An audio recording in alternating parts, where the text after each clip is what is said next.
million in prizes.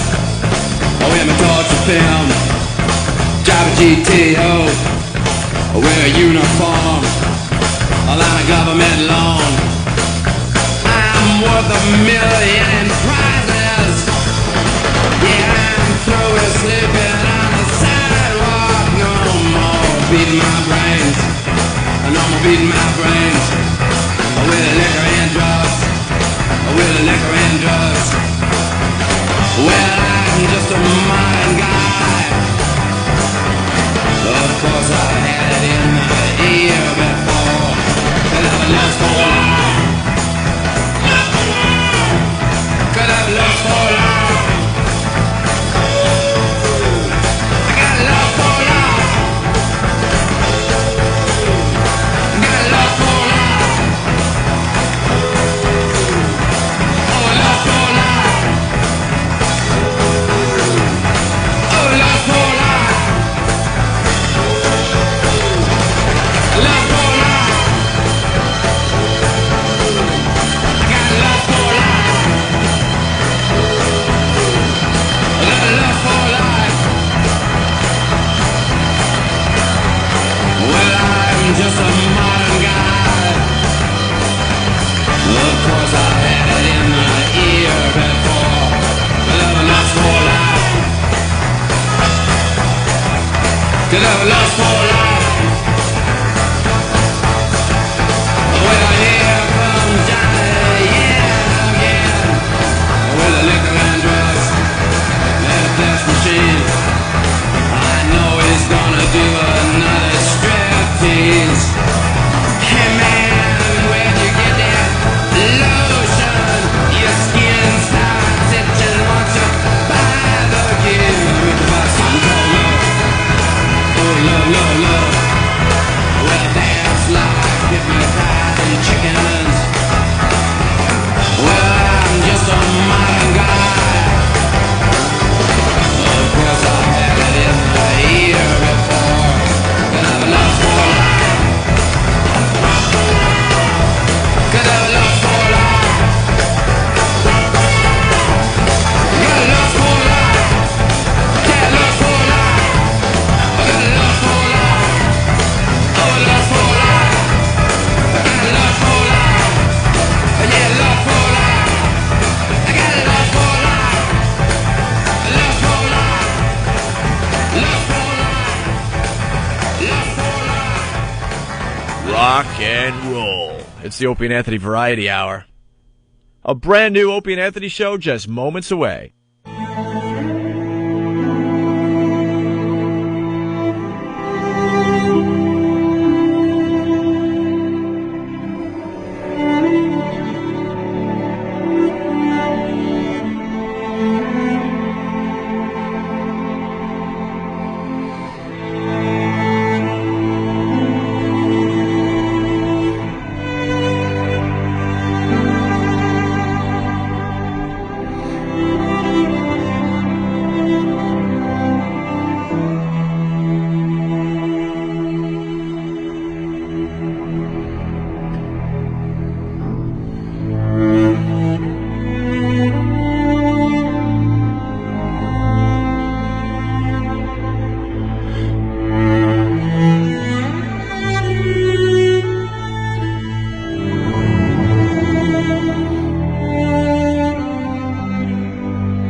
people don't like you to mention certain things. Some people don't want you to say this. Some people don't want you to say that. Some people think if you mention some things, they might happen. Some people are really fucking stupid. Hit me! It's the worst of the Opie and Anthony Show. Damn! Dude, how long ago did I get divorced? I think it was 1999. 2, 3, 4, 5 years ago? 5 years ago, things started, and I'm still dealing with it. Like, I have to carry insurance. Now, let me I ask. have to get my ex-wife insurance. So if I drop dead, she gets paid. Can you believe that? And there I was yesterday, writing another check. It's painful. It's amazing. Guys get Screwed. fucked. Is there a certain amount of time you have to write checks for in a divorce, or is it Ready like for this? forever? It's all negotiable. Ready for this? Anthony, can I say this? You were married 10 fair. years, Yeah. and you will be paying for more than 10 years technically when it's all said and done. Yeah, it seems like I got another 7 years to go or something. How is that possible? 7 years. Like, just writing the checks. Hello. I sign her name, and it's still my last name on there. It's so annoying. So can't you change that back? Why do ex-wives feel compelled to keep the name? Some of them don't. Because they can't do anything on their own. Yep. Simple as that. Wants to make it easier. Like, keep the name and Can't do anything on easier. their own and don't want to do anything on their own. I guess. I know a little bit of something about your ex, and she doesn't do anything except spend your money. That's all she does. That's it. She hasn't done anything to better herself because she's living off your dollar. Well, what are you going to do? Well, all women. Like hitting the lottery. Wouldn't all women be ashamed to just take a check for doing nothing? I mean, any woman. Who knew marrying me was hitting the lottery? Who saw that one coming? Who saw it? I did. You saw that one coming? Man, when I was knocking tin up in an attic, Can you imagine? who knew the investment in time would really pay off? You know? Yeah, that's pretty wild. if There you I think was about it. making my $27,500 a year in attics. And now she gets paid for a decade because she was married to you. I thought I won the lotto because she was a bartender. I got free drinks. To me, that was winning the lotto. I get done with work, hop down to the bar in Greenlawn, and just start chugging beers and shots. Mm-hmm. That was lotto to me. You mean I don't have to pay for booze ever again? This is fantastic. Oh, you're going to be paying for that booze, my friend. Are you going Those to pay? shots, those free shots were about $1,000 a piece. Yeah, why don't you do the new math now and figure out how many those how much those shots actually cost you? Gonna do the new math. I bet you if someone out there was handy with a calculator and a pen and we gave him a few figures, I think those same shots you did for free way back in the day would cost you about $1,000 per shot now. I don't even need a calculator. I could round it off and pretty much figure it comes out to a lot. A lot. It comes out to a lot of cash. Guys just get reamed, man. And you know something? I'm just thankful I do have something. You know? Because if I was just some guy that's working for a living, and you know, you're still paying through the nose, ooh, that's gotta hurt. Well, you know, at this point, I still got the roof over my head and, you know, food. At this point, I don't even understand why people get married. I don't. I could never do it again. I don't think I'll ever get married at this point. I don't know why I did it the first time. I had a shot at it and it failed miserably, obviously. But I don't think it's just not worth it because you're putting too much trust in the whole damn process. You could be in, you know, complete love with somebody, and the worst thing you can do is get married.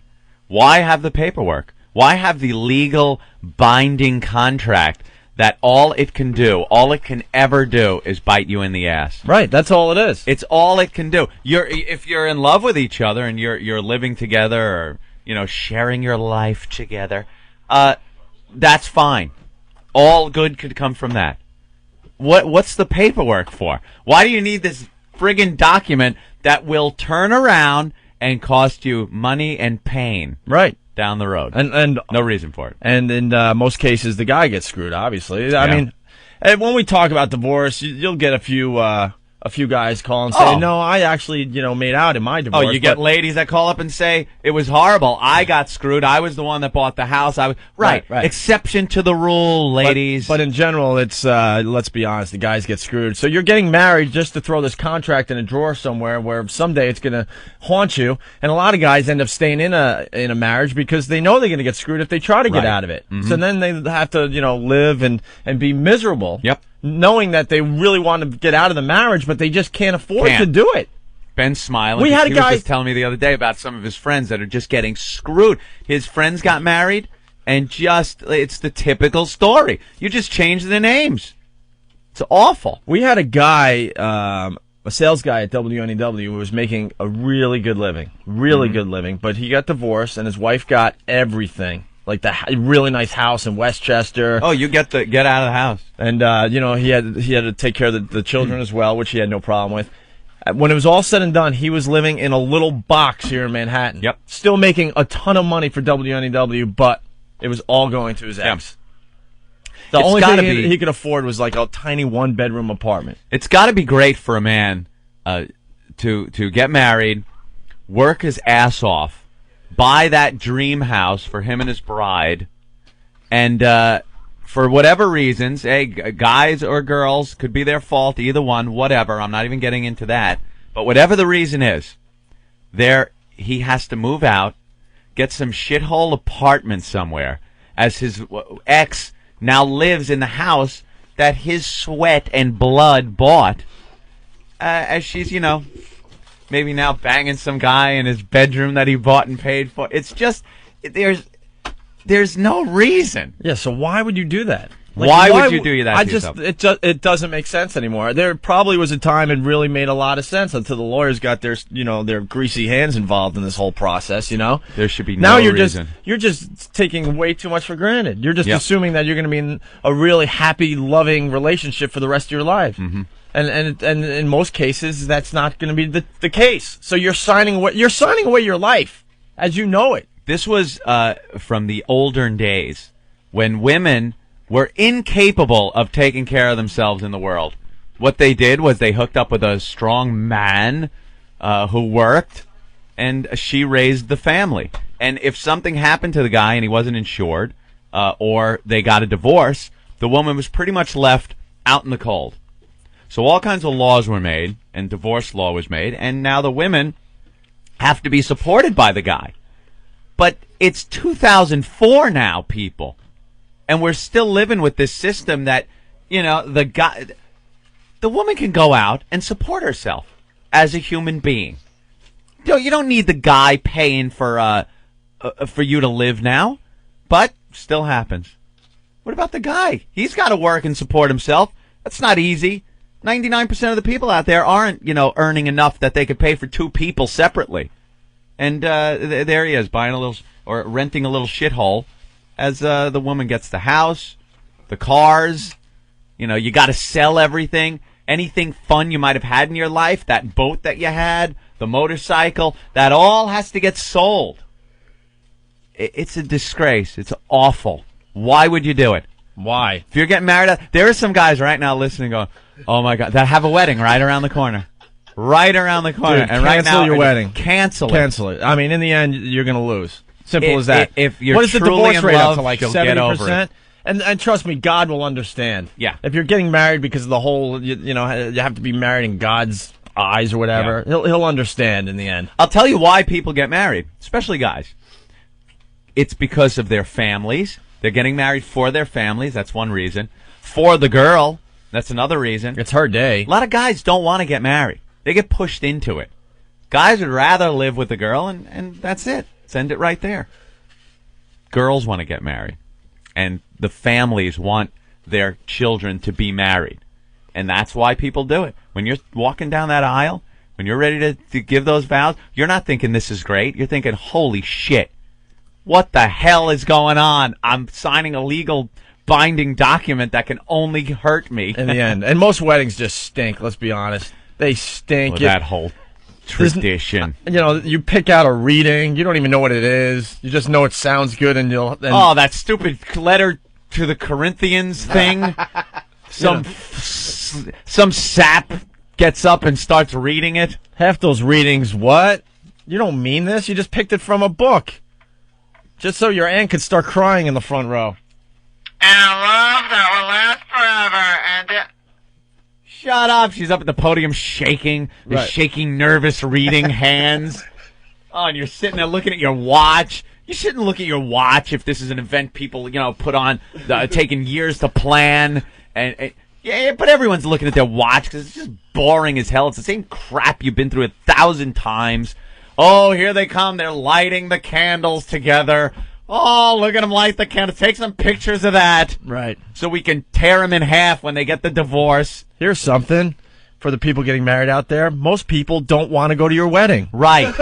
They It's have an no inconvenience. fucking desire to go to your wedding. You've been friends with them forever. Yes, I understand that. They don't want to be there. They bitch the whole time to other people going, oh, man, Saturday, it's a long weekend, and I have to go to blah, blah's wedding. I know I've been friends with him since childhood, but I don't want to freaking go. I'd rather play golf. I'd rather do this. I'd rather do anything but. How many times do you say that? I got another wedding to go to. Another Son wedding. of a big.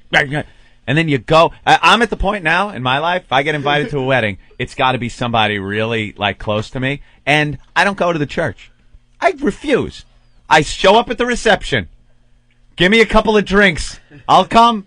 Couple of drinks. Hang out. I'll goof on the people. And then I'm out. Will you ever see me on the conga line that goes through the kitchen of the reception hall? Look at them. They're doing the conga. There they go. Oh, look, Grandma's at the end. What a mess. It's nothing spontaneous. It's the same nothing wedding. Fun. It's this cookie cutter, stamped out thing with just new victims, new future courtroom victims sitting up.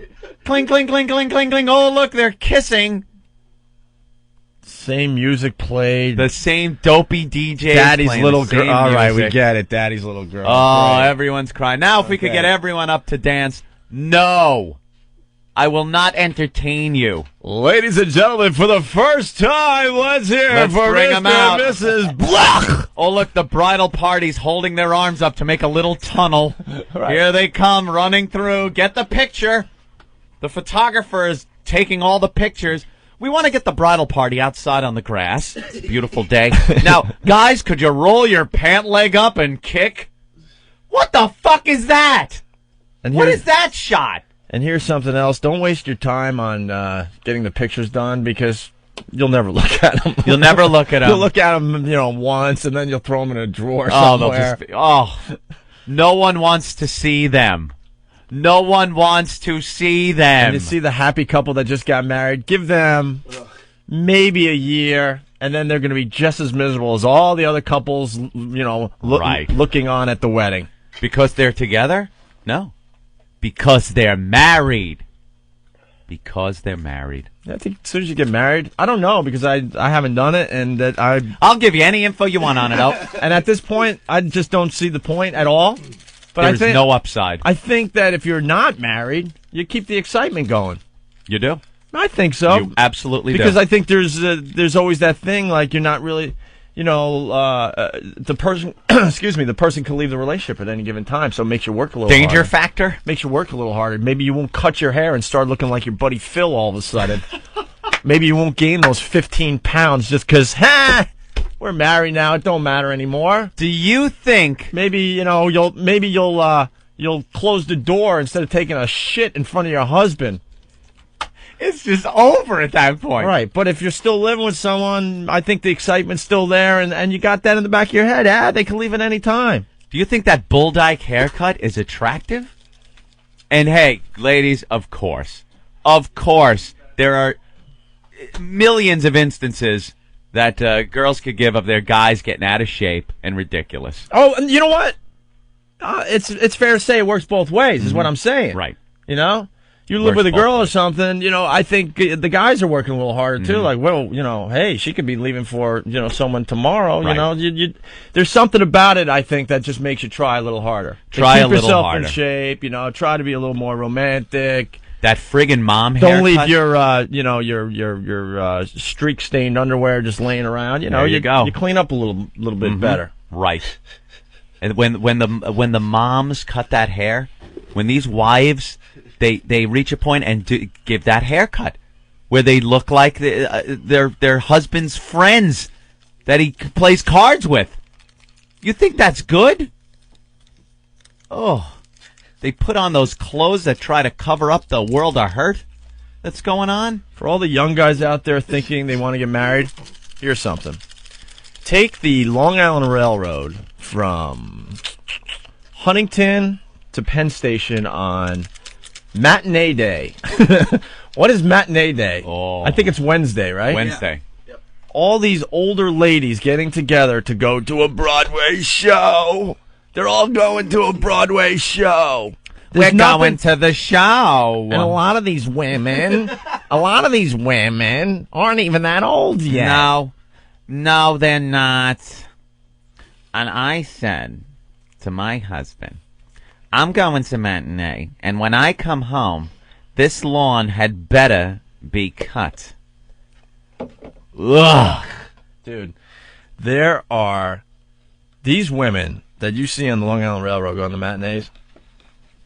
They're more manly than a lot of men I've seen. I don't know what happened. There's like some kind of hormone thing Hormones has happened already. There's something going on where they are getting these huge doses of male hormones because, their bodies take on a masculine shape. They're very wide at the shoulders, narrower at the hips, and they cover it up with those sweatshirt things. And then their hair, they cut it.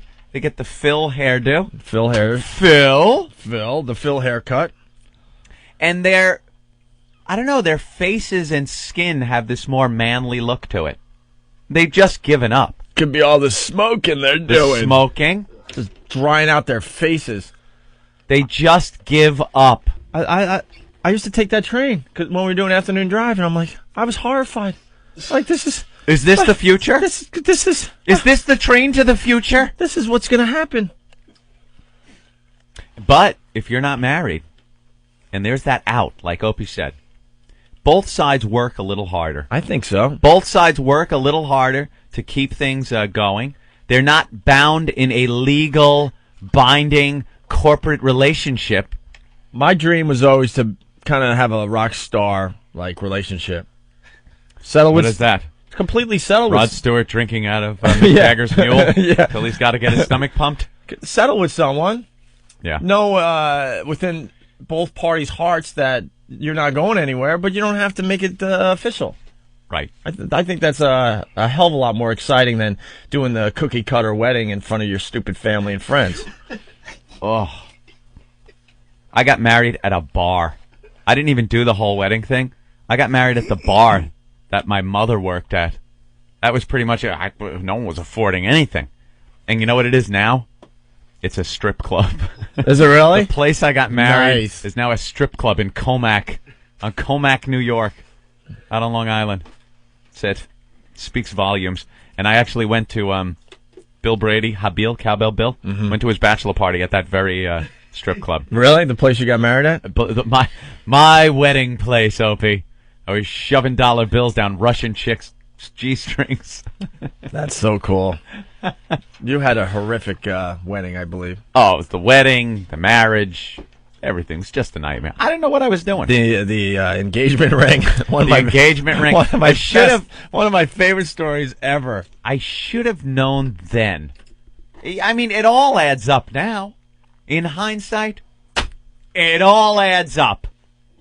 I, for some reason, decided it was time for me to get married. I think because my life was kind of not going anywhere, I thought that might have been a direction to go to kind of hook things up. Would have started the ball rolling. Wait, yeah, why would you get married? I had a shit job, right? I lived in a hovel. I gave you my best to Jerry, my spot online. Yeah, why don't you give me that DVD back, all right? You're not getting your King of Comedy DVD back. I'm sorry. All right, go ahead. So I guess, I'm not even sure. It's psychobabble to me, but I guess I thought if I had gotten married, that it would push me in a direction I had to be, which was a little more responsible. Maybe I'd get a better job because of it. Maybe a little more respect. I don't know. I thought it was what I should do. Apparently I was wrong. Thought it was what I should do. Yeah. So I decide I'm going to get married. So what do when you get married? You get a ring. Were you into it ever? Let me seriously assess this. No. I really wasn't into it. Did you do it because you felt like, I don't know, everyone else was getting married? No one else was really getting married. So why did you get married if you really weren't like into I said, it? I thought it was one of those things I should do. I had reached a point in my life where it was like, oh my God, I'm acting like this irresponsible kid for my whole life. And boy, that didn't stop, did it? No. Thank God. Just never stopped. And I thought if I got married, it would be a way that I would go to the next level, where I would get, you get married, and then I would get the good paying job, and then I would get the house.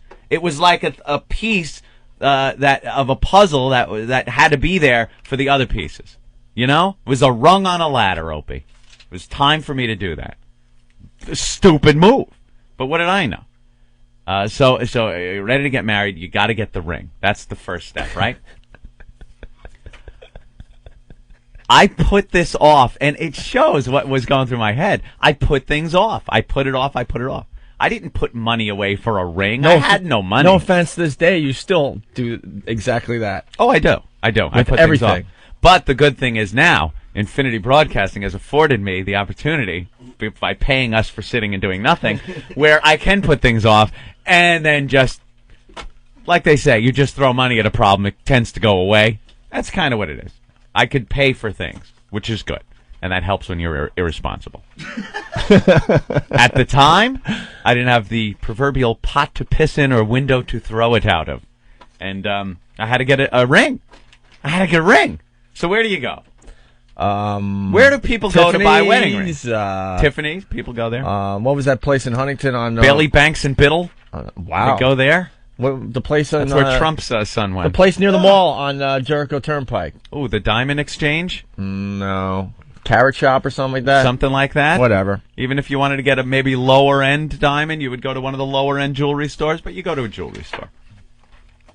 I was getting on a train to go up to Massachusetts to propose on Christmas Day. That sounds like a very romantic thing. In front of her entire family for the first time me meeting them. Now, I have never met the family. I am ready to meet the family for the first time. I'm driving up to Massachusetts in my Volkswagen Beetle. Nice. It was a Baja Bug, which had been to take the fenders up with a fiberglass Baja kit on for off-roading. Because I was such a responsible adult, I had a dune buggy as my mode of transportation. My mode of transportation, dune buggy, which I'm driving up. Now, if you've ever been to Massachusetts in December, it's cold.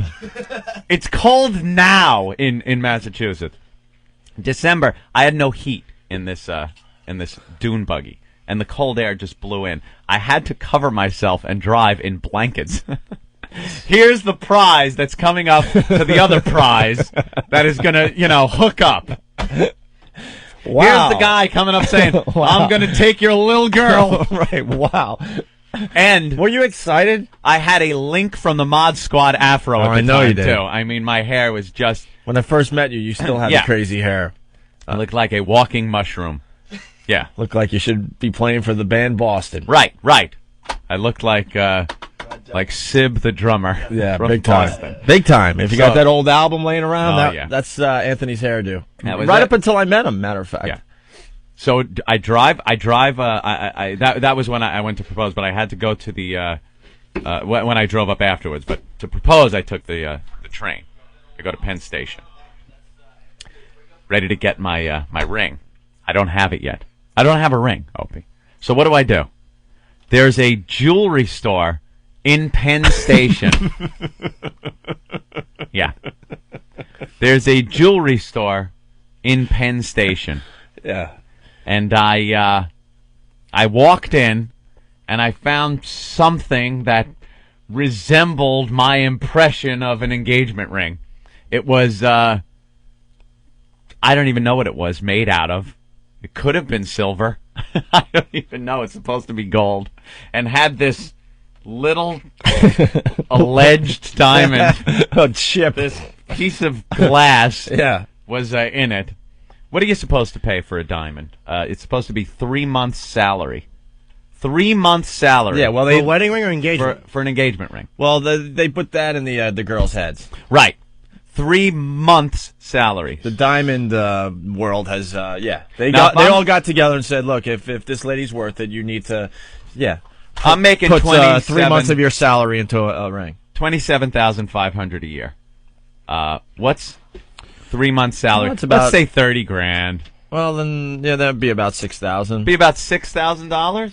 Yeah. Oh. Wait, 6, No, 12. 10. Yeah. 3, 6, 9. Wait, we're 12. going No, on 3 months. 7. Third of your salary. A which third would of your be salary, 10,000. 10,000. So it would be Wait, a what little were you under making? 10,000. 27. 27. Oh, so all right. 6,800. 9,000. Yeah. $9,000 on 27,000. 6,800. We stink. No, it's a third, right? Yeah. 27,000 you were making? Yeah. A third of that is 9,000. Okay. 9,000, Jim. When we do this. That's easy. That's easy math. Wait, Yeah. 27,500 divided by 12. No, that's 1 month. Jim, Divided by 12 is just 1 month. you just keep being quiet over there. We're doing fine right Now now. times it by 3. Put your calculator away. It's not working. Aw. Oh, Jimmy. Looks so dejected. He's trying to do some math. Look, he brought in Rent Boys. Great. Yeah. $9,000 we decided? $9,000 is a third of your salary. So me making 27.5, I should have put so much thought into this and thought about it so much sooner and planned for this. you know what kind of and put jet ski away you could have got for $9,000 $9,000. back I know then? what kind of, because I did. All right. So go ahead. $9,000 it should have been. All right. What did my engagement ring cost? Opie, I spent $800. $800 on an engagement ring. And that was overpriced. Believe me. If I would have went out to Long Island or something and thought about it before I was leaving, That same ring probably would have been $500. about $500, maybe even $300. Because I think they In Penn Station? they jack prices up at Penn Of course. Station. Of course they do. But I picked it up, and here I was, ready to make my trek up to propose. In And the Baja. In the Baja In the Bug. middle of winter. Or In the the start middle of of winter. winter. Is December. So, I go back to my house, pick up the bug, and took my trip up there. And the family, her family was it was Christmas Day. So there'd been let's just say, plenty of Christmas cheer. Plenty of Christmas cheer was in the air at the house. The whole family was over. And there was scotch and Captain Morgan and boxes of wine, more than you could ever imagine, all over the house, and all the family was there. And the first thing I did was downed 2 giant water Tumblers. glasses. They were like what you would give these huge water glasses. Wait, so you drove up in the Baja, Yeah. the 200 plus miles, Yep. freezing your ass off. You get to the door, and then what? I think you skipped ahead here a little bit. Well, yeah, Did they greet you with open arms, the family? Were they drunk? Yeah, it was a What's couple of going on? cousins. A couple of cousins just hammered, all red-faced, going, "Hey, glad to meet you. Why don't you come to fucking and have a goddamn drink?" And I did. And who Walked knew in. you were proposing? Just you? Just me and her. Run! Run! I know. I could have bolted right then and there. Run! I could have bolted. But any reservations or anything went out the window after I downed 2 huge water glasses full of Captain Morgan. Captain Morgan. "Ar, matey! Don't matter. You can get married. Ar, the captain says it's okay. Quite the crappy little bounty you got there in that ring box. I wouldn't bury that treasure in a cat box. Ar, matey. But you're here. You're here anyway. You weathered the storm to come up. You might as well take the plunge. Arr! I was hoping a rapier would go through my chest at that moment, but the captain said, go ahead. The captain said it was okay. He had his leg up on the little box, and he was going, "Arr, matey, have a nither." And, so you got the $800 ring in your pocket. Yep. You're hammered now. I had quite the little buzz on. The family's there. The family's there. The They're lovely all lady buzzing. is there. Yeah. With hope in her eyes, wanting in her eyes. Oh, yes. And I was, I gave her Christmas present. I did what a lot of guys do. They could save money by, doing the engagement ring and the Christmas present. It's all in one. It's an all-in-one. Did you, place it in a really big box and then a smaller box and then a smaller box and a smaller box? I have this original idea. This funny, look, she's unwrapping it. Ugh. So what, everyone was opening up presents?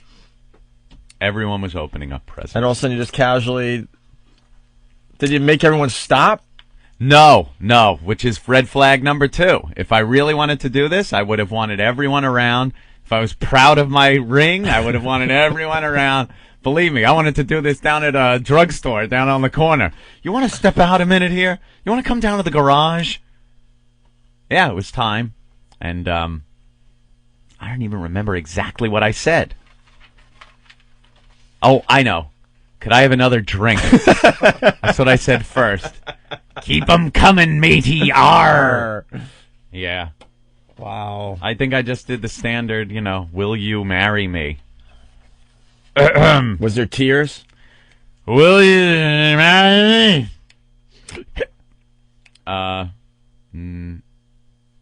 There were No. There were tears No. in your eyes. I remember her mother, gasped. You know that ring has now cost you a good $1.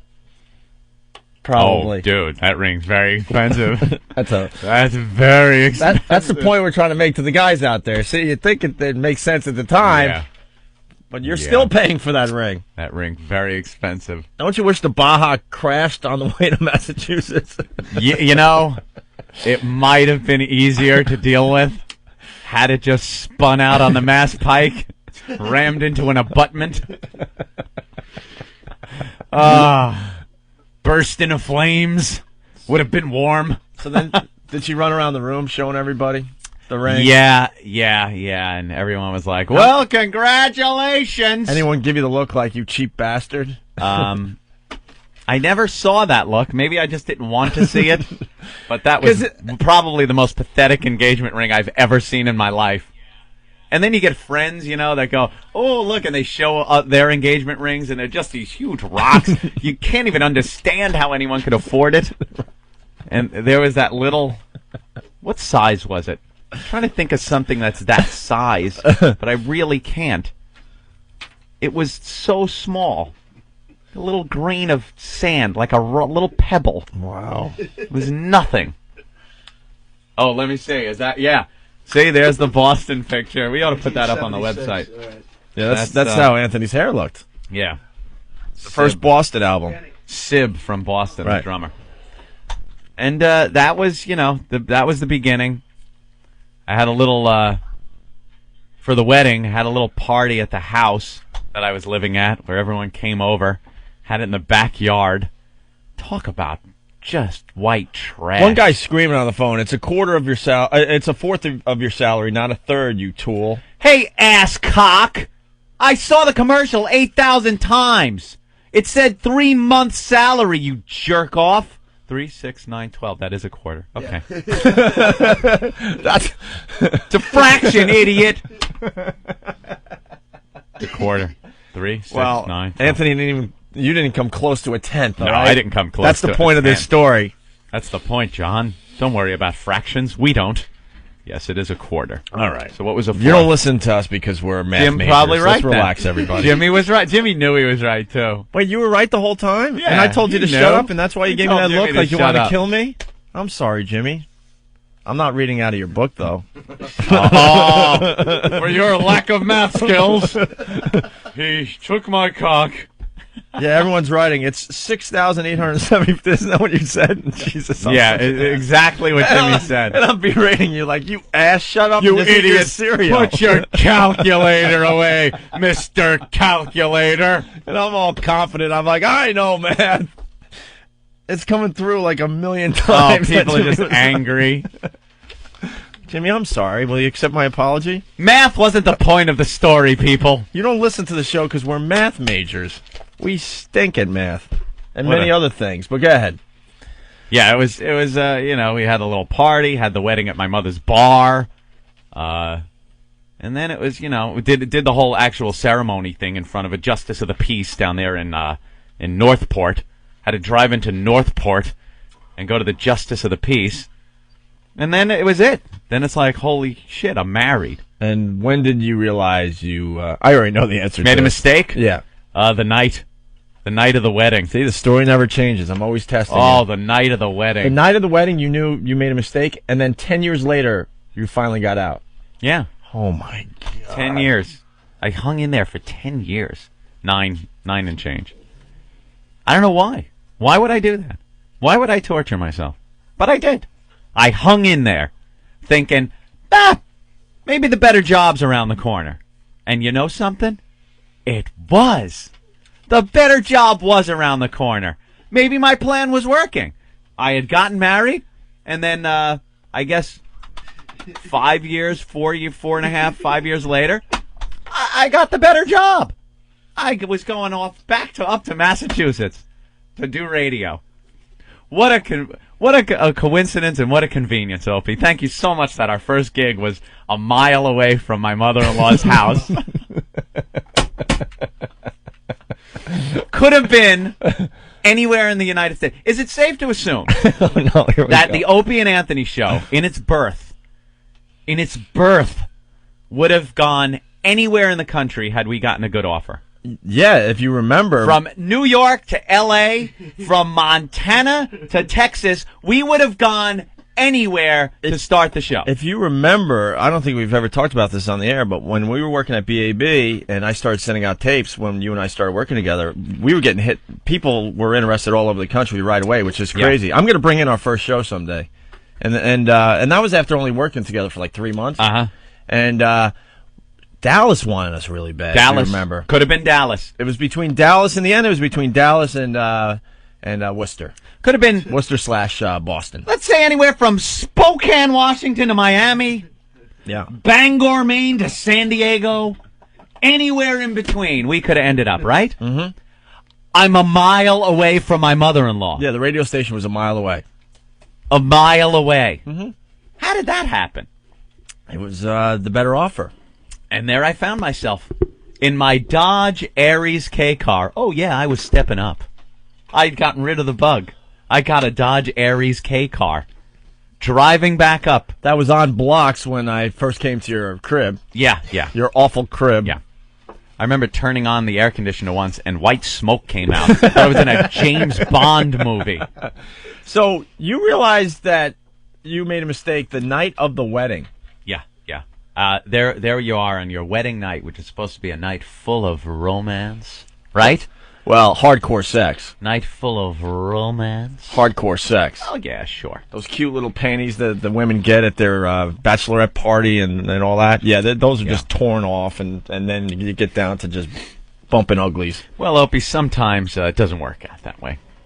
Sometimes it works out where maybe there was a little too much partaking in some alcoholic beverages, and maybe somebody's not in any condition to get a little romantic. And maybe the other person's laying back, staring at the ceiling, thinking, oh my God, what have I done? Oh my God, what have I done? Yeah. So why didn't you get out at that point? Because it wasn't like you were going to lose a lot of money. I don't know. That was not part of the plan. And you told me once, like, you were staring at the ceiling, and dare I say, there was a little tear in your eye, Anthony. A little tear in your eye. Rolling down, going, oh my God, what have I done? Yeah, it was. That is just tragic. It was not a good day. But I hung in there for another 9 years.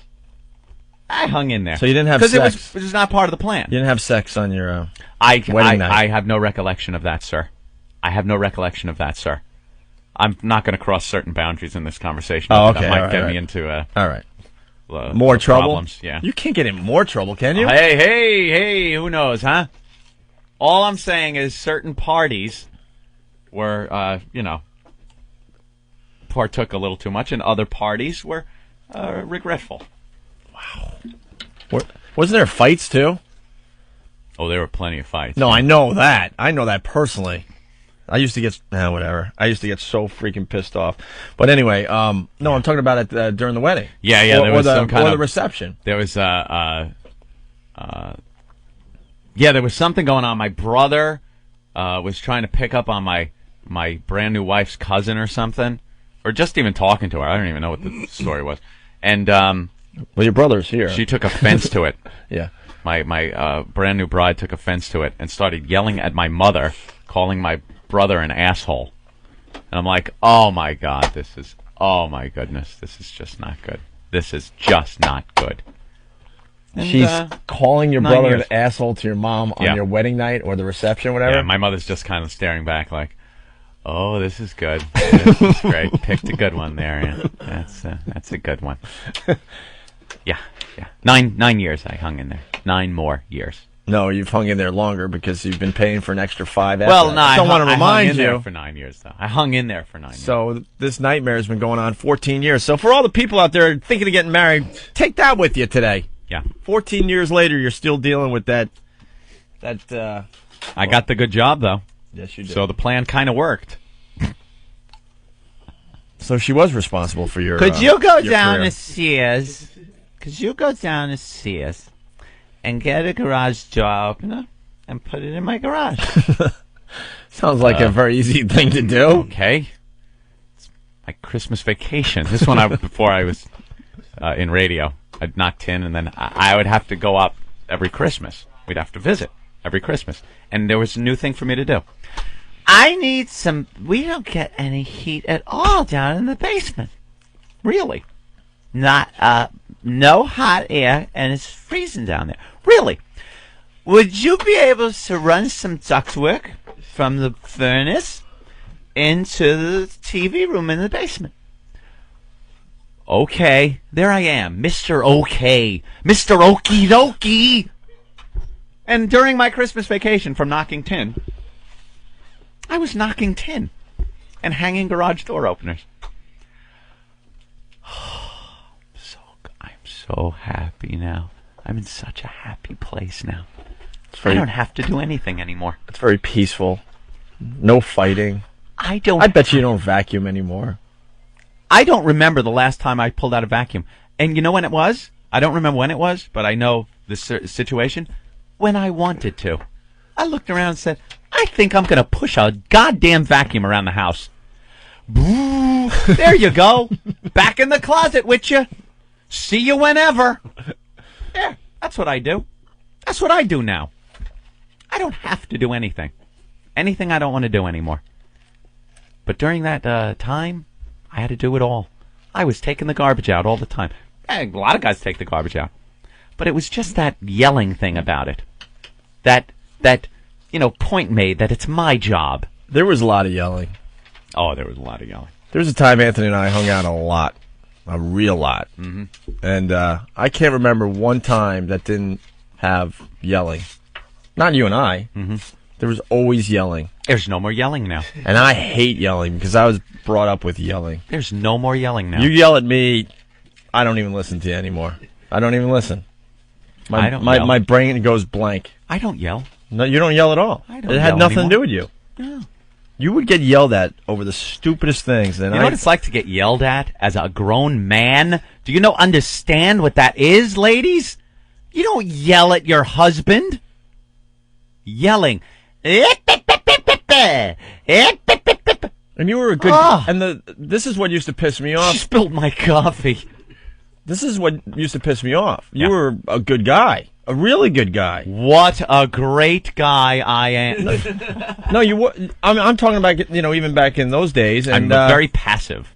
I really put up with a lot of You shit. were a really good guy. It wasn't like you were banging broads or doing. You were like a normal, nice guy doing. That is how it ended. Doing what you thought was right. Maybe I should have sooner. Oh yeah, well, yeah, but it was about time. It certainly was. And then you're doing the right thing, and you're still just getting yelled at. Yeah. Over the stupidest things. Mm-hmm. You just said, though, Ant, that you Brother don't Joe. do... Hey, you- Brother Joe. Hey, kids. We told you to keep how's the mic away from everybody? him. Brother Joe. Good job, Ben. You said... I know, you should have blocked me. Brother Mike Joe. blocked me. You said that you can do anything you want, though. Now you don't have to do anything that you don't want to do. Pretty much. And I just can't believe that. That's the reason I live alone. Oh, right. I live with nobody. I can truly do whatever I want or not do whatever I want whenever I want. Just thought I'd bring I up can that too. point. I got to tell you, I am in an amazing relationship. I love it. I've been with the same girl 5 years, and I can do whatever I want. It's amazing. Whatever I want to do. I really do. It's not like marriage. I'm not being yelled at ever. So then you wanted to go see that No Doubt concert. Actually, I did. I did. Now it's cool to say. There were free tickets. What the fuck is wrong with you? I don't know. I felt like coming in and busting. Jesus Christ. Busting your chops. All right, you want to start, asshole? Let's go. How about your fucking girlfriend? Every 2 seconds I gotta hear, fucking bitch, fuck this, fuck that, fuck. You get more aggravation not living with someone than I've ever seen with anyone that does fucking I don't live with bitch. somebody. When do I bitch? When do I ever You're bitch about my constantly girlfriend? bitching about your girlfriend. Never. Constantly. Never. Dude, always. When? I don't have to bitch about her. And I told she's her, not there. She's and I not there told- often enough. You kick her out of the fucking house sometimes. Damn straight. I've heard that. Damn straight. I've heard more shit from you about a girlfriend you don't live with. Have you ever had the feeling that you wanted to but you couldn't? No. Oh, okay. I'm in a then great you're- place. I'm then you're in a- content. I sit. I don't have to yell. I don't have to be yelled at. That's my. Then you're in a fucking happy life. place. And I'm just I saying. love it. I'm just saying. I can't live like I that know. anymore. Divorce has completely ruined me for women. Well, that's completely true. ruined. He had me. an even worse nightmare than I did. Oh yeah. Even worse than I did. It sucked. Chick smacking her face with a frying pan as she's looking at him in the face, and then calls the cops. And then says, call the cops. Had me Imagine a arrested. girl Went to smiling. jail. Picture your Went to wife jail. smiling at you, I and then went to bashing jail. herself in the face with a frying pan as she's looking at you, and then going 911. Oh yeah. Hello, my husband just punched me in the face. By direction of the same lawyer that was involved Yeah. with. Yeah. Fun. And then Joe had to leave Allegedly. the house. Allegedly. Joe had to leave the house. Oh yeah. That he wasn't had allowed bought. back. Wasn't allowed back in. Nightmare. Like Anyone? like anyone get 9/11. married Never out there? forget. We will never forget. Anyone get married out there? And I know both these guys really well. Trust me, she hit herself in the face with a frying pan. Oh, Joe's like me. It wouldn't. There's no way by any stretch of the imagination. We were raised by our mom. You we lay a were raised hand to on a woman. ever lay a hand on a woman, ever. Not even shake their shit out of bitch. Nothing. All right. Although you do get some kind of satisfaction out of watching those Canadian PSAs, don't you? Oh, she spilled my coffee. How about a little variety? Greg Hughes and Anthony Cumia have announced. We hate women and we butt sex each other. No, we can't be doing that. One of you guys could eat my ass right now. It's fantastic. It's not just for you.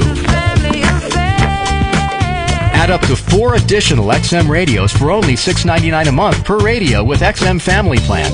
XM in your new car. A complete Sky-Fi 2. A portable MiFi. Get XM wherever you go. And with all of your XM radios, save with XM Family Plan. Certain restrictions apply. Go to familyplan.xmradio.com for more information. The game that was born on the radio now joins the next generation of radio. XM Satellite Radio is now the official satellite service of Major League Baseball. Starting in 2005, XM will bring you live play-by-play from every MLB team, all season long, from spring training through the World Series. Now you can hear your hometown team wherever you are, all part of your basic monthly XM plan. Major League Baseball, coming to XM in 2005. It's radio to the power of X. Why not try XM Radio Online for free? You have nothing to lose, except for missing out on XM's 100% commercial-free music channels online. Add to your existing XM account for only $3.99 a month. Sign up for your 3-day trial of XM Radio Online at listen.xmradio.com. Know a friend who hasn't heard XM yet? You can send them to listen.xmradio.com for their 3 free days of XM Radio Online. Time is running out for you to win the world's first portable satellite radio, the Delphi XM MiFi. To enter, just sign up for one of these great XM services on xmradio.com. High voltage, featuring Opie and Anthony, Playboy Radio, or XM Radio Online. A new winner will be selected each week from all premium subscribers now through the end of the year. No purchase necessary. Must be legal U.S. resident 18 or older. Official rules and complete entry and price details at xmradio.com. Now through December 31st, 04. Void where prohibited. Have you ever been listening to your favorite song on XM when someone starts yapping during the best parts? What can you do? Well, with the new Delphi Sky-Fi 2, you can replay the song. It's the first satellite radio with replay and pause features. Listen to your favorite songs over again. Sky-Fi 2 for the car, home, and on the go. Add it to your family plan or give it as a gift. Go to xmradio.com to learn about all the cool features on Sky-Fi 2. Now available in stores. We've made it even easier for you to give XM. Share the XM experience with your friends and family, especially with XM service gift cards. It's a convenient and flexible way to give XM service. And you can order gift cards, XM radios, accessories, and gear at the XM Radio online store. Check out XM's new online store at xmradio.com.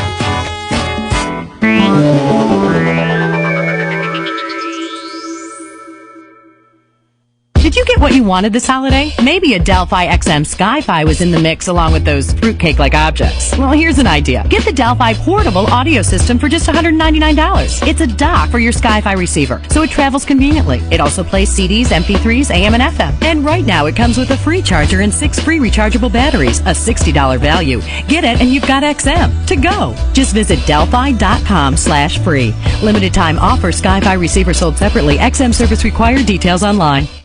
Now you don't have to miss a minute of XM's two-headed baby known as Opie and Anthony. Get XM Radio Online and hear O&A stream 24 hours a day on the internet. That enough for you? Get a free trial today before they go on trial at listen.xmradio.com. You'll also hear all of XM's 100% commercial-free music channels, plus XM comedy and some of that other XM special programming stuff they do. Don't wait. Go now. Act immediately. Go to listen.xmradio.com and sign up for a free 3-day trial. Here's Opie and Anthony when they aren't stinking. Ooh, who took their shoes off? It's a little stinky in here. The worst of Opie and Anthony. I was so into guns. Still am. I love guns. I love shooting guns, but at targets and stuff. I'm not the hunter guy. Yeah, I know what you mean. I like, making big bombs, dressing in trench coats, going to school. I just like guns. Lay in the back of your car with a little hole cut in the trunk. Yeah, that too. Sure. Driving around Washington. Sitting and just waiting. Hi, boo-boo! Just take a few pot shots. We were, we used to, when I lived in California, all of my wacky stories, by the way, come from California. We were out in the Mojave Desert. We used to go out in the desert and just camp. Me, my father, brother, these other families that we used to hang out with, all Mexicans, the Reyes family. How old were you when you got your first gun? Oh, it was my 12th birthday. Yeah, 12th birthday. I got a, what the hell did I get? Nice little Ruger 6-shooter, Western style. Wore it on hip. Nice low-slung holster. You walked around with a loaded gun at 12? 12, 13, around there. It was because we used to ride fence, they called it. Ride fence. We had about 3,500 acres or 35,000 acres that had cattle on it. And I used to have to ride the barbed wire fence and then patch it up because the motorcycle guys used to come through and cut the fence. And when you're up there in that, I was fully armed. Had a Winchester 30-30 in the scabbard, and had my little 6-shooter on my hip. Little skinny Anthony on a horse with a little gun. The motorcycle guys never screwed with me. Why would they cut the fence? To get their motorcycles through. Oh. They would cut the fence and then continue on the way because it was like great motocross up there. But, then all of a sudden your cattle gets out. So I was armed to the teeth. And it was fun, shooting cactus and rattlesnakes and stuff like that. We went out into the Mojave Desert where we also had dune buggies, guns, and tequila. And we're a bunch of kids just drinking and shooting. It was really... But thank God everyone was safe. Oh, wait, no, everyone wasn't safe. I'm so bummed I never got to meet your father, man. He was He insane. sounded like an unbelievable guy. He was a madman. It was no parenting whatsoever. No, Gotta love it. Carnival. I'll tell you, though, as a guy between like 13 and 17 years old, it was the place to be. I was going to say, perfect, right? No responsibility and just all excitement, adventure, and fun. Whatever you wanted to do. One day he just went out and bought a dune buggy. Some days there wasn't food to eat, but he had a goddamn dune buggy, and it was a pisser, You're driving that thing around. You're 14 years old, wheeling around a dune buggy. Went out into the desert.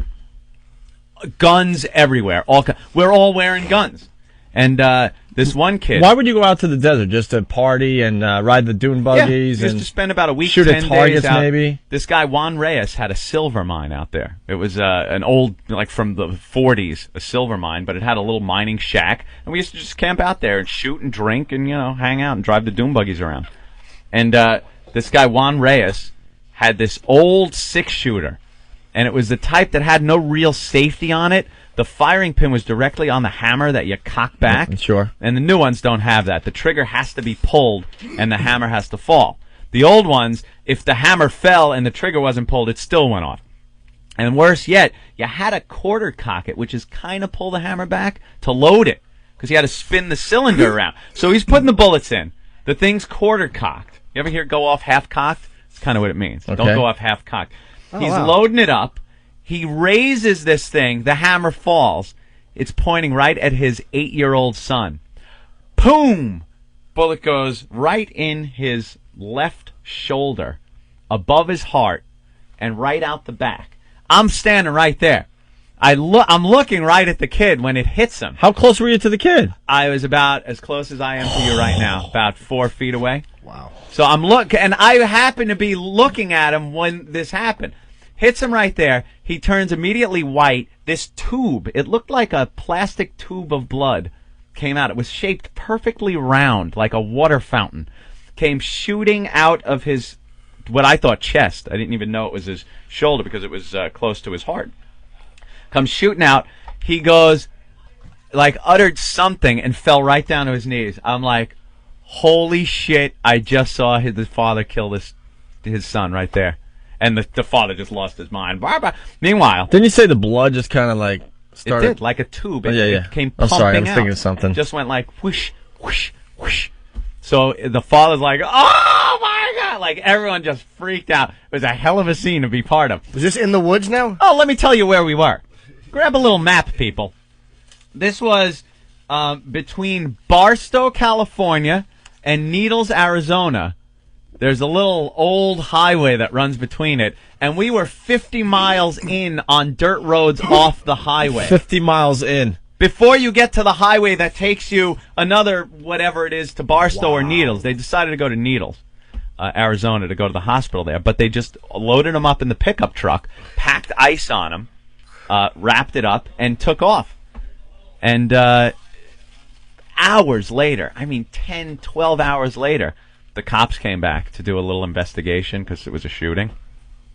They came back with guys that were just armed like crazy because they had no idea what was happening out here. Group of guys in the Mojave Desert, there's a shooting. They're thinking cult or something. Yeah, they came out of those. They had big Suburbans, and they just came out of there like, everybody come out of the mining shack.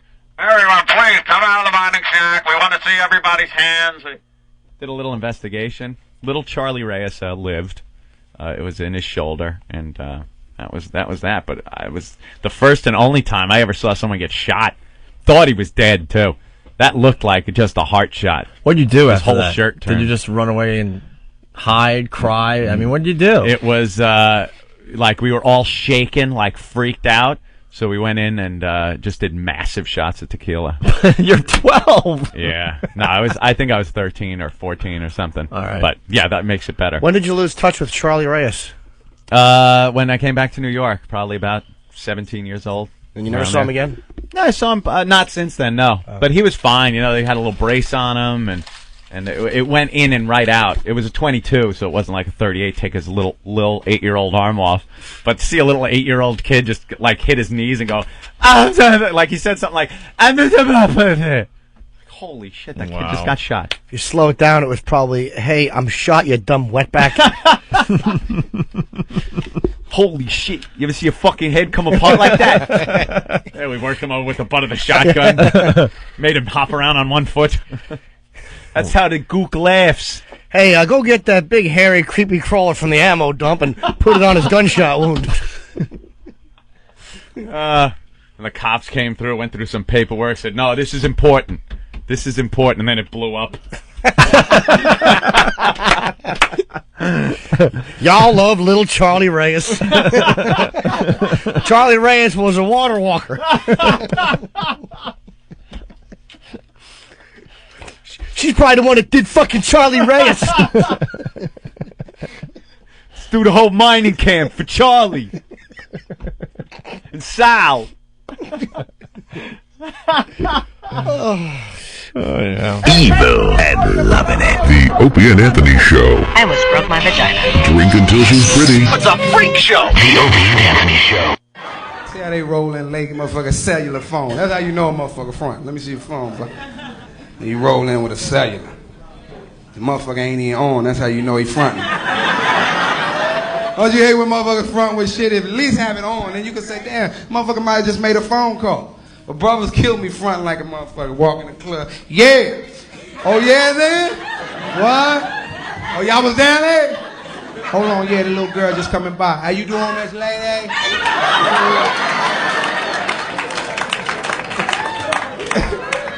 Knowing they can't even pay the motherfucking bill. Cellulars are good, though, because you can do some smooth shit. Motherfuckers don't sit still when you got cellulars. Do they?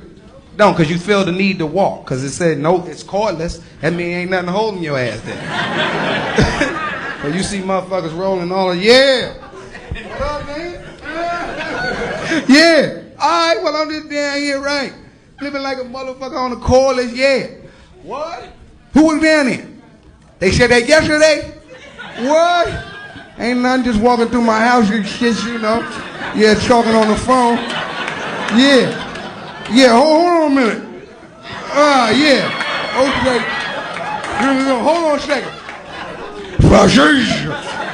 Yeah, I'm back, man. Yeah, nigga just had to go get some water and shit. Man, I done wet your phone up. But,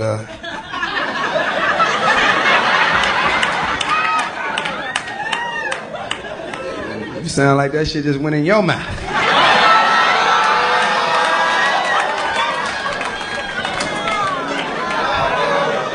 I wet the man's phone up, the sweat comes off. Sister said, ugh.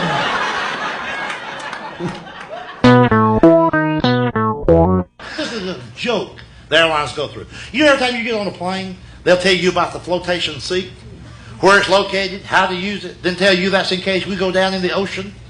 2% of all flights go over the ocean. 98% stay right here. If you get on a plane in Tennessee, you're coming to Atlanta, they'll tell you about a seat that's going to float. I got to be thinking this must not be a direct flight. If you want to make me happy, show me a seat that's going to bounce out of a cornfield.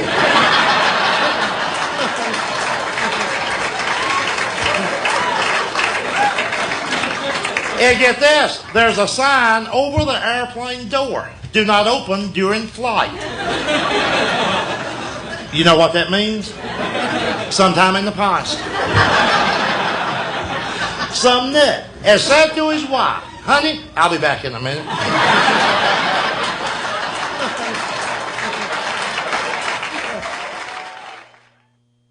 It's everything 24/7 XM202. The O&A virus. It's everything all the time. Here's Opie and Anthony when they don't suck. Good for what ails you, what? The worst of Opie and Anthony.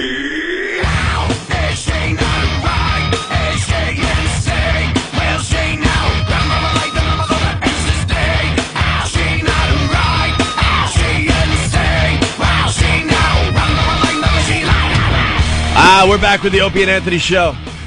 Good morning to you. We got to go right to the phones.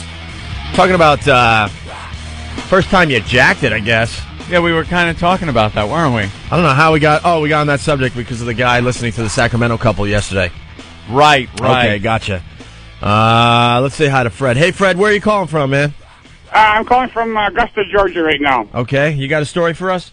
Yes, sir. I can remember, I'm 50 years old, so I'll give you that tidbit. I remember the days when we were with my mom, we had her Simpson Sears catalog, and that's what you were jerking off to. So I remember the first time I got slow down. What? Okay. Oh, what catalog? A Simpson Sears catalog. I'm from Canada, so it's a Sears catalog. Sears right? catalog that he would jack it to. Yeah, I used to jack it to the pictures of the girls in bras. In the bras? Yeah, that was porno back then when you were like, I don't know, 10. Kind of 11. was. You'd have to look through the circulars and find... you get that... or the before and after. Bikini ads. The before and after pictures in the back of some of those teen magazines. Really? That my older sister had, where like you put this cream on your... jacket to the fat chicks on the No. before?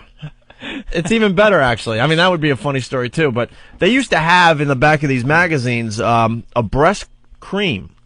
Oh, right. Remember the breast cream? Yes. Where supposedly the teenage girls were supposed to, put this cream on their boobs. And their boobs would get bigger. And they'd show the before and after picture, and then you would... ridiculous. You would buy this product as a teenage girl, not knowing that it's actually puberty that's making them bigger, not this stupid cream.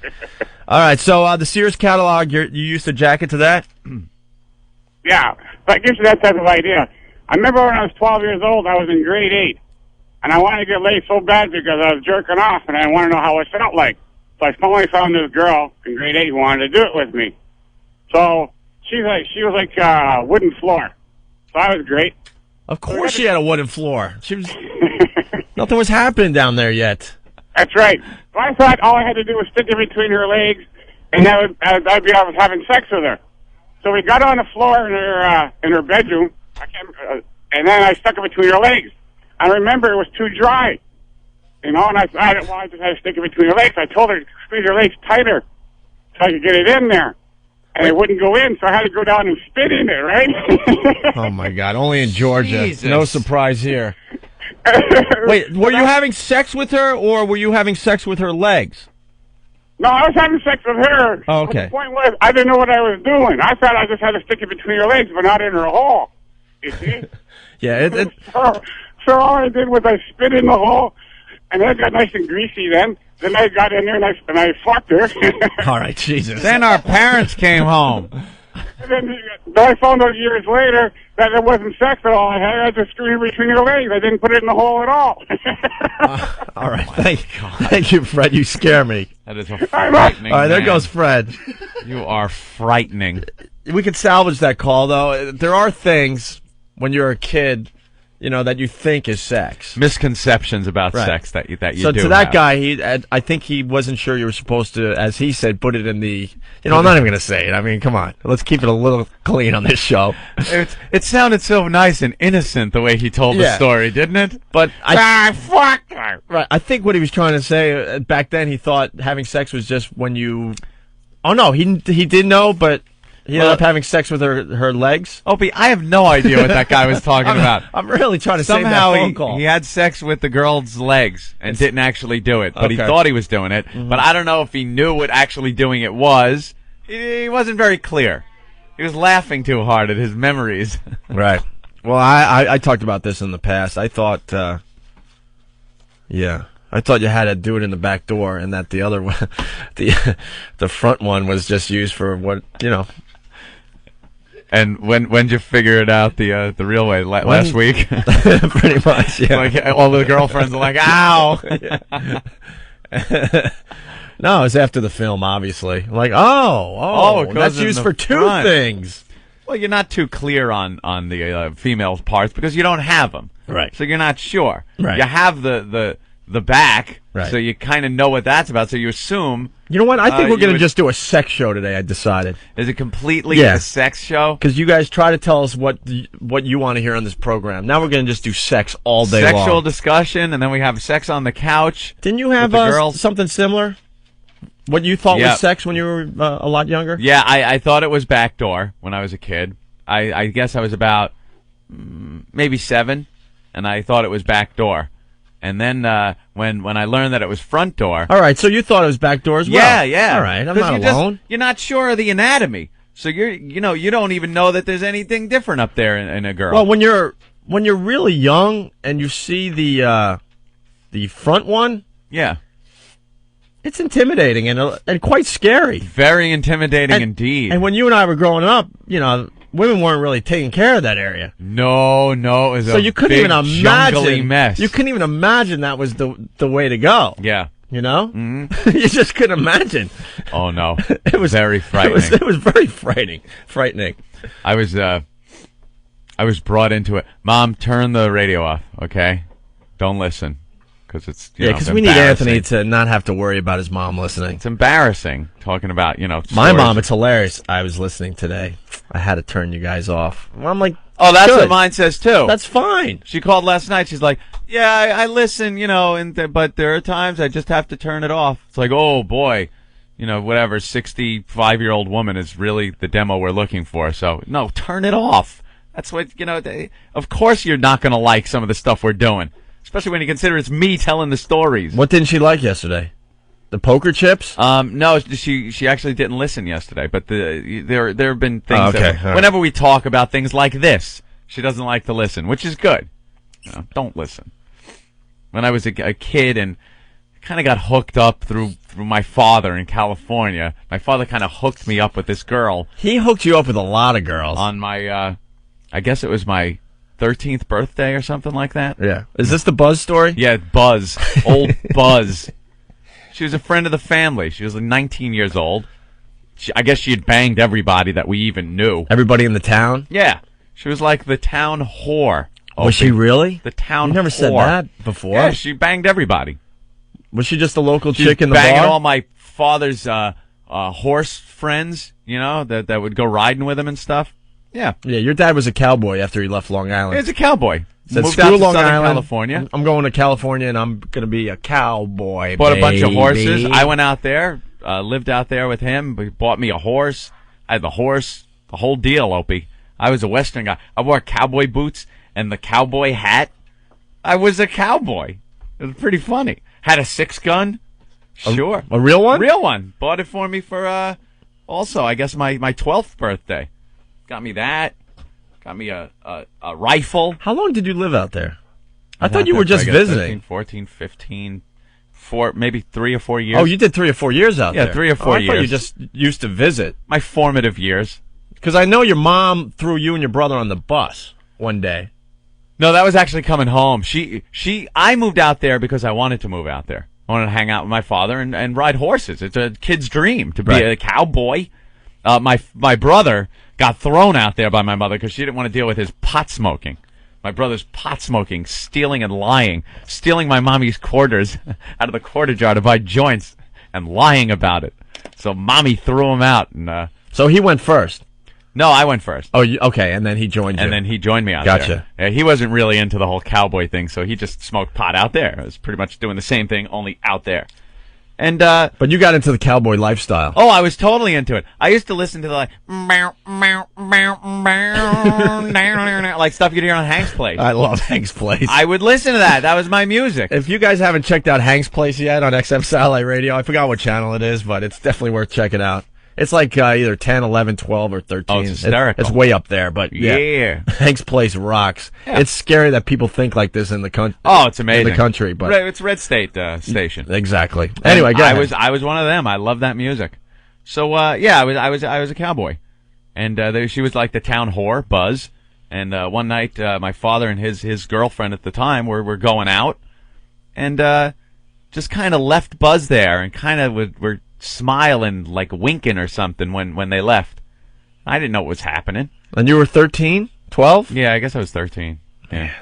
And then was this for your birthday? Yeah. It was my birthday present. And then Buzz goes, why don't you go upstairs and take a shower? I'm like, oh, okay. Not thinking anything about it. Well, I was riding my horse today. I had I'm a little cowboy sweaty. dirt on me. Okay. I had cowboy dirt on me. So I did, and I get out of the shower, and I'm ready to walk back downstairs and watch TV with Buzz. And I hear from the bedroom, aren't you coming in?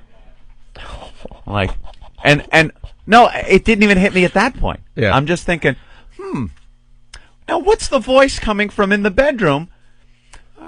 She was downstairs. Now why would she be, it finally hits you? Oh. You're like, this is it. Oh, this is it. Here it comes. I'm going to put all that jack into good use.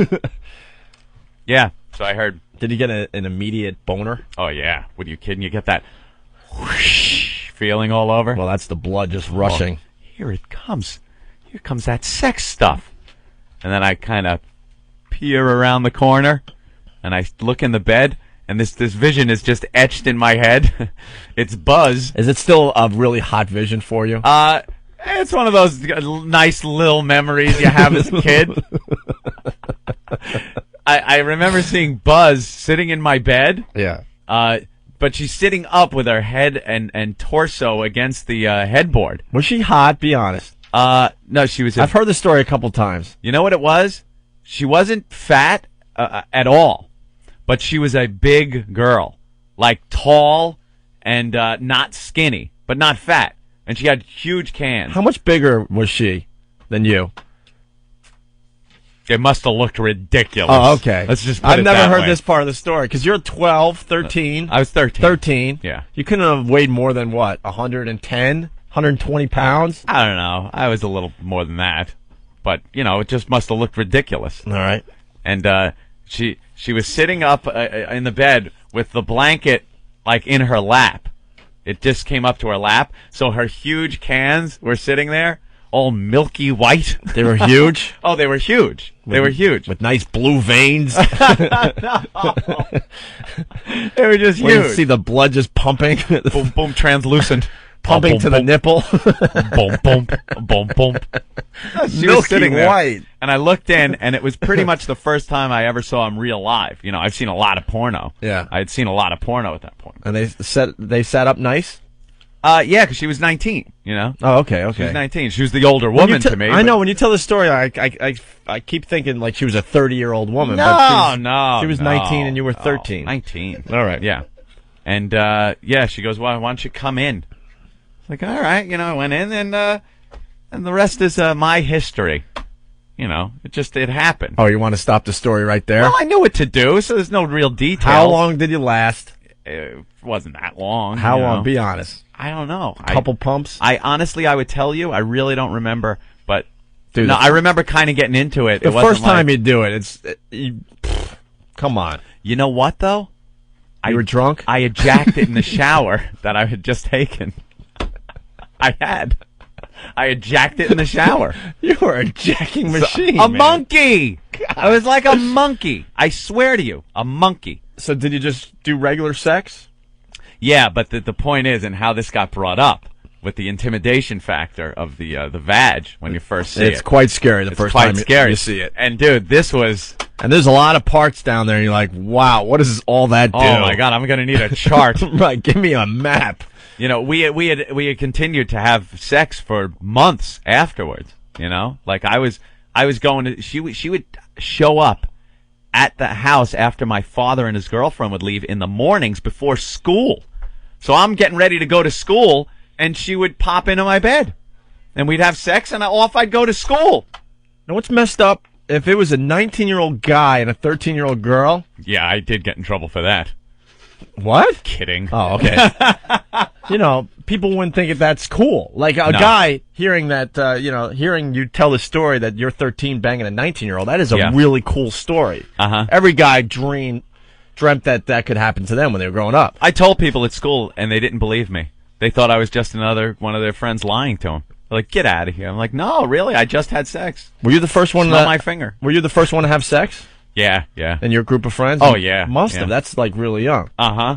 Wow. But the now one of these sexual encounters before school, she goes down on me, and it was just, wee hoo boy, this is goody. We've had more fun than toys, and then she goes, would you like to do this to me?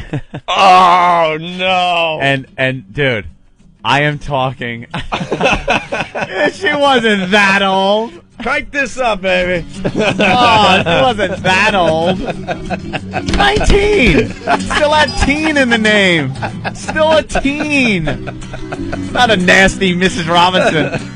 Yeah, like I'm banging Dean Wormer's wife. With those pointy tits in her bra. This music's playing in your head. No. As he pulls down her huge panties. Yeah, I pulled down her huge.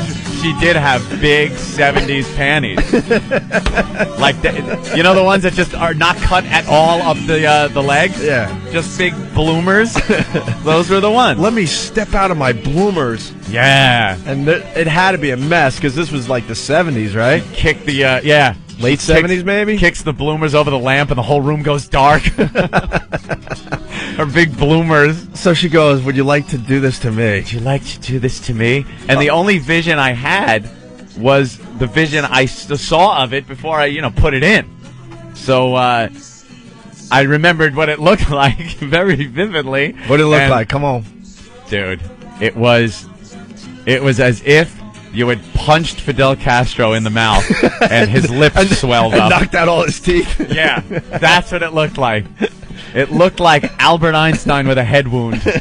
It was awful. And there was big. And there was a couple shots of Novocaine in the lips. Yeah. Like he was going for dentistry. Right. And the hair was spread out so far, like past the area. She had like leg hair on that. It was giant. Thank God you just don't see that these days. You just don't. You know? You don't. Thank God. It used to grow. I don't know, man. Maybe we were brought up as cavemen in some other era, because it used to grow like halfway down their thighs. Down the thigh, man. Does it even grow like that anymore? I don't know. Girls don't think are so. less hairy, more gooder now. But know what the problem is? All these styles come back. That style will come back. You think? Before our time is done on this earth. I don't think so. We are going to have to deal with that again. I'm telling you. I don't think so. I'm telling you. That's like the Hitler mustache. Not down there, but the Hitler mustache on your face. I never see that coming back again. I'm telling you, man. It's going to come back. Yeah. All right, so... She sat on the edge of the bed one time, naked, and when she was sitting and her lap, her legs, she was bent at the waist because she's sitting. It looked like she was wearing black furry panties. Ugh. Her pubes were just so stretched out. I can't imagine girls were getting a lot of oral back then.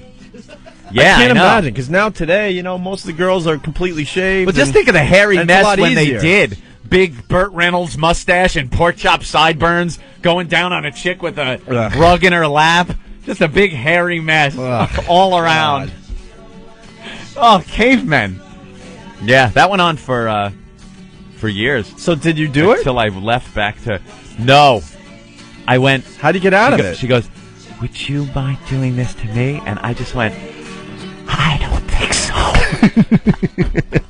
I did. I said, I don't think so.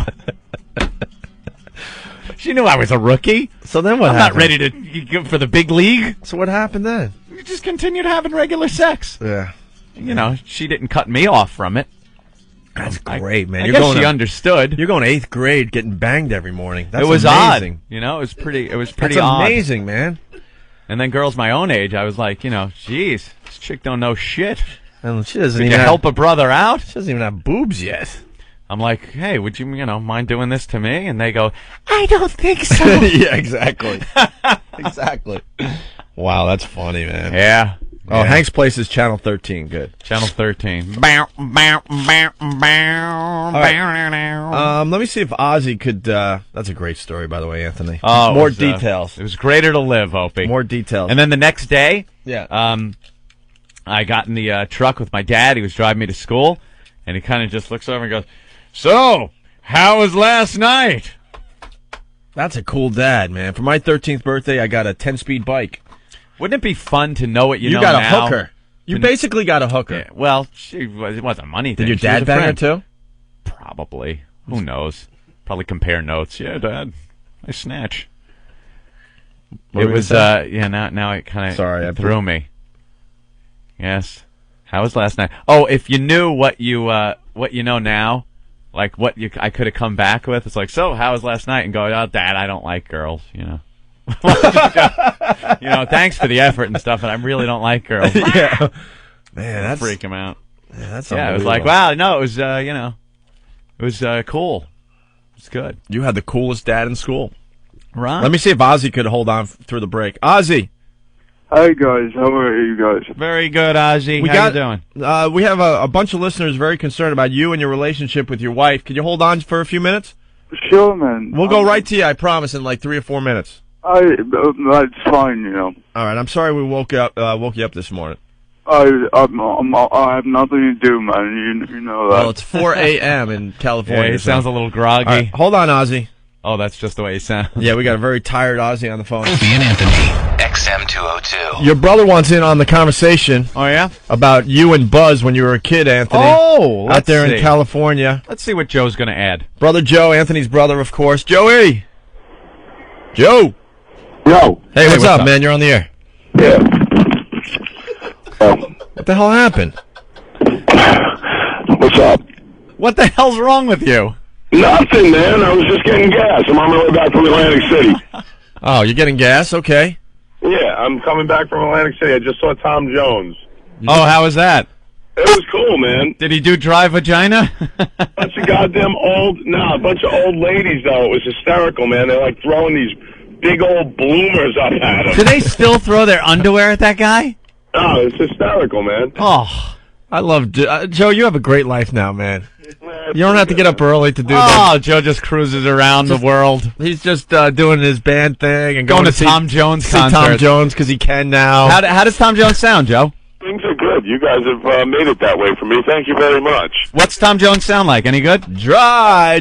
Was that a Tom Jones song originally? Yeah. The guy sounded incredible. He was really good, man. Still has his pipes. Great show. Hasn't lost a thing. Wow, very cool. Hasn't lost a thing. I got to go check him out. It's pretty fun. Well, anyway, I'm calling to talk about Buzz for a second. Yes. Anthony tends to whitewash things just a little bit. What did I whitewash? Oh my God, she didn't sound like a beauty. Nothing about no. Everything's good as far as your detail goes, except for one thing. Buzz looked like a Cro-Magnon. She had the distended brow. She had the unibrow. Oh my God. Well, that's a detail that you forgot to tell us, Anthony. I wasn't looking at her face. I was horrified at the vag.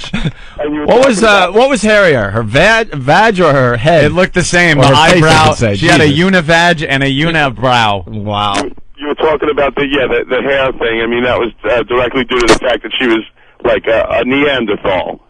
Hey, at least I wasn't 15 banging that 30-year-old mother with a friggin' axe crotch. Wait a second, dude. She was 32. Wait, are we going to get a new story today? Oh, there was one time I was with Buzz in one of these bedrooms in this house. Joe's the older brother. Go ahead. And Joe was slamming this 32-year-old mom. While you were banging Buzz? Yeah, in the same room. And Joe goes, hey, at midnight, let's switch. And I said, hold on. there is no way I'm banging that old broad. All right, hold on. And she walked like she'd been riding a horse for about 18 years. That girl, what was her name? Do you remember? Sue. Sebring. Sue.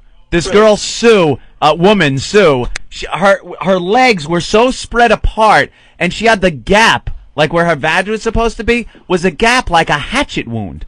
Was that from riding horses? I don't know what it was from. Or doing horses. Maybe getting slammed by everything that walked. But dude, she had to accommodate me, so it worked. All right, wait a minute. Oh, sure. Hold on. Let's slow down, guys. Slow down. So, I got to get the visual here. Yeah. You're 13, Anthony. You're banging Buzz. Yeah. While Dad's out doing his thing. Uh-huh. And Joe's in the I think bed. I was probably 14 at this time. All right. And Joe's in the bed next to you, banging a 32-year-old? No, different room. Oh, okay. No, he was in a different room. It was all right. There was a hallway and then 2 rooms at the end of each hallway. Did you hear each other going at it? I don't think so. There was Peter Frampton was playing. Oh They always used to put the Frampton Comes Alive album on. Come on. I swear.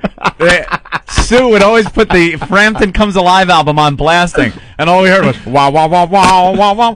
Don't you feel like we do? That wasn't Frampton. That was actually you going down on Buzz. You know what? The old man hooked me up with her as well. I mean, The old Really? man did a lot for us that way. Oh, there it is. There's some Frampton. Is this bringing back memories, Oh, it's bringing boys? back such memories. Jesus. Yeah, I think the old man was banging Sue also. Probably. Yeah. All right, wait, so Joe was a little older, so you were only 15 or 16 banging the 32-year-old? Yeah, I was about 16, I guess. Yeah, and he was banging the 32-year-old and wanted to switch at midnight. What, you guys had a little conference in the hallway? Yeah, yeah. 'cause In between we knew. bangings? We saw Sue breaking out the Frampton album. We knew we were getting laid. So, Real tag team. yeah, so Joe wanted to do the switch, and, man, I had, believe it or not, Buzz with the unibrow, the big 70s Earth Mama muff, the big Amazon woman was bad enough. But this is telling how bad Sue was. I wanted no part of her. There was nothing about Sue that was turning me on. She was much too old. She was thin, though. She was thin. She was small. She was emaciated. She had flapjack tits. She had two kids who were in the other room. She had two kids in the other room. Dude, What? Wait. In the other room? Yeah, there was another room that the kids were in. This was a flop house. Oh, it was I swear to God, man, I would have gone through 5 Sues before I would have taken one Buzz. You wanted Buzz. You were the one that recommended the switch, that suggested the switch at midnight. Dude, that was because I was 15 and I figured, what the fuck? We were screwing around. It would be fun, something to do. Switch it up a little bit. Horrifying. What were the kids doing while you were banging their mother? They're probably playing with Legos. Who the hell knows? Who the hell knows? But Did they call you Daddy, Joe? The girl walking in one time on me. Oh, great. The little girl walked in. On us one time. She was like 7. I know, and she was only about maybe 6 years younger than me, right? Can we find any of these people? Who knows? I don't know. That guy, what the hell's going on in California? Sue's probably which probably hippie got the colony should we check? Oh my, you guys are a bunch of hippies out there. Hippies. Bras with Tom Jones last night. Who knows? Probably. She's old. Old She's broad. old by now. Joe, you had a great father, man. Yeah, I'm telling you. He liked to. He gave liked you to guys party. pussy. That's for sure. He gave you guys poo-ha, man. Guns, I remember. alcohol, Yeah. and guns, alcohol, and the bitches. He hooked us up. You know what my Horses, dad gave me? booze, bitches. My dad gave me a good jump shot. There you go. That's what I got from my dad, a good jump shot. I used to come And really good ball handling skills, and you guys are getting poo-ha, man. I used to come home from school. I went to Marco Forster Junior High School, and it was right by the stable where we kept the horses. So I would get done with school about 3 o'clock, walk back to the stable, and every day my father, who for some reason couldn't hold a job, was sitting in a chair with Chato, the Mexican guy that had a horse at the same ranch. And they would just sit there drinking what they called yambos. They were the big 40-ounce beers. Why don't we get another yambo, Yoey? And then they'd sit there just drinking beer. And when their wives or girlfriends would bitch at them, they would look at each other and go, I'm going to get me another one. And this was their life. Riding horses, drinking, and banging. screwing girls like Buzz and Sue. Yeah. So he was getting us right in line to do that. And Drinking beer, riding horses, and screwing women. Making homebrew. And making the homebrew. They used to get these casks from these whiskey factories. Big wooden barrels. And they would take them back to the ranch, fill them up with like 5 gallons of water, and then roll it. Every couple of days you'd roll it like a quarter roll. And then after a month, you'd drain it out, and you'd get 1 gallon of liquid that would come out. But it was like pure alcohol that it would leach out of the wood from the casks. And we're kids, and they're giving us shots of this stuff. We were fucked up. I mean, completely hammered. What a great way to be raised. Dude, you drank a glass. You had it on the rocks. Yep. And stood up from That's a how I lounge drank at chair. 13. On the rocks. On the rocks. Go ahead, Joe. Joey. Yo. Yeah, go ahead. Go ahead. No, and then you proceeded to go straight down to your knees. Oh, yeah. Took a big shot and just went thud. Passed out. It was great. Why straight down to your knees? Buzz was standing in front of Anthony No, there? I wouldn't have gotten on my knees for Buzz, that's for sure. Looked like tumbleweed rolled in her lap. All right, you know what? To wrap this up, you guys got to tell the story of Mom finally calling out to California and going, boys, it's time to come home.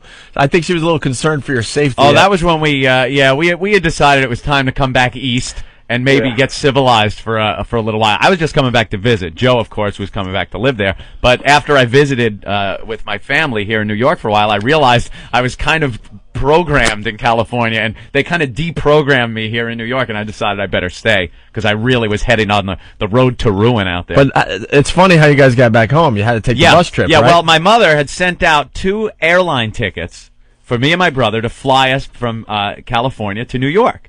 So my father got the tickets, went to the airline, sold the tickets, took the money, and bought us 2 Greyhound bus tickets, and put us on the bus. And there we were on this 2-week-long But you excursion. can't be pissed at him because he gave you poo-ha, man. There you Riding go. along with hookers and pimps. Yeah, so we were taking a bus all the way from California, L.A., to New York City. And it stopped at every city. You know, we stopped everywhere. And the collection of dregs of society, male hookers, hustlers, girl hookers, pimps, and I'm talking like Huggy Bear pimps. These guys with the fur hats and everything. It was just a collection. An Ouzo bum who had a bottle of Ouzo with him the whole trip that everybody, when he passed out, would take and pass around the bottle. And we were drinking this bum's Ouzo. This hot chick we met that was getting off in Cheyenne, but decided to hang out with us all the way into New York. Who knows what happened to her? Probably murdered or ended up a hooker. And then we finally get to New York after 2 weeks on the road. And right when we step off the bus, we get arrested by NYPD. This detective comes over. Came up to me and grabbed me by the shoulder and said, "Excuse me, boys, you have to come with me," right? Mm-hmm. And now you left out the fact that I was smuggling in Thai sticks. Right. Now the cop goes, "Come with me, get your bags." And we're like, "Oh my God, Joe's got like pounds of Thai stick." How old were you, Joe? Oh, God. Probably How old was 17 I? now. I think you were 17. Oh, I was about 17, 16, 17. And he just like a load of Thai stick in his bag. And the guy goes, "We're going to get your bags, and we're going to check you out," you know, because they thought we were runaways. They thought we were runaways coming into New York to, you know, hustle or something. So thank God that girl did follow us from Cheyenne and just hang out with us on the bus. We told her, "Could you get this one bag and get it immediately before we get there?" And she ran and got the bag and actually didn't steal it and took it. And then the cop goes to call my mom up, and I'm like, "Could you just identify yourself and first say your kids are fine. I'm NYPD and I've just took them and I want to verify that they're not runaways." He gets on the phone. "Hello, Rosemary? Yes. Do you have 2 sons, Joseph and Anthony?" Yeah, and you just, my mother's horrified. This guy just strung it along without like telling her we were okay. Guy was a real prick. But we got off the hook. God, remember the knives that the old man gave us? Yeah, he like confiscated our knives. My side, and the cop was patting me down. You know, he goes, "Oh, what's this? What's this?" Puts his hand over by his gun, takes the knife away. Yeah, what a collar. Yeah, what a collar. Getting the Kumia boys. Goddamn hysterical. Yeah. Well, thank you for the memories, Joe. I forgot about Sue. All right. Well, more stories than that, though. For another day, all the Mojave Desert. I know. Shootings and everything. Yeah, we'll talk about the shooting next time you call in. I saw more shootings than Puffy. Yeah. On an entire show, too. Yeah. Oh, that's a great story, but you're going to have to tell it live in the studio, though. But, Joe, bashing Buzz when you're banging a Sue is a little much.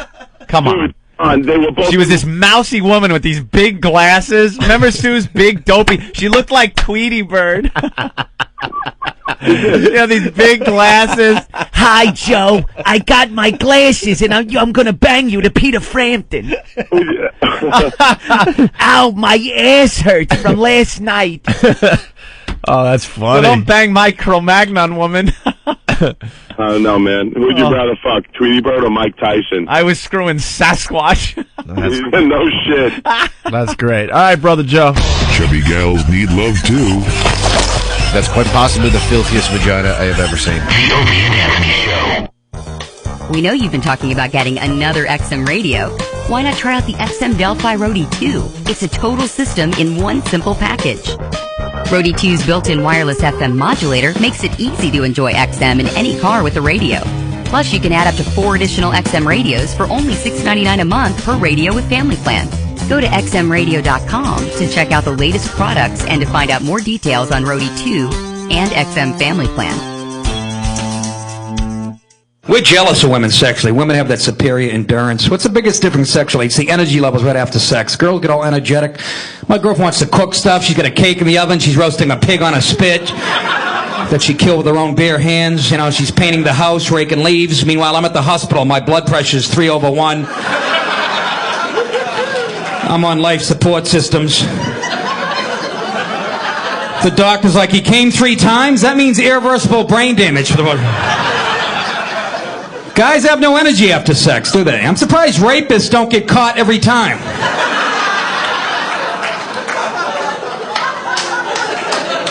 So, officer, how'd you apprehend the suspect? Well, he chased him 50 feet and he passed out. Where's the woman? She's in the woods doing jumping jacks. After I have sex, my legs are like a newborn calf. You know, I'm in the kitchen in my underwear trying to make a sandwich. I look out the window. She's putting in a built-in pool. Yeah, is 80 feet deep enough, honey? What did I shoot into you? Crack? Sit down, for crying out. We'll have sex tomorrow night and clean the garage. You know what I mean? After a good blowjob, I need a walker.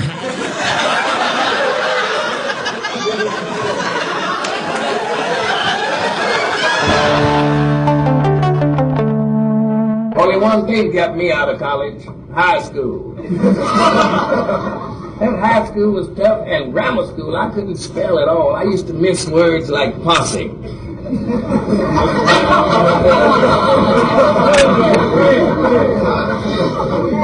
And count.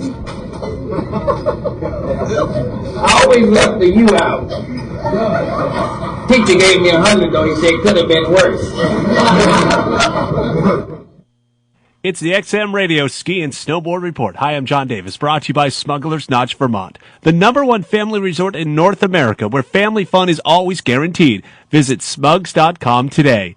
The holiday skiing is probably at its best point right now, with some comfortable temperatures on the eastern mountains, like at Bretton Woods in New Hampshire, ready with over 3 dozen runs and some tubing terrain as well. At Killington Pico, they combine for over 50 miles, including the Bear Mountain Open at Killington, Okemo Mountain on 5 mountains and over 80 runs, Seven Springs into Pennsylvania with over 30 trails open. They stay at full operation. Snowshoe Mountain, West Virginia, continues down 56 runs. The halfpipe opens up on Saturday at Snowshoe. Out west, where Breckenridge continues down 120 runs. Jackson Hole has some fresh snow for 65 trails. Park City with over a half a foot with over 90 runs. Deer Valley, Utah heads down the fresh snow for 80-plus trails. Mount Hood Meadows with some fresh snow as well. Over half of their runs now open. I'm John Davis with the XM Radio Ski and Snowboard Report. Now you don't have to miss a minute of XM's two-headed baby known as Opie and Anthony. Get XM Radio online and hear O&A stream 24 hours a day on the internet. That enough for you? Get a free trial today before they go on trial at listen.xmradio.com. You'll also hear all of XM's 100% commercial-free music channels, plus XM comedy and some of that other XM special programming stuff they do. Don't wait. Go now. Act immediately. Go to listen.xmradio.com and sign up for a free 3-day trial. Say, Jim, nice real. The worst of Opie and Anthony. Is this some sexual reference? XM 202. The Opie and Anthony Show. Everybody say, when you hear the call, you got to get it on the way. Word up. It's like coming for your one shot. No matter where you say it, you know that you'll be heard. Damn good smoothie. Oh, fantastic. Damn good smoothie. Banana orange. Mm-hmm. What did you get, Opie? What? Did you get a smoothie? Just a banana. Well, when I send them back for another one, I'll be glad to treat you to a smoothie. They're really good. All right. The O&A virus spreading across America thanks to XM Satellite Radio. Can I ask a question? Yes. This has been bugging me for 2 weeks. Every time I go into the bathroom, the goddamn window is open. Who is opening the window? Is it you, Noah? It is freezing. It's 35 degrees out. How bad are somebody's log fumes? Leave the fucking window closed. You know, you're right. That bathroom is freezing cold because the window's open. Some germaphobe is, I got to open the window to get the dirty germs out. Why? You want a bathroom all hot. Yeah, and steamy. You want to smell what the fella next to you had for lunch. Nothing better than leaning your head into this dog going, hey, pastrami, and he laughs, and he gives you the old knuckle to the chin. But I went in there and I closed it earlier this morning. So if somebody went in and opened it, I would like somebody to fess up. Reopened it. Ben? No? He doesn't know? I thought he was coming in with an answer. No, you know who's opening that bathroom window? It might be Ben, because that gust of wind maybe hits him when he opens the window. No, I actually opened it because it smells like shit in there. No, it doesn't. Wait, You're psycho. You're the one that opens it every I'm morning? not the only one that does it. Oh, so Ben is... Exactly. Who else does it? It's 30 degrees out. I'm trying to shit. It's not 30 degrees My out. bag is gripping me like a little hornet's nest. Dude, first of all, you destroy that place. So when you go in there... You really teach that bathroom a lesson. Well, you're not supposed to go in there and eat egg salad. You walk in, you take your dump or your leak, and you leave. It's not supposed to smell good in there. It's a men's room. I miss Richard Dreyfuss with AIDS. Yeah, we do miss him. That used to clean the bathroom in NEW. Gloves. Yeah. That guy would put a yellow... he would have welded that window shut so no one could open it. You know what used to suck about that guy? He would always be there when you had to take the dump. We used to get these limited times where we could actually squeeze out a dump. Limited times? We were playing 18 minutes of commercials an hour. Yeah, but there was You always can't take something a dump going on within- where it was hard to run all the way down the hall to get to that bathroom. And you didn't take know the if, dump. and you didn't know if Norton was banging some chick over the some toilet. chick over the toilet, which he'd been known to do. How many times did you exactly. bang chicks in that bathroom? Not many. One or twice. The answer should be like never, because it's a work environment. But Norton's answer is not many. One time I whacked my bag with some chick in the stinky stairwell. Yeah. A couple times I hooked up in there. I got blown in there once. That was a great. NEW was fantastic. Yeah. Lots of nooks and crannies. For Oh, some places to leave action. loads all over. Now, But the in thing here, is, there's nowhere. It's all well lit. The bathroom there that we used to use for dumps wasn't just an NEW bathroom. It was for that floor. So other people from other offices would go into that bathroom. We kind of had like a private bathroom, outside the studio, but we made it we made it no crunch the zone. crunch-free zone because it stunk the entire green room up. Right. You could take a dump in there, and then the door would open up, and it would just stink awful. the entire floor up. So we said no crunching, that's for urination only. And then the other bathroom, you'd run down there, and there was Richard Dreyfuss with AIDS cleaning up with his big yellow gloves on, the door propped open with his cart, and you're like, it just wrecked. I can't now take a dump. Going to be making some noise. Oh, man, and when one of those logs got stuck, he would just put that yellow glove on and go to town to make sure it went down that bowl. He'd choke it. He would choke it and break it apart so it went down with his bare hand. If you had trouble taking a dump, he'd actually pick you up and bear hug you from the front and help squeeze it out like your toothpaste, that faggot. I remember one time I was on a bowl and I'm dropping what was awful, some type of a miscarriage in the toilet, and I see his foot come under my stall and pull a piece of paper out that was sticking halfway. Ugh. That guy has the worst job, and he loved his job. He really did. He took his job very seriously. I don't know what his name was, but I hope he died in the 2 years that we were off. Tragically. We kind of like that guy. I hope he was at his kid's wedding and he had a stroke while cleaning a bathroom. We like that guy. We didn't like him. I didn't do anything to you. I didn't like him. He ruined about 40 dumps. He should die in a tuxedo scooping a toilet out. Dude, the guy was making $15,000 a year to squish logs so they could go down a bowl. And I bet you he wasn't making anything. He probably showed up voluntarily to do it. And you wish death on the guy? He did ruin a lot of dumps. All I ask is I'm alone in the bathroom. Do you know when you're walking? No, you don't ask for being alone in the bathroom. As soon as one of us wants to go to the bathroom, you follow right behind To take us. a whiz is fine, but I gotta take a dump. Right. I want nothing. There were times where I'd be walking down the hallway when you got the pain where the back of your thighs hurt, there's only one thing going to fix it. You know, getting in there and releasing. Yep. And your body knows that you're approaching the bathroom and starts winding up, and you're around that corner, and there's Richard Dreyfuss with AIDS with his cart and his gloves, and you're just, God, I'm already in the mode. I've started the wheels are in motion. That gas pain where you're unbuttoning your belt, undoing your belt, and you're afraid that if you sit, you're gonna shit on the way down. You ever have to? I've actually had to stand over the toilet and not bend until that one gas pain. 'Cause Right. If I try to bend, I'm gonna shit down It's the back of my all leg. over. Those are the best. And you hold it until you get the chapter you want, and then you just start reading release. Why is it you have to get to a page I don't and know. start Well, reading? I'm thumbing right through this Goddamn particular chess ads. problem. I like to read chess books on the toilet. I'll actually hold it until I get to the right Kasparov game. I'm a weirdo, yeah. I have a pile of Popular Mechanics. I read popular mechanics. Hey, what's new? Let's see what's coming out. Hey, look at what was out 100 years ago today. I'm not in long enough to read anything. I'm not in there long enough to read anything. I'm trying to figure out a way to get a magnetic chessboard so I can bring it in the bathroom so I can work out chess moves on the toilet. Chess moves. I swear to God, that's all I want to do. Play chess on the toilet. How are you not in there long enough to read? Yeah, what do you just poop and leave? Yeah, I'm just real quick. There are times that you'll just be relaxing. You're done with your business, but I'm not done reading. No. And then you get the big butt hickey ring. Dude, and you wind up walking out. You look like a newborn fawn. I'm walking out on your asleep legs. I'm back to being regular. Yeah, but you could be regular and still hang out for a quick Get up read. at 4, 3 quick dumps within 15 minutes. Done for the day. Do you really? Yep, done for the day. Jesus, back to normal. Cancer patient bowels. 3 dumps as soon as you get up. 3 dumps, You in one the after military? another. It's the Get out of that head! It's the weirdest thing. I want that head so clean that Opie himself will be proud to take a dump in it 3 times before he goes to work. I once had one stuck.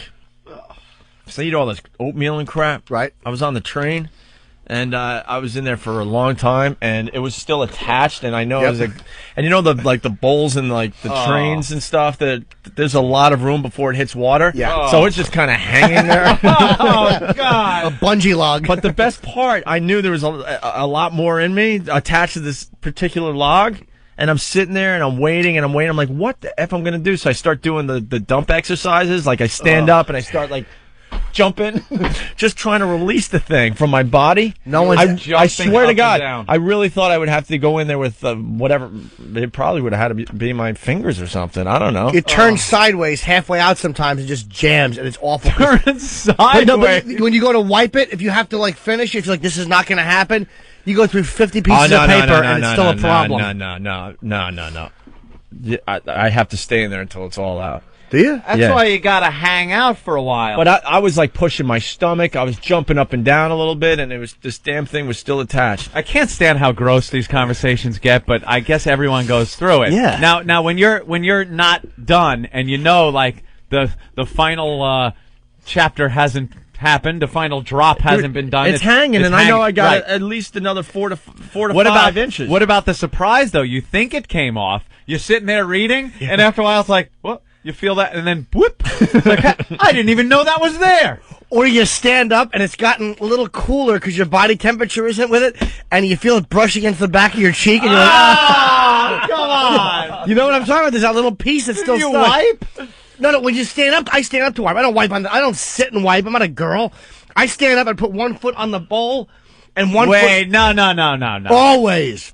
I never sit. Don't look at me like I'm weird when everyone's laughing at you for your wiping Dude, habit. I stand up when I Why wipe. do we have to have the demonstration? I just feel the way I'm talking. That's really how you wipe? You stand up and put one foot on the bowl seat, and the other foot's on the floor, and I actually lean forward and arch my ass out. It is very bizarre, and I wipe this way I can get in there. I want it clean. Oh man! You guys sit on a toilet and wipe? There's oh God. You don't sit. It's a bend over thing, so you're almost your head is like between your knees, right. but you're still sitting. Never. And then you reach back and you take care of business. No. There's no standing. Dude, it was embarrassing. That defeats the purpose. You're messing stuff up by standing up. When I was in Iraq, one of the problems we had to use these bathrooms the soldiers used, and they're like these little portable tents that have these 10 stalls next to each other. Yeah. And when you sit, your feet go straight out, and there's a leather curtain. So I think they just don't want you on the toilet all day, so they make it slightly uncomfortable. So I would do that to wipe my ass, but my head would poke out of the curtain, so people walking into the bathroom would just see me half leaning out of the curtain. But it was the only way I could wipe my crack. Oh, these are so sick. Yes, Ben? I got a great one. My old apartment, when I first moved to New York, I had this little apartment. I was dating this girl, and I'd come home, and I'd taken a dump, and it got all clogged up, and I didn't have a plunger. So imagine what it was like. I had to go down to the doorman downstairs and come back up. That was a pretty bad one. Nothing That's worse. Brutal. Nothing worse than the overflowing toilet at someone else's house. You ever have a log overflow over the top of the bowl? When I learned this at a very young age. When I see the water coming up in the toilet, you get that panic. You panic, but right away I lunge under the toilet, and It's a race against time. Will the water reach the top and overflow, or will I shut that valve off quick enough? Where under the toilet is that? Under every toilet, on the side or under Yeah, the it toilet, has that little knob. is the little tin valve. Right. That you must turn quickly. Oh, I didn't know that. And it shuts off, and right when the water reaches the top, but then you got to get rid of it. Plunger. What if there's no plunger? Fishnet. I have learned to use Little guppy fishnet. anything in the garbage pail. Sometimes I've used shampoo bottles at people's houses, where if the water goes down low enough, you wait long enough, it'll slowly go down, but it won't be unplugged. You take a shampoo bottle, shove it in there, and then pull it out real quick. It'll do it. Rolled up newspaper. If people read a lot, or a magazine, you roll it up, shove it down the hole, cool, and then give it a few pumps. And then you'll hear that. The crap's down. I'm off the hook. Because you don't want to, Oh, you don't want logs in your little bath mat. Little pieces of fetid dump. You'll never get that stuff out. Telling you. Yeah, Bill brings up a good point here. Bill from Colorado. Go ahead. Hey, man, I was listening to Jimmy talk about the position he's in when he wipes his ass. When I was a kid once, I think I walked in on my sister. I think that's the same position girls get in when they put a tampon in, isn't it? You know that's what's on the box. You're probably right, yeah. That's the instruction on the box. It shows a girl how to stand. That it's 1 foot on the toilet, 1 foot on the floor, and then the insertion. For me, it's just to get my crack nice and clean. That's why I do it. I don't have a very hairy crack, but I like it clean. I'm a weirdo, but I like hygiene. Oh, you could like it clean, but you don't have to use that position. Dude, I dig my finger way in. I look at every piece of paper. Right, I do. It's not gross. I'm clean. Rick, what's one going of you on? guys could eat my ass right now. It's fantastic. You actually penetrate. Oh, yeah, always. Do you use the little wipes that they have? I actually now? bought them recently, and what I'll do... Aren't they a treat? Not every time, but if I usually shower after. If I'm going out, I'll shower. But I'll take toilet paper, I'll wipe it, I'll use the wipes and get it, like wrap the finger in the wipe and then push it up, pull it out. I want the whole channel clean, dude. I don't just want the outside. You guys want the outside. That's why you get skid marks. I never get skid marks. Ever. I don't get skid marks. You guys have told years ago. Well, I'm just saying. Well, that's because I had the Years flu. ago. It looked like a used shoe shine rag because I had the flu. I have the flu sometimes.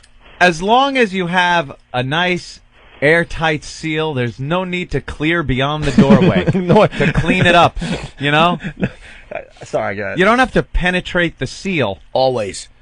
If a chick's giving you a Hummer and she licks your bag, it's going to reek. You ever go down on a girl and smell that? I've had that happen where you're going down on her and like she parts her legs and like that smell of old Capicol comes up and you're like, let's go to Kurt in Jersey. What's up, Kurt? Okay, I give up. Go back to gay. We're doing pretty well getting the gay out so far. That's funny. We had that hot chick from Oregon this Yep. morning. She was Sarah. all right. And actually, Rick is calling from Oregon as well. Rick, what's up? All right, enough of this stuff. It's like I'm driving a big truck down the road. There's nowhere to pull off the road, and now I got to take a dump. Now you got to go. All right. that little gurgling. Is there anything worse than that gurgling when you can't do anything about it? Yeah, we call it You're the percolate. percolating. You're percolating. I had one before I got on a flight to Atlanta a few months ago. I don't know what was wrong. I wasn't sick, but I must have taken 8 shits in the airport. That's the worst place to take a dump. Everybody's got their laptops. Hold on. We got to go to the phones real fast. Uh-oh. Before we lose John. Go ahead, John. Hey, how you guys doing? Hey, you're going to bring up something that we talk about all the time on the show, but go ahead. Well, the way Jimmy wipes, he likes to keep himself nice and clean by wiping that way. Yeah. Yes. Well, the next guy who uses the toilet has to sit down where he just put his foot. The foot that walked across the bathroom floor through all the pee drip and all the pee tears and grit. Yeah, you raise a good point, but I'm talking. Most of my dumps, 80% of them are done at home or in hotels. But even so, I'm Willie Wipe when it comes to the seat. So you got to wipe the seat off. That's the next guy's responsibility. Yeah, okay. I thought he was going to talk about something else. How he Everybody will think about that the next time they go. You keep yourself perfectly clean, but then you have no problem diving into some whore's ass. I didn't say there are That no just amazes me inconsistencies. that- Yes, there are inconsistencies. And whenever I wipe my chest, I put my foot up. All right. Thank you, John. Thanks, bye. Al the cop from East Northport has a little story. At some chick's party back in high school, my bud had a crap that wouldn't fit down the bowl because of its length. So he took a comb out of the comb and brush holder on the girl's sink, sawed the log in half, rinsed the comb, and put it back. Oh, that's great. Nice. Despicable. Yeah, someone's wondering why they have a peanut in their hair. That's good. Welcome to the Opie and Anthony. Ooh, it's in my shoes. Ramon, clean this up. All of your favorite chart-topping hits can now be heard on a brand new channel, exclusively on XM Radio Online. Introducing The Eye. The biggest dance hits, dance remixes of pop hits, and chart-topping urban hits. Find The Eye. Only on XM Radio Online. Take a free listen at listen.xmradio.com. Unleash the power of XM performance in your home. Coming this holiday season, you can enjoy the best radio experience in your home from a component-style tuner that delivers XM's highest quality sound. Introducing the Polk XRT12 XM Reference Tuner, the world's first component XM tuner. Discover the full sonic potential of XM satellite radio in your home. Plus, add it to your family plan. You can add up to 4 additional XM radios for only $6.99 a month per radio. Go to xmradio.com for more details. Let's get it started. Have you ever been listening to your favorite song on XM when someone starts yapping during the best parts? What can you do? Well, with the new Delphi Sky-Fi 2, you can replay the song. It's the first satellite radio with replay and pause features. Listen to your favorite songs over again. Sky-Fi 2 for the car, home, and on the go. Add it to your family plan or give it as a gift. Go to xmradio.com to learn about all the cool features on Sky-Fi 2. Now available in store. We've made it even easier for you to give XM. Share the XM experience with your friends and family, especially with XM service gift cards. It's a convenient and flexible way to give XM service. And you can order gift cards, XM radios, accessories, and gear at the XM Radio online store. Check out XM's new online store at xmradio.com.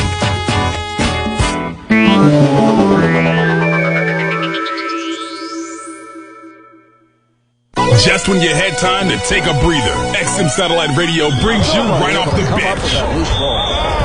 1 minute the passing lane was open. The next minute he's there. Get that weak stuff out of here. You hear that sound? He shoots. This is the hook It's shot. time to take off the warm-ups. College basketball on XM Satellite Radio. We have ACC, Big Ten, and Pac-10 round ball, baby. It'll be a full slate on channels 180 through 188. Huge rivalries. ACC, North Carolina and Duke. Yeah, Hills. Yeah, Hills. Blue Devils. Blue Devils. Arizona, UCLA. Go Cats. Go Cats. Yeah, Bruins. Yeah, Bruins. Indiana and Purdue. Hoosiers. Hoosiers. Boilermakers, Boilermakers, Boilermakers. Oh, yeah, and we have much more. All season long, we're taking it hard to the hoop. The defensive pressure continues. That was With college basketball on XM Satellite Radio, it's the ACC, Big Ten, and the Pac-10. College basketball on channels 180 through 188 on XM Satellite Radio. No one will outscore us. It's the O&A virus. XM 202. XM News, talk, sports, and information. It's everything all the time. He's up on the gay shit. Oh, Jim. The worst of Opie and Anthony. You didn't wake up like Ben today. Ben isn't in today. Why isn't Ben in? He called me. I got up at like. I was up at like 3:30 this morning, and the phone's ringing. It's Ben saying that he's just shitting like he's never shit before. Ooh. And he says, I would rather deal with this at home than at work. I'm like, yeah, whatever, dude, because we don't want to deal with it.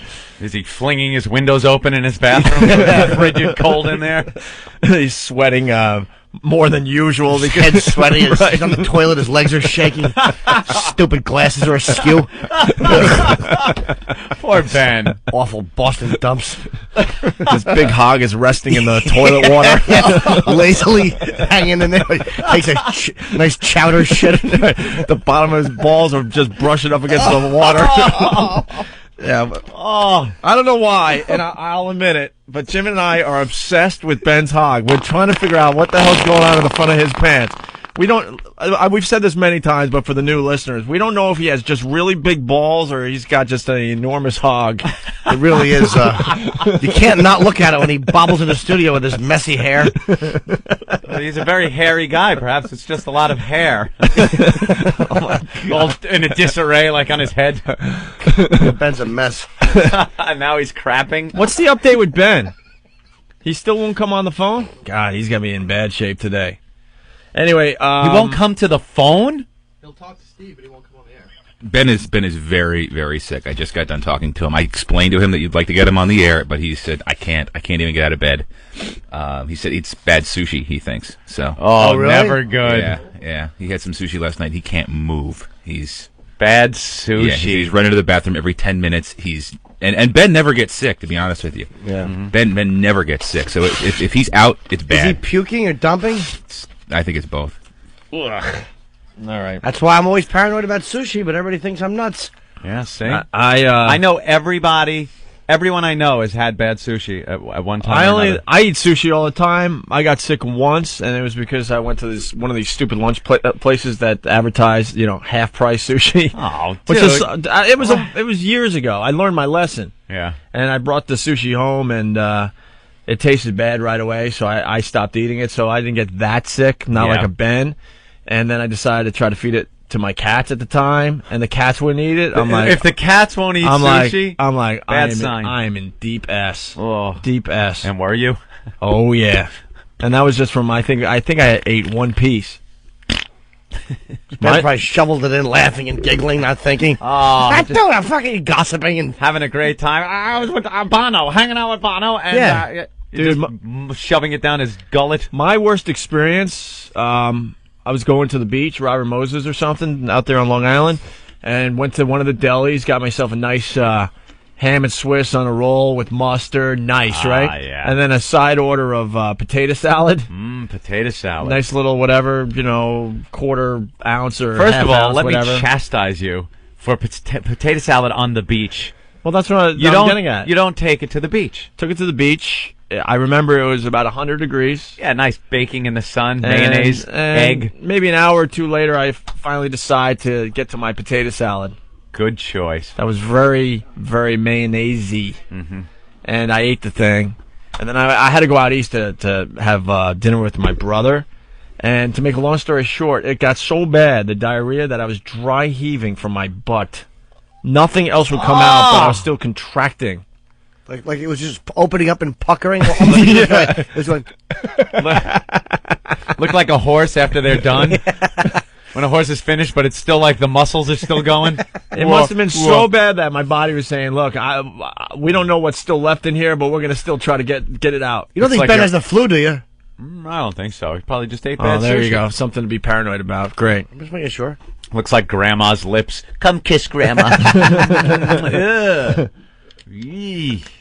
All right. Poor Ben. I feel bad for the little messy-haired little guy. Little awful body. Little fella. Well, let's get into some show stuff. Glasses all askew, fogging up from the heat coming off of his body. He's got a bucket in his lap. Puking and shitting at the same time. That's a tough thing to do. Yeah. You don't know where to go. You flip around. Do you get the garbage bucket and sit there? Or do you... You ever puke and shit at the same time? No. Can't say I have. Well, same thing happened with the potato salad. I know some people that Toilet, thank God, right next to the sink, because how else do you figure that one out? I've heard stories of people that go to woof, they go into the toilet, and it shoots out on the wall behind them. It's a hysterical image, but I wouldn't want to be there.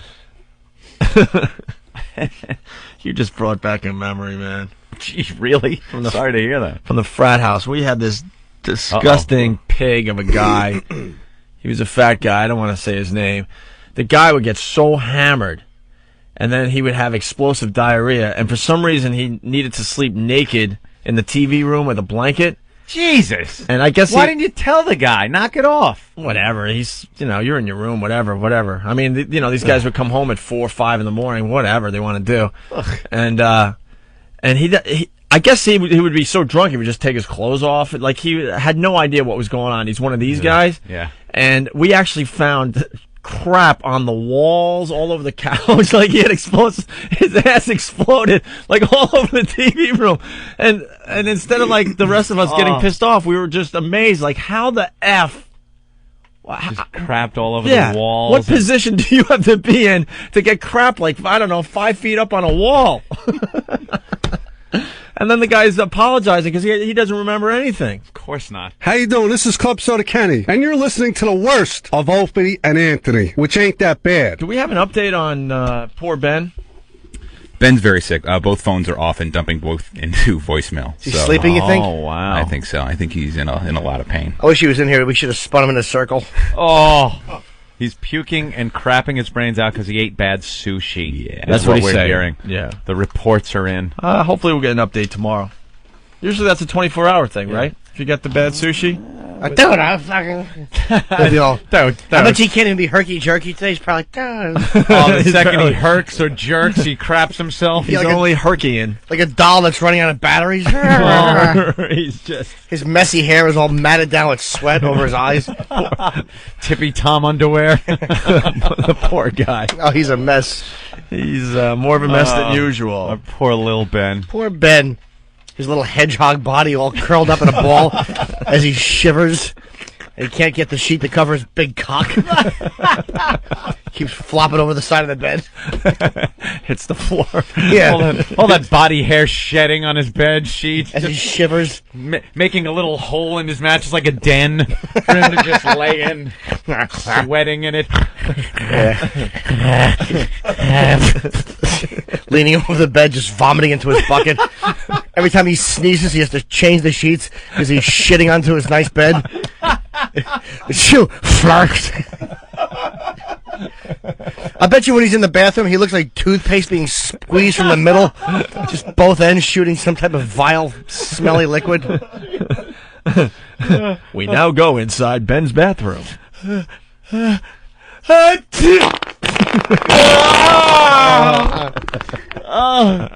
God bless me, dude.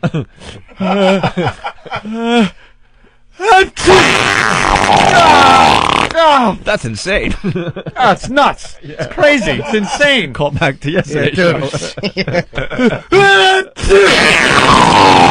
Oh, that's crazy. That's nuts. That's insane, dude. Dude, my friend in Boston. As he's clapping, dude. He's clapping and herking as he's puking and shitting.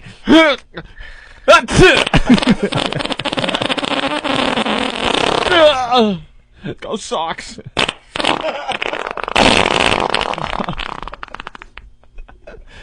Oh, bad sushi. Toilet bowl's glowing. Poor Ben. That big head, it's hard to get it completely over the toilet because when he bends over, his skull hits the lid. So he pukes half on the front of the seat and half in the bowl. He has to go sideways so that big head doesn't hit the upturned lid. Keeps clanking the septic tank. Clank. You hate when you're sitting there like, Nothing came out. I go,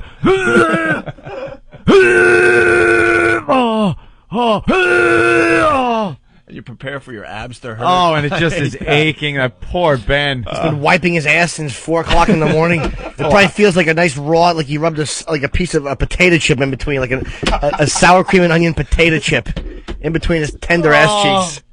It's all red and sore. First time his abs have felt any kind of workout. Yeah, he's gonna come in with a 6-pack of abs tomorrow. All buff, little short arms. Ben's a disaster. That's why he can't comb his hair. His arms are too short. That poor guy's at home Yeah, suffering. poor little T-Rex body. Can't even. Tries to comb it, but he's herking and jerking, so his hair goes all over the place. He probably wipes his ass by rubbing it on the rug like a dog does. It's called scooting. He scoot on the rug. Oh, dude. Yeah, poor guy. Liquidy, awful dump. Oh, you know it's just a bad day for him at I'd like to see that guy from Pennsylvania giving it to Ben in his dumper while he's puking. He can't even shit. He's so filled to the rim with shame. He's being brutally raped on the radio. Oh. Wow. And Ben hates when we talk about his personal stuff or his Oh, I cock. know. I can't stop talking about it. I wish he was here. He hates it. Yeah. Oh, that bathroom. Who's going to clean? Does he have a maid or something? I hope so. A street team of some sort. A street team. Looks like he threw a yoo-hoo into the ceiling fan.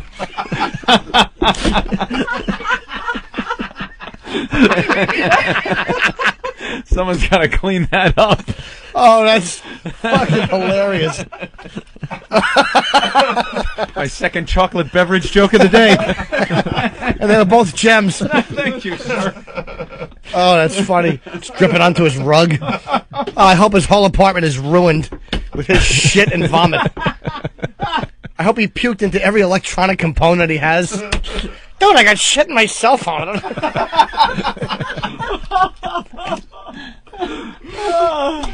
That poor guy. The only thing that would make me happier is if I could lift up his sheet and cut one of my vile farts and then watch his sweaty forehead be too sick to get up and just vomit. Spray Lysol. He can't do anything. He's going to puke like the Exorcist. Just lay there and vomit pea soup into your pillow. Powerless. Oh, the poor son of a bitch. That's awful. Steve, any just talked to Ben. He's on his way to the doctor, I believe. Oh, is he listening? He's listening. He said, "Is it you that keeps trying to call me? Knock it off." Is he feeling a little bit better? Not really. Gotta He said go to the doctor. He's in bed. He can't stop sweating, and Can we call out? So he's back to normal. That's good. When can he sweat? He's one of those guys that would like be the polar swimmers who would sweat when he gets out of the little hole in the ice. Yeah. Who's that guy ice fishing naked, sweating? Oh, he's going to the doctor. Yeah, He sounds serious now. No, he's fine. He doesn't sound like he's in good shape. Has Every he been time taking Pepto-Bismol or something? Yeah. He We said just he went want to to say hi to him real fast. he won't. He sees the number on the cell phone, and he just won't pick it up. And then he calls my other cell, and he goes, "Stop it!" What does he think he is, Earl? Yeah. That phone Exactly. etiquette? Oh, God, is that funny? I wanted him to hold the phone by the bowl while he was releasing. That's what I want to hear. Definitely. That's what you Ben do. isn't that kind of guy, though. You Not know, at all. He doesn't like. He's very embarrassed. He's by very his- private his about bodily his functions. Bodily functions. I remember when we were talking, we were doing dump stories. He was very uncomfortable. Very uncomfortable. He opens the door in the or the window in the bathroom here and freezes everybody out. I'll bet you when he was a kid, he was known as Big Duty's Ben. Like, I'll bet you in kindergarten, he clogged a couple of toilets, or he stood up and had the type of logs that were poking up through the seat, and the other boys and girls noticed, hey, it's Big Duty's Ben. Stuck with him and gave him a complex. That's why he sweats so much. He's always nervous that they're going to stick up and give him away. They're going to think of my little name that they gave me and taunt me with it. Big Duty's Ben. Carlos from Long Island. Ben's a-hole looks like the back of the Batmobile. That's good. Do you realize who you hired? He's a disruptive influence. Anthony. He happens to be a dwarf. What horrible people. Our new bosses said you guys could get as crazy as you want. They keep creating new ways to celebrate mediocrity. Opie and Anthony Show. It's psychotic. We know you've been talking about getting another XM radio. Why not try out the XM Delphi Roadie 2? It's a total system in one simple package. Roadie 2's built-in wireless FM modulator makes it easy to enjoy XM in any car with a radio. Plus, you can add up to 4 additional XM radios for only $6.99 a month per radio with family plan. Go to xmradio.com to check out the latest products and to find out more details on Roadie 2 and XM family plan. Listen to this crowd roar! The game that was born on the radio now joins the next generation of radio. XM Satellite Radio is now the official satellite service of Major League Baseball. Starting in 2005, XM will bring you live play-by-play from every MLB team, all season long, from spring training through the World Series. Now you can hear your hometown team wherever you are, all part of your basic monthly XM plan. Major League Baseball, coming to XM in 2005. It's radio to the power of X. You're in the house or on the beach or in the office. Your Delphi XM Sky-Fi is in your car. You know, there's a simple solution for this. Get the Delphi portable audio system for just $199. It's a dock for your Sky-Fi receiver, also a CD, MP3, AM, FM player. And right now it comes with a free charger and 6 free rechargeable batteries, a $60 value. Get it and you've got XM to go. Just visit delphi.com/free. Limited time offer. Sky-Fi receiver sold separately. XM service required. Details online. Everything they tell you about pot is a lie. Tell you pot smoking makes you unmotivated, a lie. When you're high, you can do everything you normally do just as well. You just realize it's not worth the fucking effort.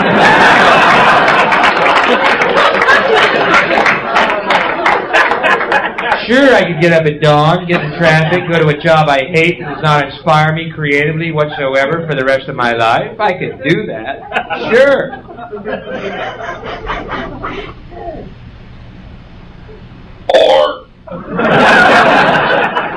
I can sleep till noon. Get up and learn how to play the sitar.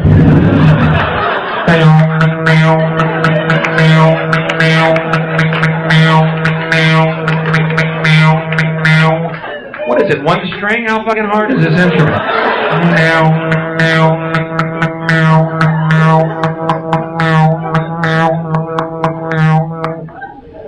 It'd be a better world.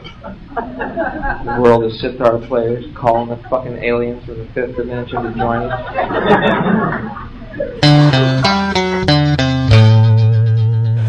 Here are some more men who ought to be strapped to a gurney and castrated with fishing knives.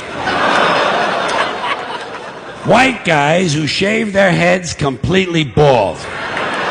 You know? They're so ashamed they lost 11 hairs, they're going to try to turn it into some kind of a masculine statement. I say, hey, you goofy-looking, baldy-headed fuck. Looks good on black guys. On you, it's ugly, repulsive, and disgusting. You want to be bald? Do what I did. Wait a while.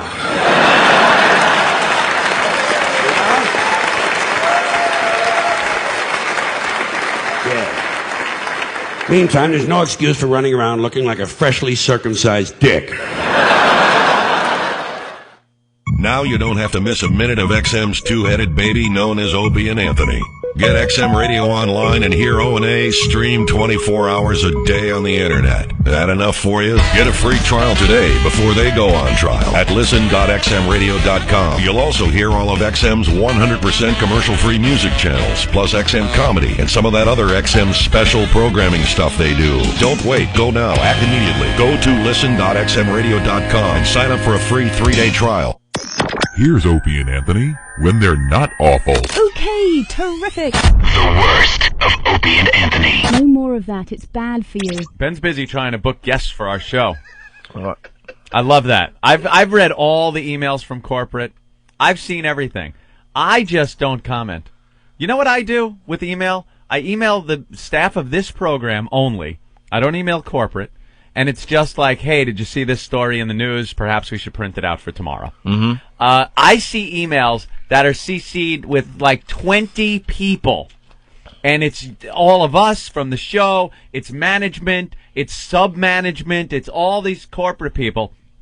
And the last one I saw was a couple of days back, and it was about guests. Right. It was about booking guests, high-powered, Opie, high-caliber guests they want on this program. Well, the people down there in Washington, yeah, they feel like we should have bigger guests on this show. Bigger guests They're will not make feeling the show more gooder. The Rich Vosses and the Carlos Mencias. No, These guys are all really good friends of ours and do really good radio. But that's the point. But I guess the Pablos.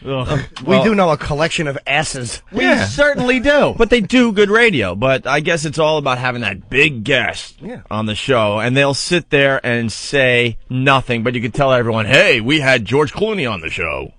Now, yeah. It's not there? Okay. Ben is now trying some of these contacts to see if we could get certain guests on the show. Because it's Ben's ass on the line. It's been hinted, look, if Ben doesn't get the bigger guest, he's going to go bye-bye. But let me tell you something. It ain't Ben's fault. I understand. This program is not inviting to people of that caliber, of that type of Hollywood guest, does not really want to sit here and discuss punching women in the face promos to sell their god-awful Hollywood drivel movies. Right. But Ben is trying. Ben's trying to get Brad Pitt. Yeah, Ben's trying, like you wouldn't believe. He called me at lunch yesterday going, all right, and he's laughing and giggling the whole time because he knows how stupid this is. Of course but it he's is. doing what he's told from the people in Washington. So who are you trying to get on this show, Ben? Dude, I'm on the phone. I'm on the other line right now with Johnny Depp's people. I'm going to get Johnny Depp on the show. That was the funny one. Johnny Depp and his people don't even know what XM Satellite Radio is. Of course they don't. Look, Ben's trying, man. He's trying. It's a a fledgling industry. Right. We know that. The people that are subscribed to XM, the people that work at XM, Yeah. the people that are involved in some way, shape, or form with satellite radio, they understand what it is. They see the potential in this. Yeah. It's going to be huge. It's going to take time, though. But the reality of it is there are still a lot of people that have yet to find out what's going on with satellite radio. They will, just like cable TV, they will. But where we are right now, it's very hard to call up George fucking Clooney and convince him that it's advantageous for him to come on this program to sell his movie. It's basically asking George Clooney if he wants to do an interview with a college radio station. Do you want to hang out with us? Right. That's pretty much what it is. Hi, George. Hey, George Clooney. Hi, it's Opie, Anthony, and a few of our friends, and we'd like to know if you want to come down and hang out with us. Maybe have a beer or something? You want to have a beer? You're not We'll that hang busy, out. right? Oh, we'll be talking to a lot of people, relatively speaking. If you would hang out with my neighbor down the street, it would be far less people you'd be talking to. But, you want to come out? XM Satellite Radio. Yeah, what?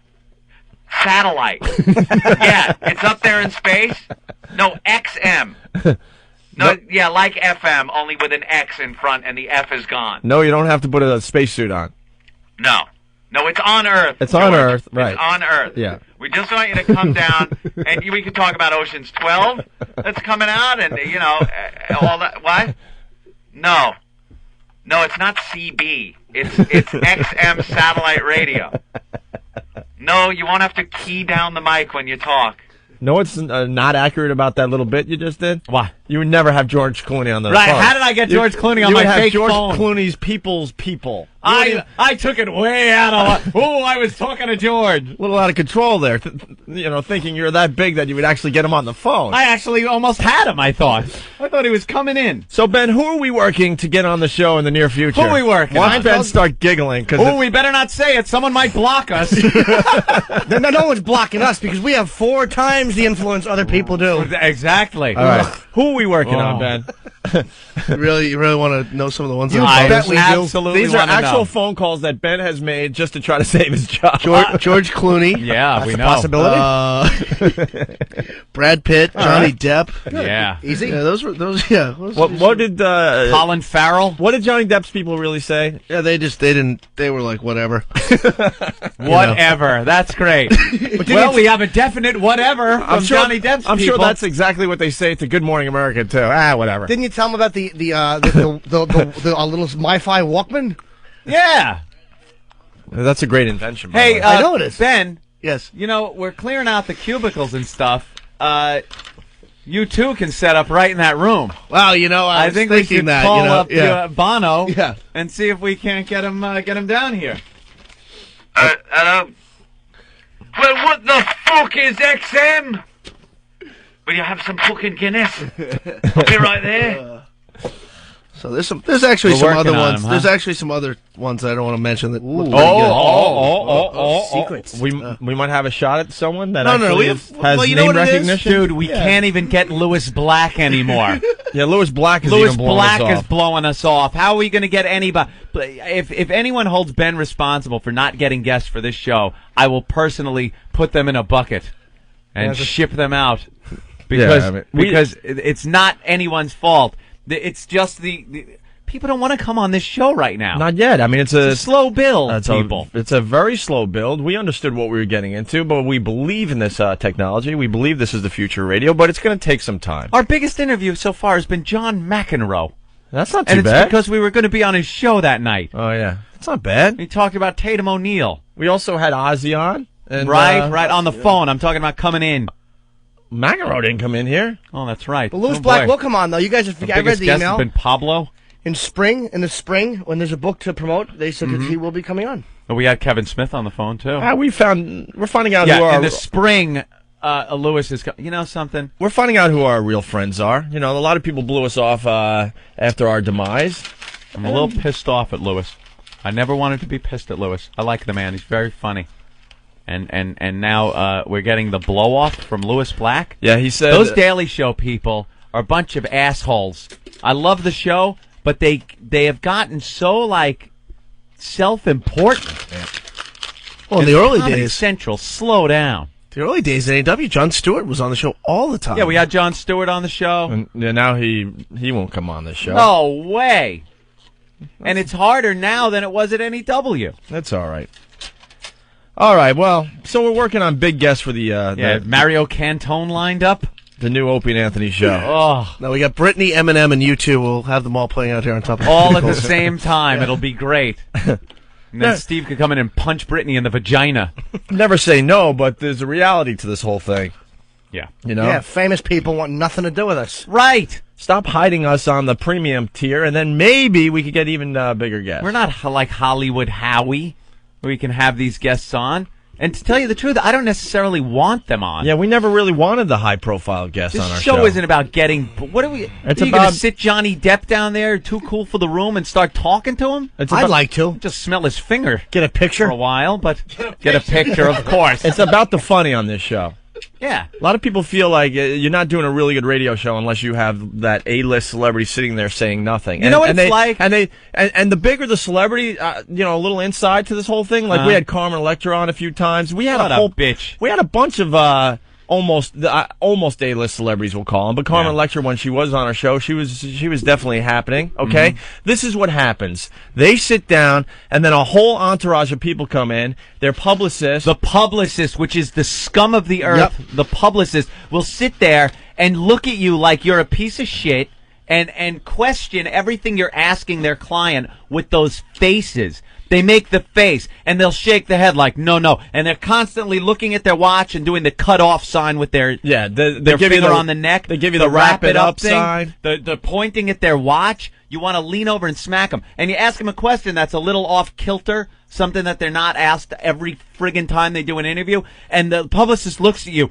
shakes their head no, and puts that scowl on their face. No, even worse. You want to reach over and choke the bitch? No, even worse. They'll pull their client out of the studio, or they'll cover up the microphone, or they'll say stuff like, "Don't answer that." Yeah. Crocodile Hunters, remember his publicist hung up on the call because she didn't like Hung the up. questions? That twat in a Oh, that's power right. suit? Remember that? Yeah. And the Worst. publicist, when you do the phone call interviews, they listen on another line. Of course. They got the hookup, and if they decide it's going to a place that they don't like, they'll just hang up on the interview. Yeah, and it's no fun to be involved with that. I don't like those guests. We don't really care. I mean, if it happens, it happens. But yeah, I mean, they can't be obsessed with us talking to the really, really famous people on our show.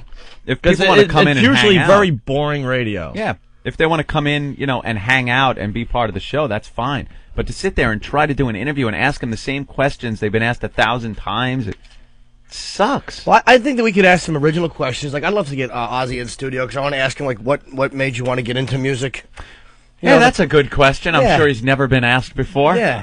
Like, what are you going to ask? All right, well, Enough. we do have a few guests calling in today. Who do we have today, Ben? We have some 9/11. Who do we got? Got the L list. I'm sure it's huge. Here we go. Got that call from Johnny Depp back, did Here ya? we go. Here's Johnny Depp's in at 9 o'clock. Britney's performing live at 8. On that definite whatever. Bono and the Johnny Edge Depp. are going to come by and have some Guinness with us. Nice. Here it is. Psyched. We're going to have the guest rundown every day with Ben. All right, Ben? Great. Who do we have today on the show?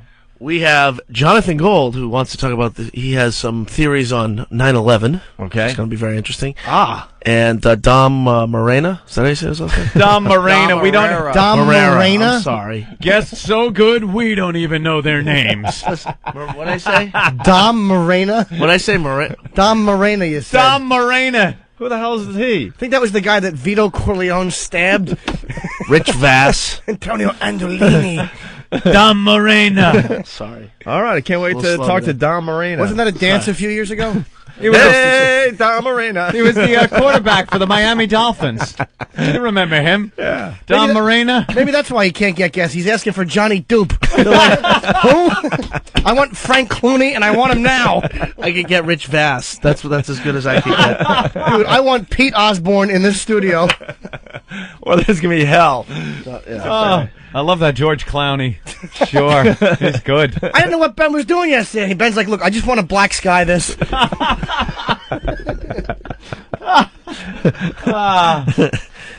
Sorry. Oh, this show is so stupid. Dom Morena. Dom Morena. Hey, Dom Morena. Jesus. I'm going to call him Dom Morena now today. Dom Morena. He's a very funny comic. Yeah, it is. Dom Morena. Hi, it's Jim Norton. And this is the worst of Opie and Anthony. You stink. I don't know if there's much to the story, but I was getting text messages from Ben. Seemed like the middle of the night. What time was that? Like 2 in the morning or something it was like late, that? yeah. Like 2:30 in the morning. Which I don't do that much anymore. If it wasn't a big noticed, deal, it thank wasn't God. a big deal. I won't do it if it's a big deal. And I texted Norton as well. And I was awake. I was walking home from the cellar. For some reason, it comes up as unknown. Whenever somebody texts me, I can't connect to who it is. I don't know why. So I just get this thing. I'm standing next to Bono right now. Yeah. Unknown. I figured it was Ben. But Oh my God. Okay. I got the actual text message. It was at 3:42 in the morning. I know, it was late. Wow. It was late. It was the Saturday Night Live after party. I know. And it says, I'm standing next to Bono. With lots of exclamation points. And that's all he says. You should have, continued the story, I man. had my camera, dude. I would have got pictures. He could have got a picture. I mean, I didn't have a camera, but he was taking photos with everybody. I called Jim because I knew Jim would still be up. So you went to the SNL after show party, whatever How they do call you it? get into that? I went a couple weeks ago. Yeah, it's easy. He gets in everywhere, dude. It's amazing. I know. That's It's why like he a works for the social show. The butterfly. guy's a social... Yeah, it's that's easy. enough.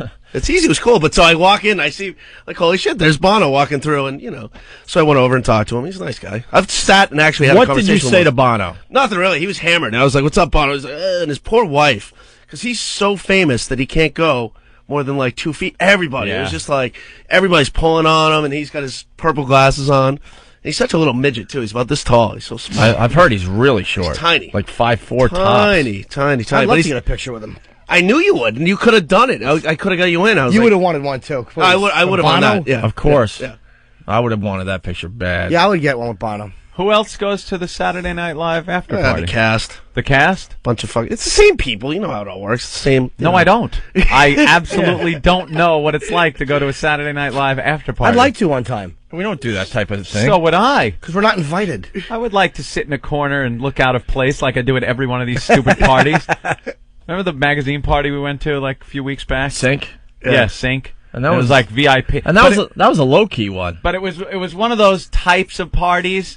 Like all the parties are like that, but it's just how much more famous the people are that are there.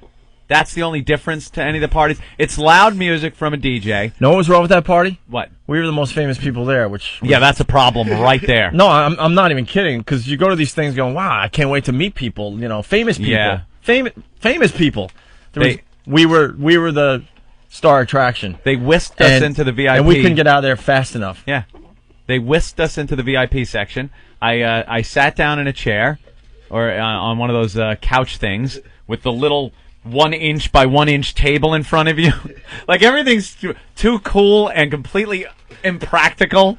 The little table can barely fit your drink on it, but it's a cool little table. The couches are, groovy, but very uncomfortable. And then they had cell phones that were wired down that you could use to call the waitresses to get you drinks. Hello. Oh, that's pretty cool, actually. Yeah. So you want to do talking to somebody else's filthy mouthpiece. But the music is just, there's like techno blasting so loud that you can't even talk to each other.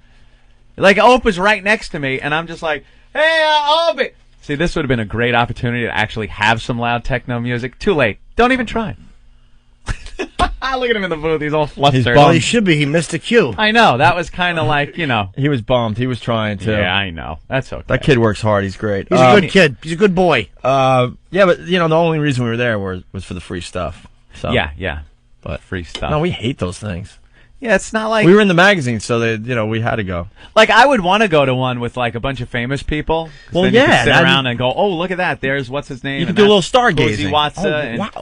Yeah. Oh, from that Ooh, show. look. Oh, my God, yeah. Oh, I know that guy who was in that movie. Hey, do you mind if I take a pic? No. Oh, yeah, Jim. Hey, can I take a picture? Brewer tells a great story about Nicholson going to one of the SNL parties.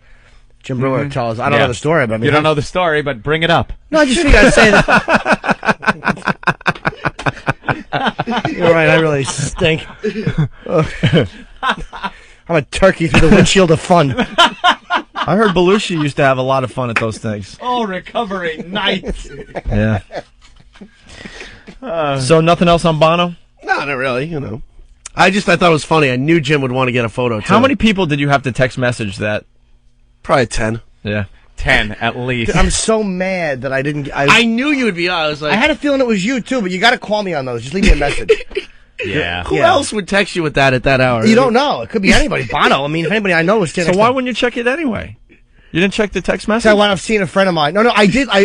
Sweetie, I checked the message, but it comes up as unknown. For some reason, it never registers who sent me the text message. He didn't know who it was. That's what he's saying. So you thought someone was just playing with you? No, I think it was one of my friends. I actually thought it might be Ben, but I didn't know. And I'm like, I don't want to call You him know what it at 4 in was? the morning if he's sleeping. No. I got it all figured out. All right, I'll tell you if you're right. You were busy doing something else. No, you're wrong. Totally wrong. To get a picture of Bono, I would certainly go. But knowing you would at least call Ben back going, is this for real or whatever? Because you're still up at that time, no problem. I'll tell you why. Because it was so late. Like you said, almost 4 in the morning. If it 3:42, wasn't him, I didn't want to really wake. late. I don't know what he's doing. Maybe It was he might really be late. getting late, or he could be sleeping, or he could be, Those parties having his start hair so late. fixed It's with a Ben. hammer. That's what I'm saying. It's Ben. You know he's still awake. Like, he could be standing in front of a fan with a no. saw, fixing his hair. Ben, who's the big guy now? Like, who's the big star on SNL now? I was saying that earlier. I don't know. Horatio Sands, I guess. Because I guess the old parties used to be like, there would be this hierarchy. Like the guys that would get a lot of airtime would hang out and be all rowdy and stuff. Does that happen anymore? Yeah, well, you know what it is, too? There's the actual cast party, and then there's the after party. So there's like... Which one did you go to? I went to the cast party, and then I tried to go to the after party. I knew the doorman at the door, but where the you cops... were shut down? The cops weren't... there was over the fire code, so I couldn't get in. But the invite was really cool. It was of the U2 iPod. It was like this little flyer. It was pretty badass. Did Bono go to the after party? I don't know, because I couldn't... It was just too much of a headache. You were at the cast party, and it was 3:45? No, they don't start till like 2. It starts late, and they usually keep it going And late. then the after party would have to be at what time? 4. 4? And I get home at like 4:45. Was Daryl Hammond there? He's a friend of mine. No, it's a lot of people. Daryl, I like Daryl. I did drop his Name name. dropper. What made my famous friend? So what? You were busy doing something. I'm telling you. No, I wasn't. There's a story there. I'm thinking if you're Jim's not willing awake to at tell. that hour, he's doing something. No, it was the You're seller. doing something, and you know it was worth a call back to Ben because you know he's still I awake, was and you leave- didn't make that call. So that means you were Because it preoccupied wasn't with concrete. something. It was nothing I could go on there. Oh, I'm stop. telling you. I did the cellar. I was done by like 2:30.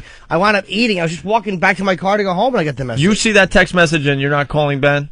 I wasn't sure. If I knew it was Ben, I would have called him in a I'm second. not buying it, Why man. would I lie?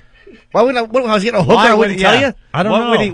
What could he possibly keep secret? Yeah, from I don't us? know. I was helping an old lady across the street. Because knowing you and your celebrity photos, I'm thinking you. No matter what, you're. I didn't know where it was. It could have been somebody in L.A. I know. Just brag. I didn't know. I know a lot of friends, dude. One of them could have just been, hey, I'm standing next to Bono. It wasn't like he said, come up to 48th Street or wherever Did it was. Ben pop in your brain at all? Yes. So? First thing, because I know he's a big YouTube But it wasn't fan. a sure thing. Yeah, a lot of things pop into my head. It was worth the call back. Have I ever called you when I'm jacking off? Hey, Hope, I was just thinking of you. A lot of things pop into your head. A penis. All right. Well, congratulations to Ben. Bono. Well, because Why, Bono's one of your congratulations? heroes. He's already hung met out. him He's hung before. out and talked with Bono I've met him before. for quite a while. Yeah, we at had a like a table 5-minute somewhere. conversation. How Yeah. about next time you put it's Ben, comma, just so I know it's you. Because most people's text message, they get I know. it. I don't Your know why phone's mine doesn't. retarded. What's Yeah, wrong that with is my weird. phone? They're practicing being cruel and unusual. The Opie and Anthony Show. No, it was the coldest winter, literally, that I can remember in my life. It was really nice weather if you were a fucking moose. If you had fur on your nuts, it was a festival out there. I didn't have a thought the whole winter. Seriously, I spent the whole winter, the only thought I had was, fuck, it's cold! Or it's cold as fuck!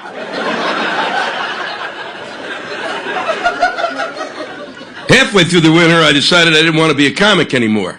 I wanted to be a bear. Because bears are more evolved. It gets cold, and what does the bear do? He goes, well, I'm going to bed! This blows! And then it gets warm, and he goes, well, fuck, time to wake up. They gotta stop reporting wind chill. That's nonsense. It really is. I don't know where they came up with it, why they came up with it. It's a lie. If they come out, well, it's 27 degrees today, but with the wind chill, it's -3. Well, then it's -3, asshole!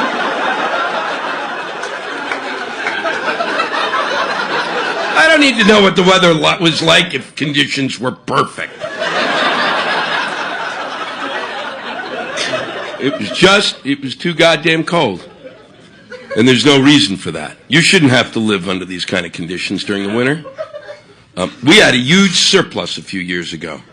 And I'd like to figure out where the fuck it went! And we even have money now that could be used for a project that I have to prevent this kind of nonsense. You know, we just had the president and the Congress, in their infinite wisdom, decided that what would really stimulate the economy is a $350 billion tax cut at a time in which every fucking state in the union is broke. We don't have any fucking money. So what the fuck money are you cutting? What tax money are you cutting? What the fuck's being cut? It's not there. It's not fucking there. It doesn't exist.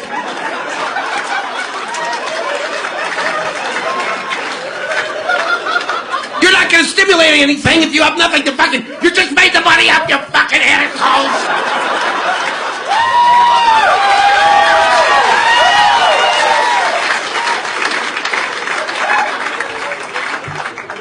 So as long as they think we have that money, then we should use that money to build a giant wall up in Canada. Because that's where the cold air comes from.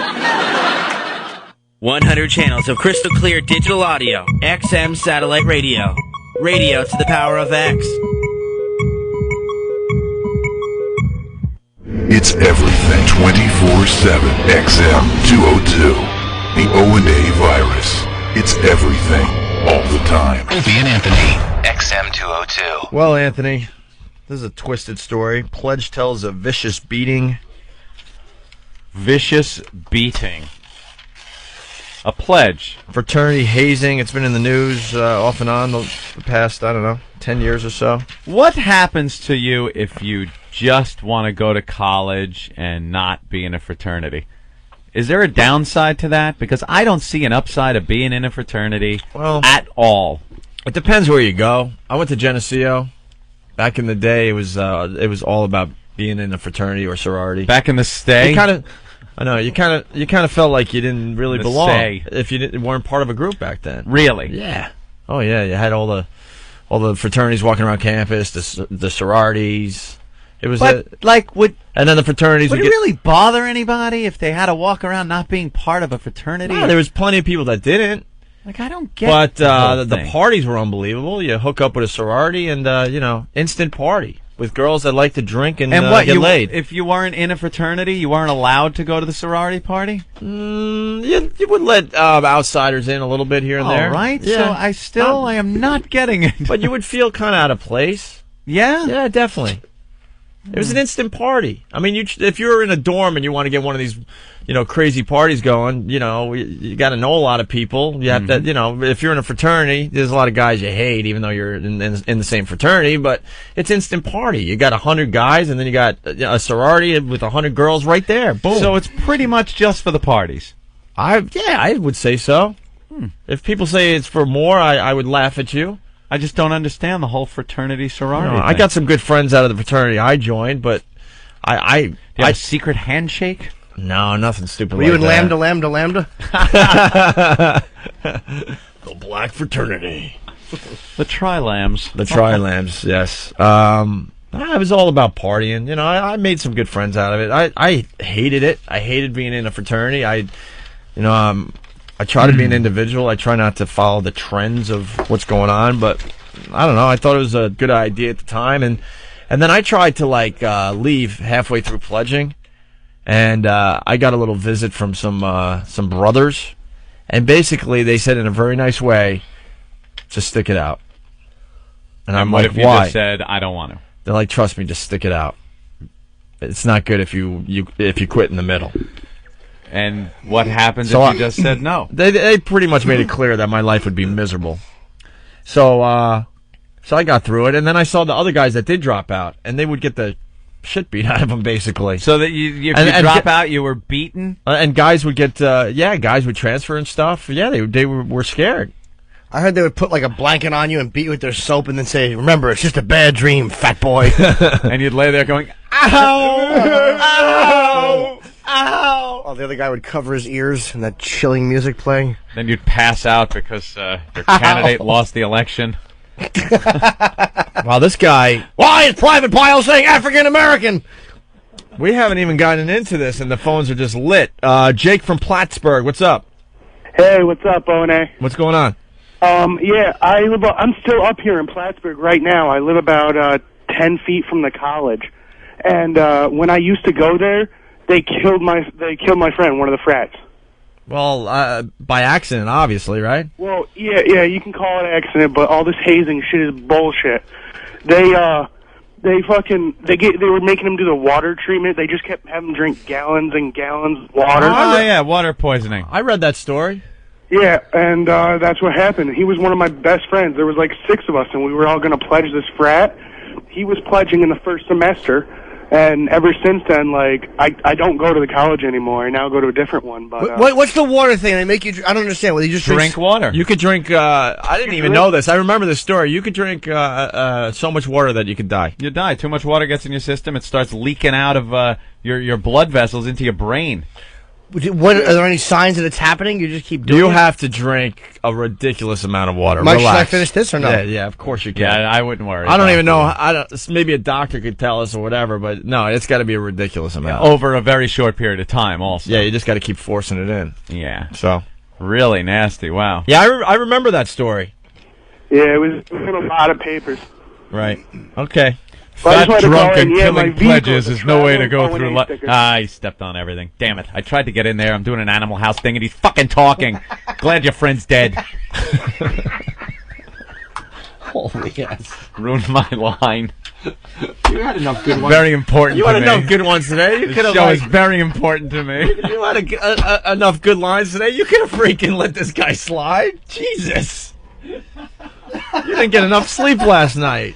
Oh my God. Maybe the line wasn't that important. Okay, Jake. Who's the mean one on this show? Yeah, that's okay, guys. I was just saying, my car's a traveling advertisement for you guys. Not anymore. All right. No, I love you guys. All right, cool. Thank you, Jake. See you guys. And it was a good line, Anthony. You know. I thought he was off the phone by that point. I didn't realize Yeah, well, he's still there. PJ from the Bronx. How you doing, guys? First of all, that last kid, his friend died. If you're going to be in a fraternity, you deserve to die. It's disgusting. I just don't get it. Did you have your little sweatshirt with the little Greek letters on it? Did you? Oh, yeah, I did. I didn't wear mine often, though. Often, which implies you wore it a few times. Yeah. What did it say on the back of your sweatshirt? Halfway down the back, did it have an arrow pointing to your ass and say, enter here? Yeah, there is some gayness going on. Oh, my God. You know, I admit that. It was a little weird. You do? Would you like to admit it while reading Rent Boys? Hell no, man. I was in Genesee, my blonde hair blowing in the wind. Hell no. Not unlike Ben's when he's in an airlocked room. I think a lot of the fraternities, you know, they had their brothers paddling pledges while they were in their underwear, just like the scene in Animal House. I'm like, what is this about? I just want to drink a few beers from a keg and bang some broads. Why am I bending over and getting paddled by you? This goes with what I was saying earlier. A guy that, if you go to school and you don't want to be in a fraternity, that's fine. It seems that the fraternities would draw in guys that want to be with other guys in these living situations where perhaps things can happen and there's excuses for nudity and paddling. And it seems like a very... I have to step in. No way. I mean, the pledging, yes. You're right. The pledging was weird, man. I mean, we were naked. We were naked. That's all I'm saying. Then you become a brother, and then it's all about just banging chicks and getting, you know, hammered, and it's one big party. Like, all of a sudden, all that goes away as far as the fraternity I joined. It's always But there, it was though. weird, man. But it was there in the first place. It had to come from somewhere. That's right. That ain't going away. Glad your friend's dead. I know. How do we even continue this this Stepped break on my after Animal that? House line. It's one of my favorite movies. Bastard. Dude, we had to do some weird shit. You pledged. Now, what did you have to do? Well, we got paddled. Paddled. See, right there. A man paddling another man's ass. Got paddled. What is the... Was it on your bare behinds. Do you have your Come on, undershorts? you remember? No, be honest. I'm like it's cool because I had my underwear on. Let me tell you something. There's underwear on paddling, which isn't very much cooler than underwear off, but off is really, really bad. Both are really bad. I think it was just underwear on. Really? Yeah. Yeah. Are you sure you don't want to say something? I'll tell you one story, you guys. Go on, say it. I shouldn't say you'll laugh, but because then I'm expecting you to laugh. Right, but right. I have enough confidence in what I'm about to tell you. All right. There was something during Hell Night. Well, Uh-oh. It was kind of like an obstacle course around the house. Oh, a little obstacle course. And this is the opening act. Don't laugh at this one unless you think it's funny. We were blindfolded with tampons because that's the cool thing to do. How do you blindfold with tampons? One on each eye, maybe? I don't know. big freaking pads. Oh, a pad, a Kotex Whatever. pad. I know. Oh, the tampons are the ones that slide in with the string. Oh, all right. Yeah, the pads, things that whatever, catch the blood before it actually They stains make good. the They clothing. make good blindfolds, though. I guess, yeah, thick. Yeah, sure. And then one Blood in 'em. stop was the bathroom, and the brothers yelling and screaming that there was a big fat Eggo pig that took a dump in the toilet. Yeah. And everyone was outraged that this big fat Eggo pig from the sorority, Eggo, one of the sororities, took a dump in the fraternity bathroom, and we had to get rid of that. We had to get rid of that shit. What? As in, take your hands and get a good one. Wait. You had to pull human feces out of a toilet bowl Because they were pissed that the big fat Eggo pig took a crap in our toilet. Now, let me tell you something. I'm thinking here. I don't think it was one of those girls that took a dump in that toilet. I think it was your fraternity brother's crap. We were told later that it was bananas. What was the test? The water was cold? Look at Jim. Ooh, wow. Where do I join? Oh, you were told later it was bananas? Yeah. Well, did your hand smell like bananas or shit? I don't kind remember. of an easy. Not to be Columbo. I don't remember. I was smelling bananas, but my hands were covered in shit. I don't remember. You don't remember? And then one of the grand finales was that we had a... Look how he's looking off into the distance in the air because he doesn't want to make eye contact and chuckling, thinking back at this stuff. Because this was pretty gay.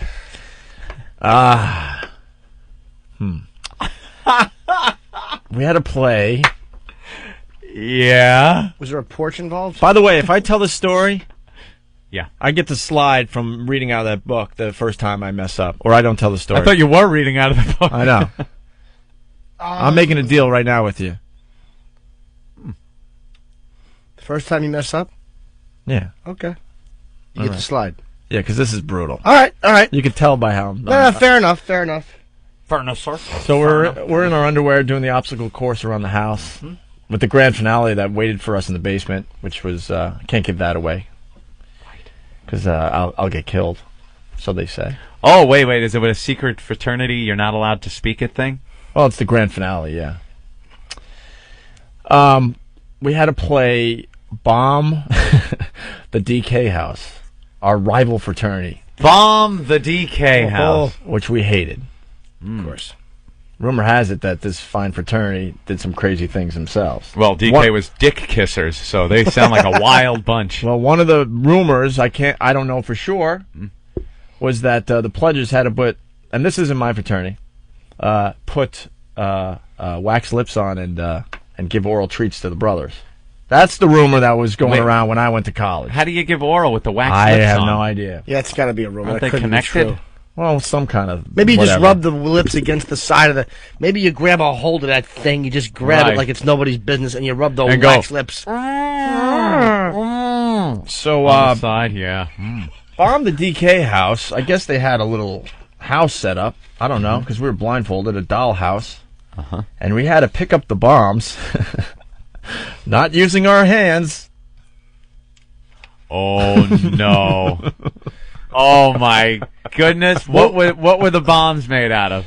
The bombs, I believe, were marshmallows. With your ass cheeks? Holy shit. I can't even look at you. I cannot even turn my head and look at you. Yeah. Are marshmallows allowed in the barracks? And then we... Now, wait. In order to pick it up with ass cheeks, you can't have been wearing underwear. Nope. We, well, they were still on our body, technically. They were kind of... Around your ankles as you scurried along? Squatting, sweaty, nervous, trying to fit in, ass crack cheeks, opening up, picking up what is normally a delicious treat. And then you had to waddle over to the house. And drop the marshmallow. Right. As the fraternity brothers that were in charge of this whole thing went, yeah, you dropped that marshmallow on that house. Drop it. Yeah. Yeah. Yeah. Wow. And then was anything done with the marshmallows? Who had to clean up the marshmallows? Who had to pick them up? I have no idea. I really don't know. The pledge didn't have to clean up the marshmallows? And then Hell Night was over, and then it got back to... That's the weird part. Then it got back to just one big party and banging broads. How many sorties did you fly over the target? Dude, it was weird, man. There was another time. By the way, from now on, just forget the Rent Boy book. If anyone screws up, they have to read a transcript of that story. I know. That's the new punishment. Open Bombay doors. Enola Gay. Oh, it's awful. There was another time. This was when I was rushing. Yeah. This is a legendary story, and the girl never pressed charges, so it's okay. She actually partied with us the next day. Pressed charges. And thought it was actually very cool. When I was rushing the fraternity, that's where you go to the fraternity houses and they try to convince you to pledge their fraternity. Yeah. And all the brothers come back from all over the country, you know. They get away from their wives for a San weekend. Francisco, Miami, all the country. Look, Key West, Fire Island. I can't even fight my way out of that story, so I'll just let you guys be. But yeah. Do you ever put them in your ass cheeks and then warm them over a nice campfire? Did you? Or maybe you could squat over my cocoa. Marshmallow in your ass. All you need are graham crackers, and you got s'mores. Yeah. Already got the delicious chocolate coating. Dude, that's I witnessed when you I was try that with hot dogs. All right. Frozen. All right, relax, Jesus. Yeah, watch it. I'm carrying a bunker buster here. Look, I share with you guys, and this is what I get. Yeah. This is what I get. I get a banana. You want to try to pick it up? Yeah, it was pretty weird. Just awful. Yeah, that is a real bad thing. Was it actually hard getting the marshmallow off the guy's cockhead?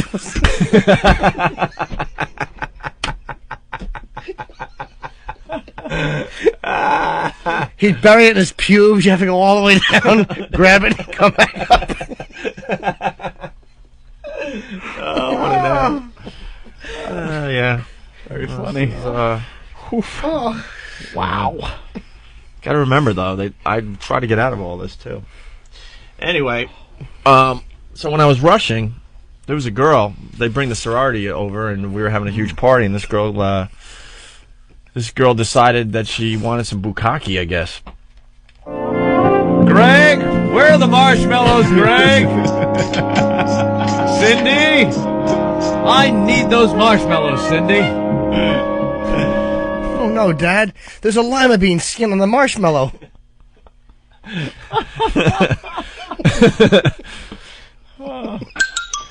Peter, come down with those marshmallows, Peter.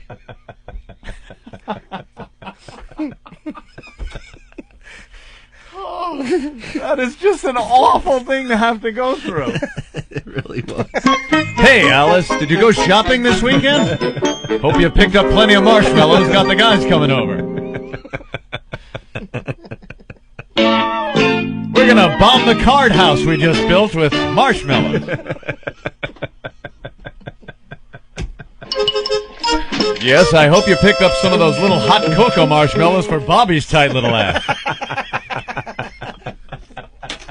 I'm going home now. That's great. Yeah, I had a waddle. Someone's asking if I had a waddle. Cindy, you left some marshmallow stains on the teeter-totter, on the teeter-turner, you asshole. I knew I went one too far. What a dick. You were feeling good about yourself. I'm a Tina Turner. How about Greg? That's not a marshmallow. That's Oliver's nose.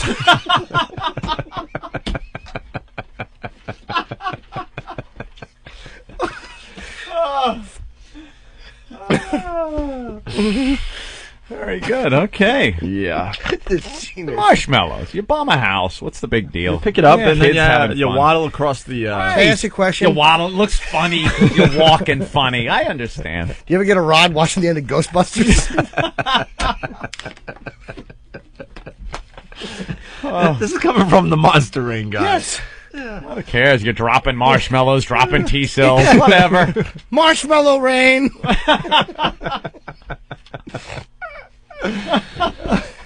Yeah.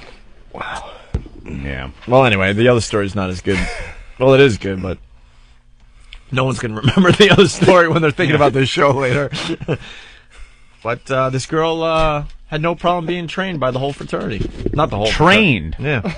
Yeah. During rushing. The old, one guy goes, the next guy goes, the next guy. And A gangbang. But only it's all not at the same time. It's done in single file. I remember like it was yesterday. There was a keg outside the room, and the brothers all lined up with just their underwear on and took turns. And there was a long line all the way down the hall. Hey, how about that? I didn't partake, by the way. Oh, you didn't? No. Why not?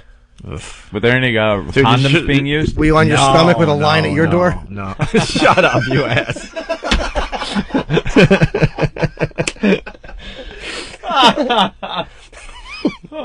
No. I mean, wow. They pounded it so hard it looked like it was whipped cream in your ass. They churned that marshmallow into butter. I'm turning your mic off. I have that power, you know. You're done. Just a slice of bread and you got a fluffernutter.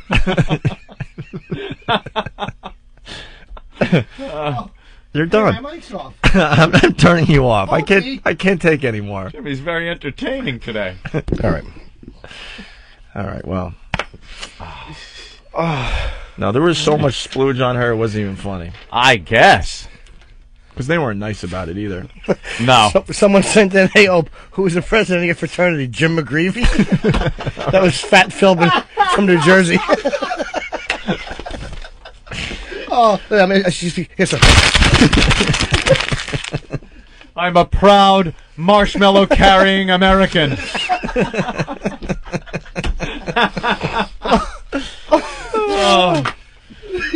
Oh. I admit during my term as governor, I carried marshmallows. Oh. Wow, well, you know something? Bravo, Opie, for, opening up, well... Only when drop time. Only went over the primary target. Yeah. Yeah, because that is, to admit that is... But it was many years ago. Yeah, he didn't know any better. Of course not. No. Marshmallow bombing run on the little house. Yeah, you can't really defend that one. No, that's not wrong with that. I figured I'd share, though. Mm-hmm. Yeah. Let's say hi to Anthony in Jersey. Anthony! What's up, fellas? Hey, how are you, man? Hey, we share a common thread. Yeah? We both had Coach write us papers in Geneseo. Oh, right on, man. Almost got me kicked out of school. Let me ask you a question. How did you share a thread? Did you put Rice Krispies on your dick and meet up with Hope and make Rice Krispie treats? All right. You know what? I was in a different fraternity. Our fraternities hung out. We didn't do any of that kind of stuff. But what fraternity were you in? Sig Tau. Well, Sig Tau. Yeah, those guys were. I spent many a nights at your fraternity playing Whale's Tales in the basement. How cool were the parties, though?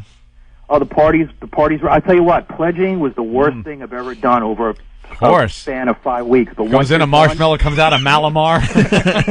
Once you're done, though, it's the best thing.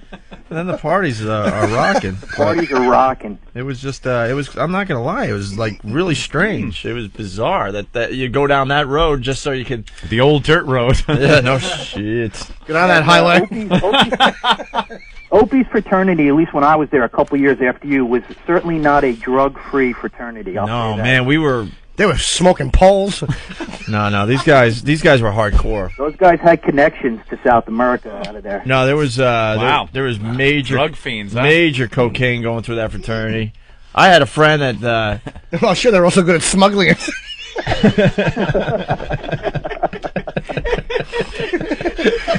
You're going to attempt a kilo? Yeah. So you squat over Colombia, you come back up, pick up a plant, get on a plane. But I got a good, I got a bad story to tell you, an unfunny story here. I'll try to lower the expectations. Very good. We, one thing that we had to go through was, they blindfold you, we had about 18 guys we pledged with, they throw like 3 each in a car, blindfold you. This is about like midnight and it's, below zero up there.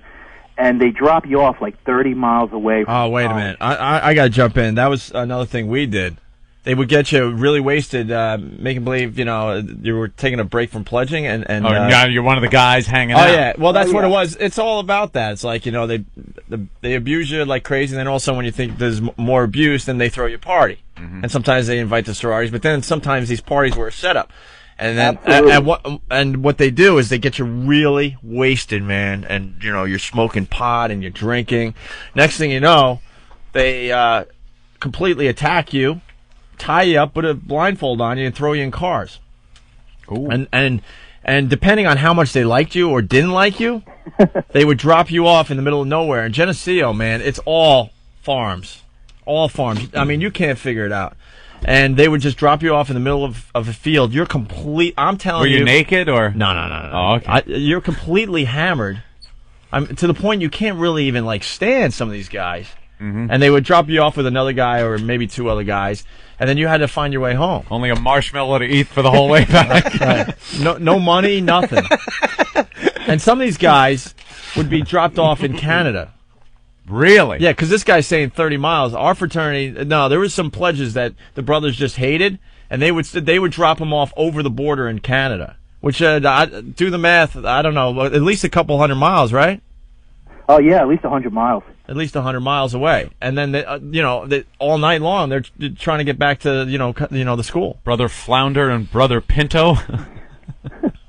So, go ahead. Long walk back. Anthony, go ahead. No, well, and getting dropped off up there is not like getting dropped off on Jericho Turnpike back on the island. Well, that's what I said. I mean, It's all farms, so you're waiting for that one truck, hopefully, to be, driving down that old country road. And they tell you, they gave us each like a 6-pack and some joints.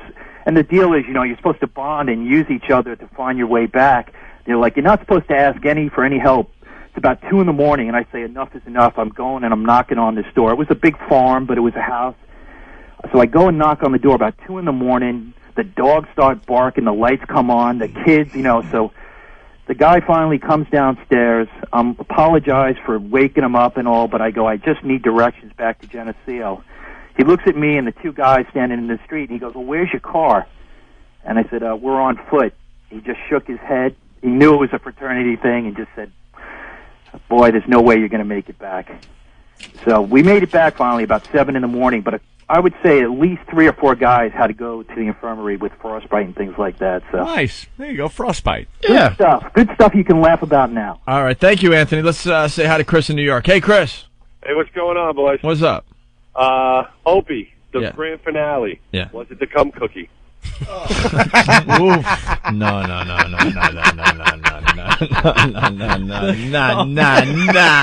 Come on. Put it in the middle. No, nothing like that. The cum cookie. No. Jim from Long Island, what's up? Crunch. Hey, what's up, Jim? Went to school up in Potsdam, and I de-pledged. It was the best thing I ever did. Yeah. Did you have to do any of this weird gay crap? I started getting into it, and then that's when I left. The semester I de-pledged, someone in the other school in town died, and then later on I went to move to the house with my friends. We had better parties than the fraternities. So, all right. How did he die? He had so many marshmallows in his ass they began to leak into his brain. You're obsessed with this marshmallow thing. Out of sugar poisoning. So anyway, this pledge tells a vicious beating, Anthony. The victim of a twisted hazing ritual told a Queens jury yesterday he urinated blood and suffered seizures after 3 members of a St. John's frat pummeled him on the buttocks with a 2-pound paddle. Once again, with the paddle. Paddling an ass. The beatings were punishment for slip-ups during hardcore drill sessions in an off-campus park, said Brian. We had to recite history, poems, and if we were incorrect or we messed up, we'd get paddled. If you bobbled your words when you spoke, if you recited a poem wrong, history wrong, or answered a question wrong, you got hit. Oh, my God, you bobble your words. Imagine the Colin's ass would look like chopped meat. Colin Quinn? Yeah. The 3 face up to 7 years in prison for the assaults, which allegedly took place in June. This fraternity has a policy that forbids hazing, Anthony. Oh. It's still going on, though. They have to tell the campus that, oh, no, our fraternity doesn't do the hazing. And, he was in the hospital for like 3 months with all sorts of kidney problems and urinating blood and all that. Yeah, if you're not doing something that's extremely gay, you're doing something that could probably kill somebody or send him to the hospital. He's getting paddled. Getting paddled is gayer than the marshmallow thing is really humiliating and silly. Gay. Well, you could call it silly. That's one word. Dude. Yeah. Gay. I wasn't naked. You picked them up with your ass cheeks. It didn't mosey its way into your underwear. No, I had like this and then this. That's awful. And this. Oh. Because your mule wasn't showing. Because No. you had just slipped the boyish stain with nervous sweat. Your yam bag was bouncing off the marshmallow as you're just kind of bunny hopping. With your socks and sneakers. A marshmallow hanging. Ugh. You get caught up in hair, something, get all sticky. I don't remember. Yeah. Would you do that, Ant? I would. No, Ant. No. I would so not even be within a 100-mile blast radius of whatever was going on. Listen, this was at a fraternity. This was a different. There's no way I would do anything like that again. It was a different time. It was. I don't know. What time was it? It was. I don't know. The Opie and Anthony Show. It's fucking stupid. The Opie and Anthony Show. It's not just for you. Add up to 4 additional XM radios for only $6.99 a month per radio with XM Family Plan. XM in your new car, a complete Sky-Fi 2, a portable MiFi. Get XM wherever you go. And with all of your XM radios, save with XM Family Plan. Certain restrictions apply. Go to familyplan.xmradio.com for more information. You're in the house or on the beach or in the office. Your Delphi XM Sky-Fi is in your car. You know, there's a simple solution for this. Get the Delphi portable audio system for just $199. It's a dock for your Sky-Fi receiver, also a CD, MP3, AM, FM player. And right now it comes with a free charger and 6 free rechargeable batteries, a $60 value. Get it and you've got XM to go. Just visit delphi.com/free. Limited time offer. Sky-Fi receiver sold separately. XM service required. Details online. Did you get what you wanted this holiday? Maybe a Delphi XM Sky-Fi was in the mix along with those fruitcake-like objects. Well, here's an idea. Get the Delphi portable audio system for just $199. It's a dock for your Sky-Fi receiver, so it travels conveniently. It also plays CDs, MP3s, AM, and FM. And right now, it comes with a free charger and 6 free rechargeable batteries, a $60 value. Get it, and you've got XM to go. Just visit delphi.com/free. Limited time offer. Sky-Fi receiver sold separately. XM service required. Details online. Now you don't have to miss a minute of XM's two-headed baby known as Opie and Anthony. Get XM Radio Online and hear O&A stream 24 hours a day on the internet. That enough for you? Get a free trial today before they go on trial at listen.xmradio.com. You'll also hear all of XM's 100% commercial-free music channels, plus XM Comedy and some of that other XM special programming stuff they do. Don't wait. Go now. Act immediately. Go to listen.xmradio.com and sign up for a free 3-day trial. Monopoly. There's another one we had. We had Monopoly. Everybody did. Nobody liked it. Everybody had it. Nobody. Even if you think you liked the game, you didn't. And it's simple why. Ready? Because this is anybody here 2.5 hours into a game of Monopoly. Ready? Fuck this game. It's 4 a.m, Grandma. You win. I'm sitting on Baltic with crack. I'm paying luxury tax out the ass. And I hate when you're the banker. Where'd you get the pink 50s, you cheating whore? Don't fucking touch me, Grandpa. Nana is a cheating whore. And I should cut your head off with this little doggy.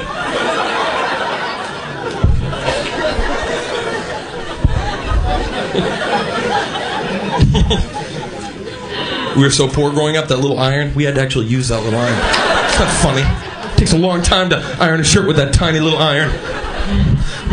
Oh, shit. Ooh, hot. I had that game Operation. Remember the game Operation? Big naked white guy. He had no pee-pee at all. He had no scrumdiddlyumptious. He had no cash and prizes. He was like that guy from the movie Silence of the Lambs. Remember, he tucked it in. Put the lotion in the basket.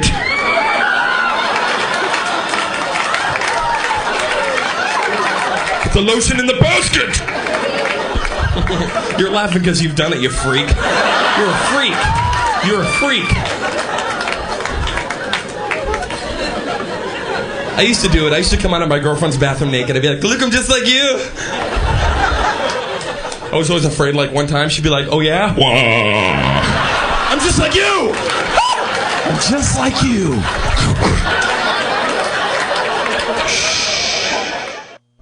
This is the worst of the Opie and Anthony show, and I hope you're enjoying it, and I hope you're laughing, because that's our goal. If we can just put a smile on the face of one retarded child.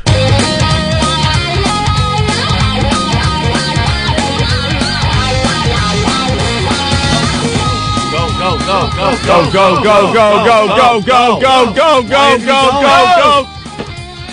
I told you not to send Mike.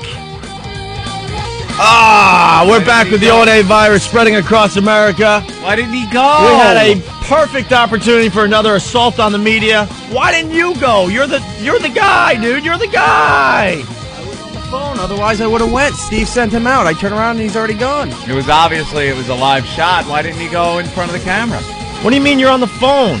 This is the number one priority. Who are you talking to that was more important than getting a sign on live TV this morning? There was no one screening the phones, so I was screening the phones. Then I turn around. Wait, instead of going to get a sign on live TV, you're seeing what these dopey listeners want to talk about today? Or you get? Oh my God! Where is Mike? Didn't he go? Is he on the phone? Yeah, Mike's on the phone. Let's ask him why he didn't go. Didn't go where? Mike? Hold on. Sorry, Anthony. Go ahead. Mike? Yes, sir. Did you see the shot go live? No, it went live? Get out of here. Shit. I'm standing across the street, and they're walking around the van now. The light just came on in the van. Yeah, but they were just live. The guy was out in front. Dude, we were all just watching. We were going like, go. We're like... We were just watching Channel 4. Everyone was watching Channel 4. They went to the guy live. We're going, go. What do you think was going on? How did you not see he had the live shot? What'd they do live shot? I told you. God. What did I say before this started? I go, God. can this guy handle it? Well, the Today Show is doing a thing. I can hoof it down there, sir. No, I mean... No. I mean, they're doing a story on it. I don't know. Are they cleaning up over there, or does it look like they're going to do another shot? The light just came on in the van, and that's when I called in. I mean now. Now, nobody's over there. Are they cleaning up? Does it look like they're done? Don't see anything, sir. I saw some guy open the van door, and that was it. Okay, I can't. All right, Mike. Well, good try. Thank you. Yep.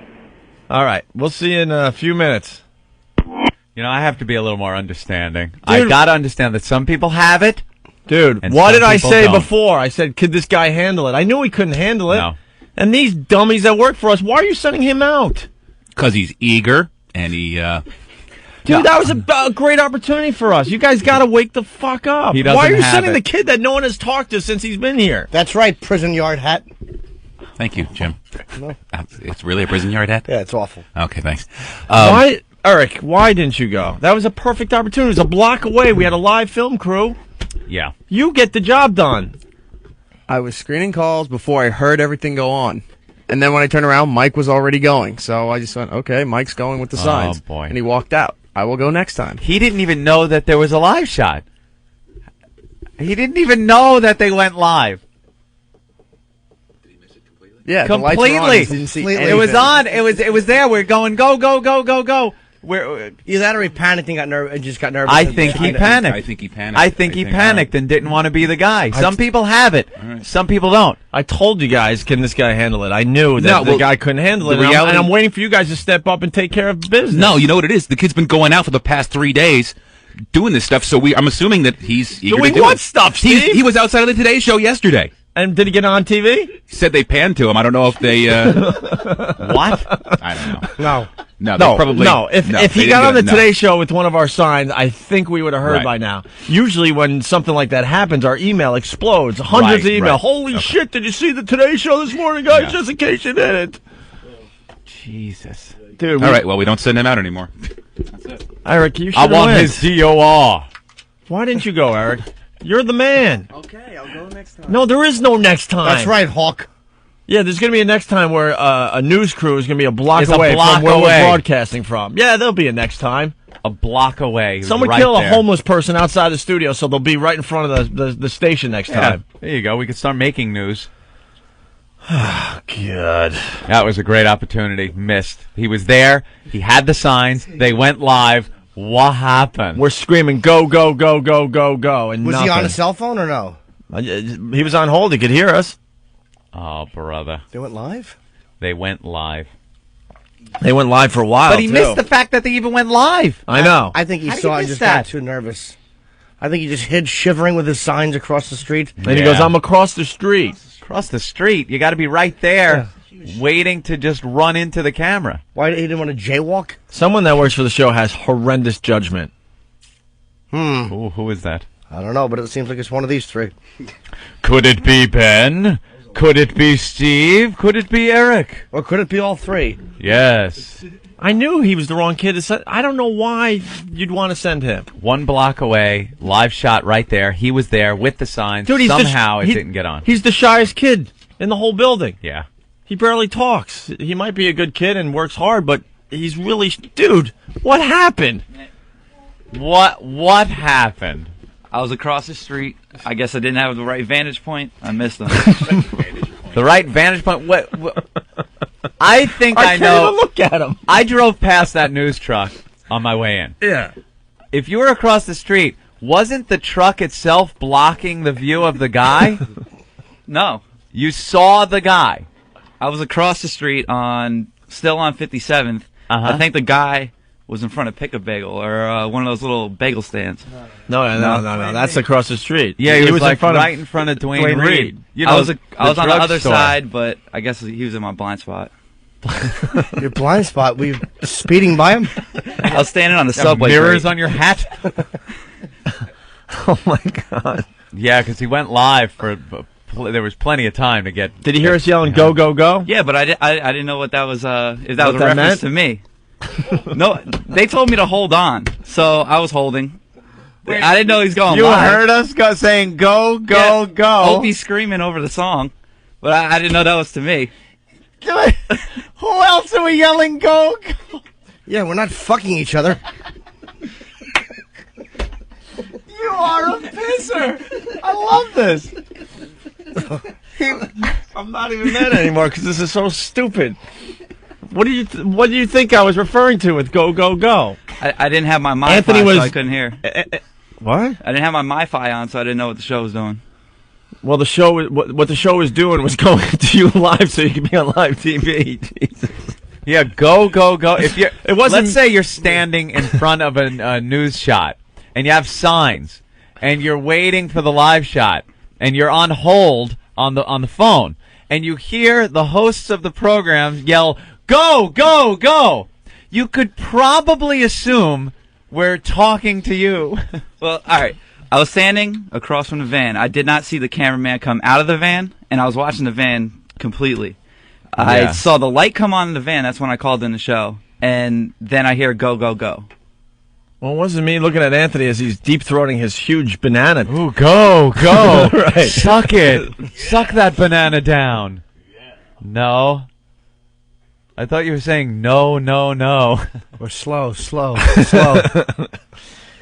blow, blow, blow. Well, Earl is here. Crow. Did they take off? Yeah, they started cleaning up as soon as I hung up. As soon as you missed the shot? Yes, sir. Yeah. What did you think when the big lights came on? Did you think it was a night game? What did you think? Maybe they were cleaning up or something. Because when those lights come on, that means live shot. And then when we yell go, it means go. I can't even go. We thought you might have panicked, like you might have seen it come on and gotten a little nervous. Did you think I can't do this? This is Was my it the big last opportunity, minute? and I blew it. Yeah, I don't think you'll be getting a second try at this. No. And we'll find something else for you to do, I think. Coffee runs.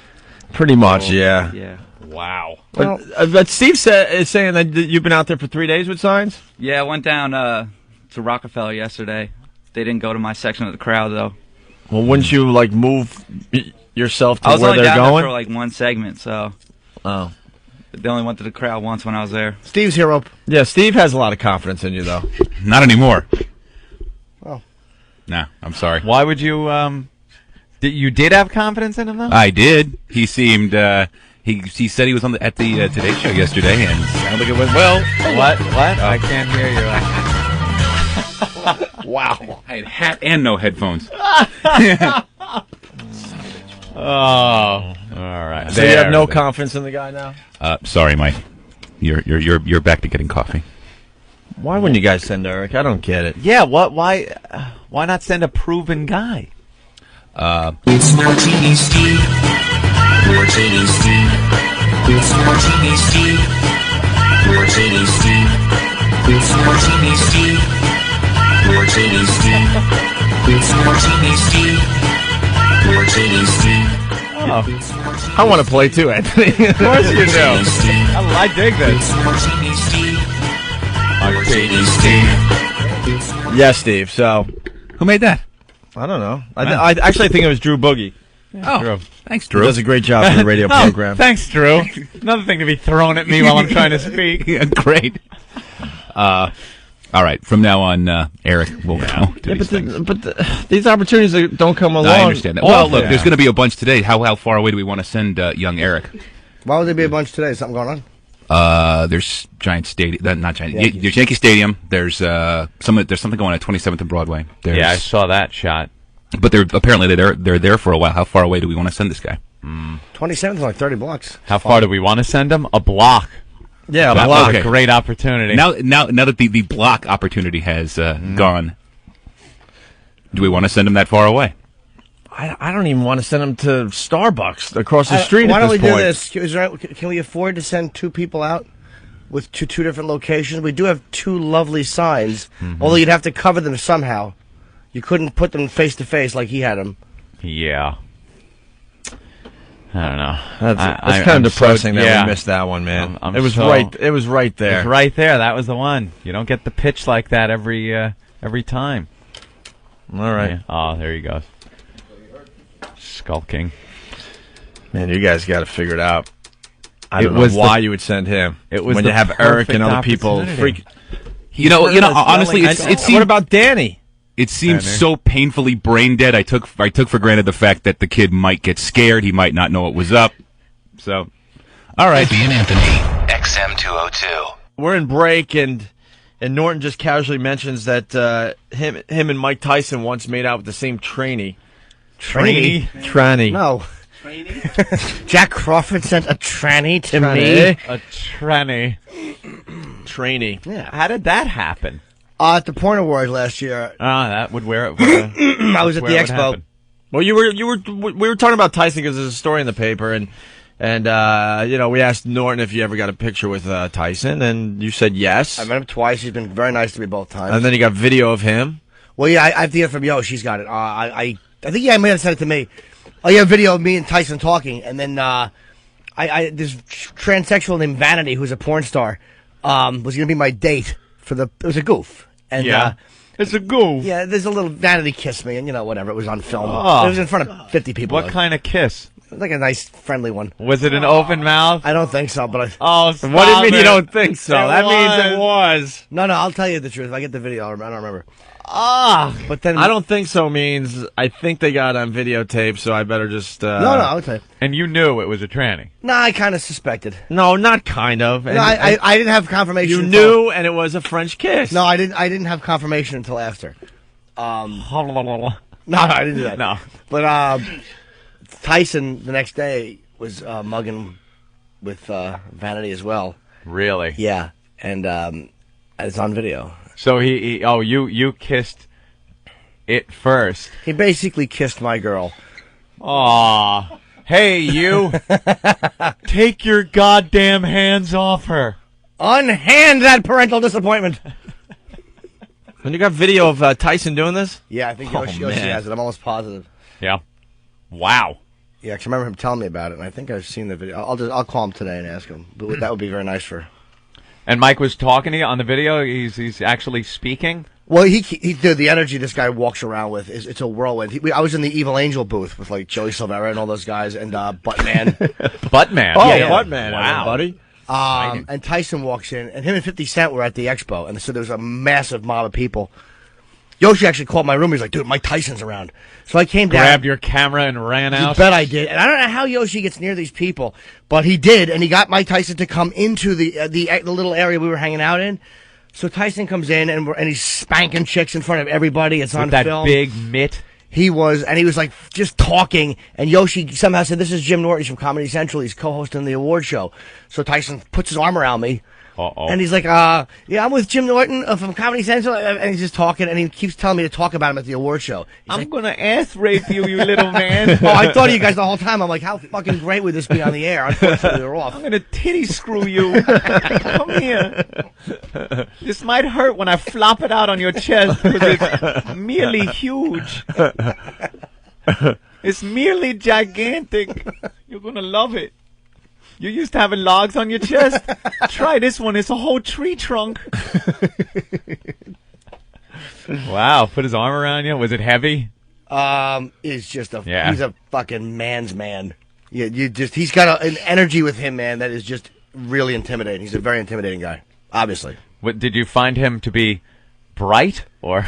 Well, I didn't agree with his physics theories. We parted ways on certain, right. quasar, light emission theories. But he was actually very nice to me. Again, I guess if you hang out with him and he doesn't punch you in the face or fuck your mouth, you can put it in the plus column. That don't leave many people. Let me tell you. Yeah, there's a story in the paper. This is how bright Mike is. He goes to a party because he's, socialite. And he had no idea what was going on. He goes to a party.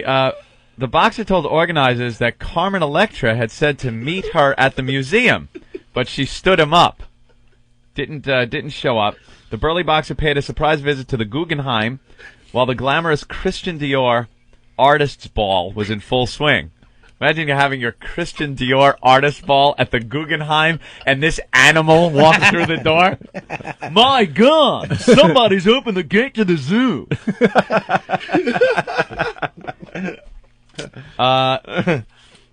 He was quoted as saying, "Dior, is that a deodorant?" A clearly confused Tyson asked when a reporter asked what he was wearing.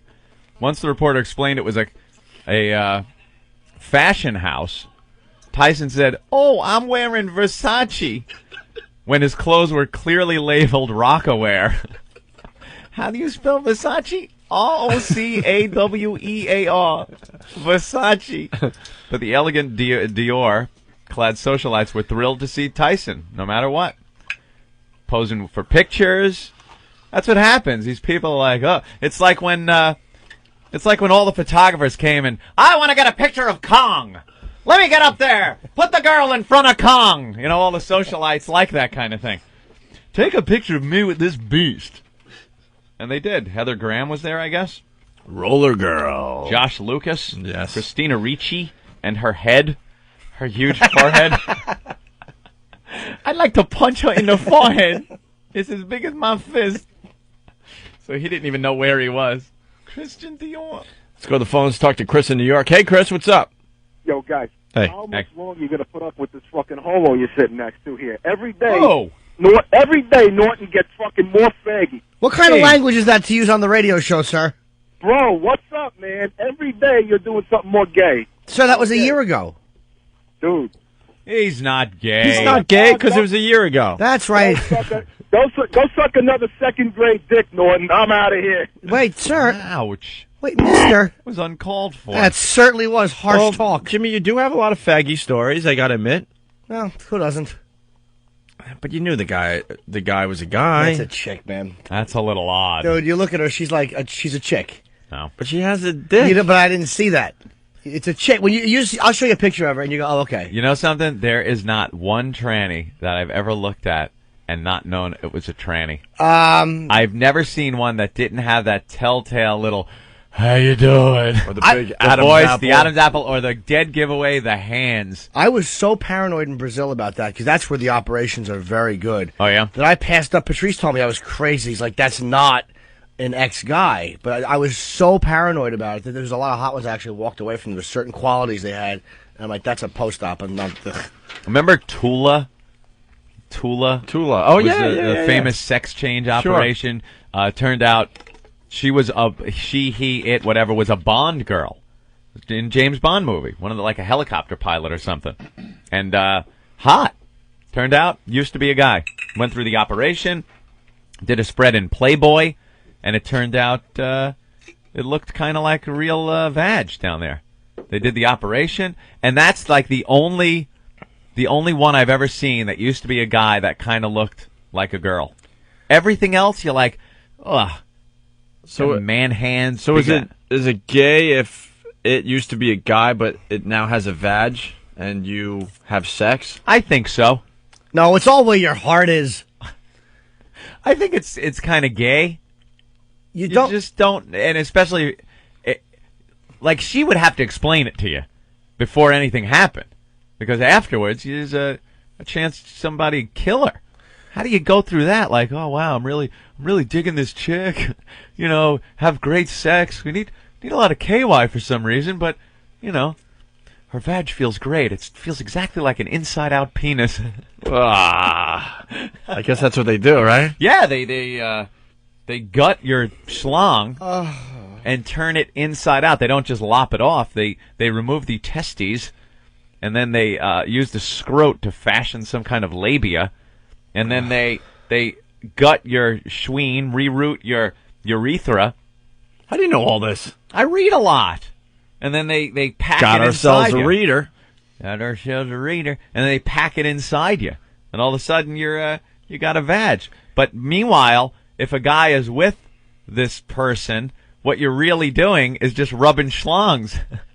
I've had a couple that were questionable post-op, obviously with vages, but there was something on that. I don't know what, it was a weird vibe, and there was no, I was having sex. You could actually have sex. It just didn't feel right. It was an escort years ago. I'm like, And you thought it might have previously creeped me out. Yeah, and there was no way to. It's probably the smell. No. You couldn't tell. A man's sack. It's just like, was it the anchor tattoo on her arm? Mom.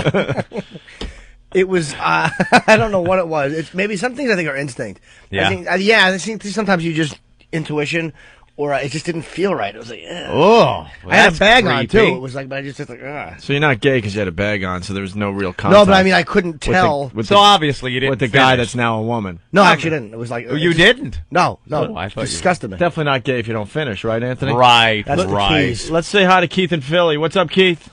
Yo. Hey. Hey, Pumpkin. Oh, hi, Keith from Philly. I got to agree with Norton because there's a website, you know, you'll be going through the links, beating off each one, and then you just get to the one, and, you know, they're going, and all of a sudden you look down, and it's there. Go to, can I say the name? Yeah, go ahead. Bookmarks.net has thousands of trannies on there, and, yeah, it's pretty bad. Marksbooksmarks.net. I got another one that somebody. All right, we'll check it out. Thanks, buddy. Let's go to Dave in Orlando as you get that website up, Anthony. David, what's up? I just think Jimmy is full of shit saying he walked away from some... He's sucking dick. because he talks more about gay shit than anybody I've ever heard in my life. Easy, fella. And why would I lie about walking away? I wouldn't. Why would I make that up? Because why would I, dude? Why would I mention it? You're not out of the closet yet, you fag. Oh, sir, that's not polite. We've been for the last 3 weeks I've had this show. You have done nothing but talk about guys. You are a fag. That is not true, sir. That's a Your pack of friends will lies. still like you if you come out of the closet. They'll still like you. I Oh, promise. sir, look, the occasional cock and balls. Who doesn't enjoy that around the holidays? And the guy before who said that he jerks off the websites of guys with dicks Yeah. and gets gross, he's a fucking liar too. Everyone's a liar except for you, sir. You're a real man's man, aren't you? You only like pussy and titty. Wait, I do only like pussy. I know that, sir, but you're just going a little too far out of your way to explain that. All right, David. Thank you. Let's go to Patrick. This is a test on this website. Yeah, I've seen this. Patrick, who's a cop in New Hampshire. Go ahead, Patrick. How you doing? Good. Hey, I had this great story. Went to this call one night that this guy gets back from Canada from having his schlong turned inside out, and they said, "Hey, yeah, we're drinking, so why don't you and my buddies try out my new turned inside out schlong into a vag?" So they give it a whirl, and we have to go over there and see this big, leaky, dirty, turned inside out schlong, drizzling blood all over the place. Oh, God. Oh, yeah. It looked like a vag, though, so. All right, thank you, Patrick. I could be hanging myself here, but I think I'm going to take the female or she-male can you tell test. It's a website? It's a website. It's got pictures All right. of it could be a girl or it could be a she-male, and you click female or she-male next to it. There are, I guess, 2, 4, 6, 8, 10, 12, 14, 16 pictures, and I'll have to check. I'd say this right here is a female. No way. I think they're trying to trick you on some of these. Maybe I'm thinking too much. You think that's a guy? That's a guy. I'm going to guess... What's the name of the website? Female. I'm going to So guess people can- female, and the one on the right is she-male. What's the name of the website so people can play along at home? Oh, it's kind of rough. Oh, It's one of those long ones. All right, we'll link it up on link opieandanthony.com and foundrymusic.com. So what do you think, she-male? Female. The first one? I'm going to say female. It's Oh, a man. it's a man. I Okay. said Wow. man. Damn it. 0 for 1, Anthony. All right. You want to keep score? Opie is I'm wrong. 1 for 1. I'm 0 for 1. Hold on. I'm 0 for 1. And Jimmy's 0 for 1. We got to make a contest out of everything. Competitive douchebags we are. Wait, so... Opie's got 1. I got 1 right. You guys have none. Well, so we know, put like 0 or something, I guess. All right, go ahead. So we know. Okay, this one, I would say... That's a chick. is female. Female. Female, we all hit... It's a lady. There we go. All right. The next one down, bottom. This one has to... Both of these have to be... Well, no, this one's a chick. That's a chick. No, it's a guy. You're saying that's a guy? Yep. Oh, my God, if that's a guy...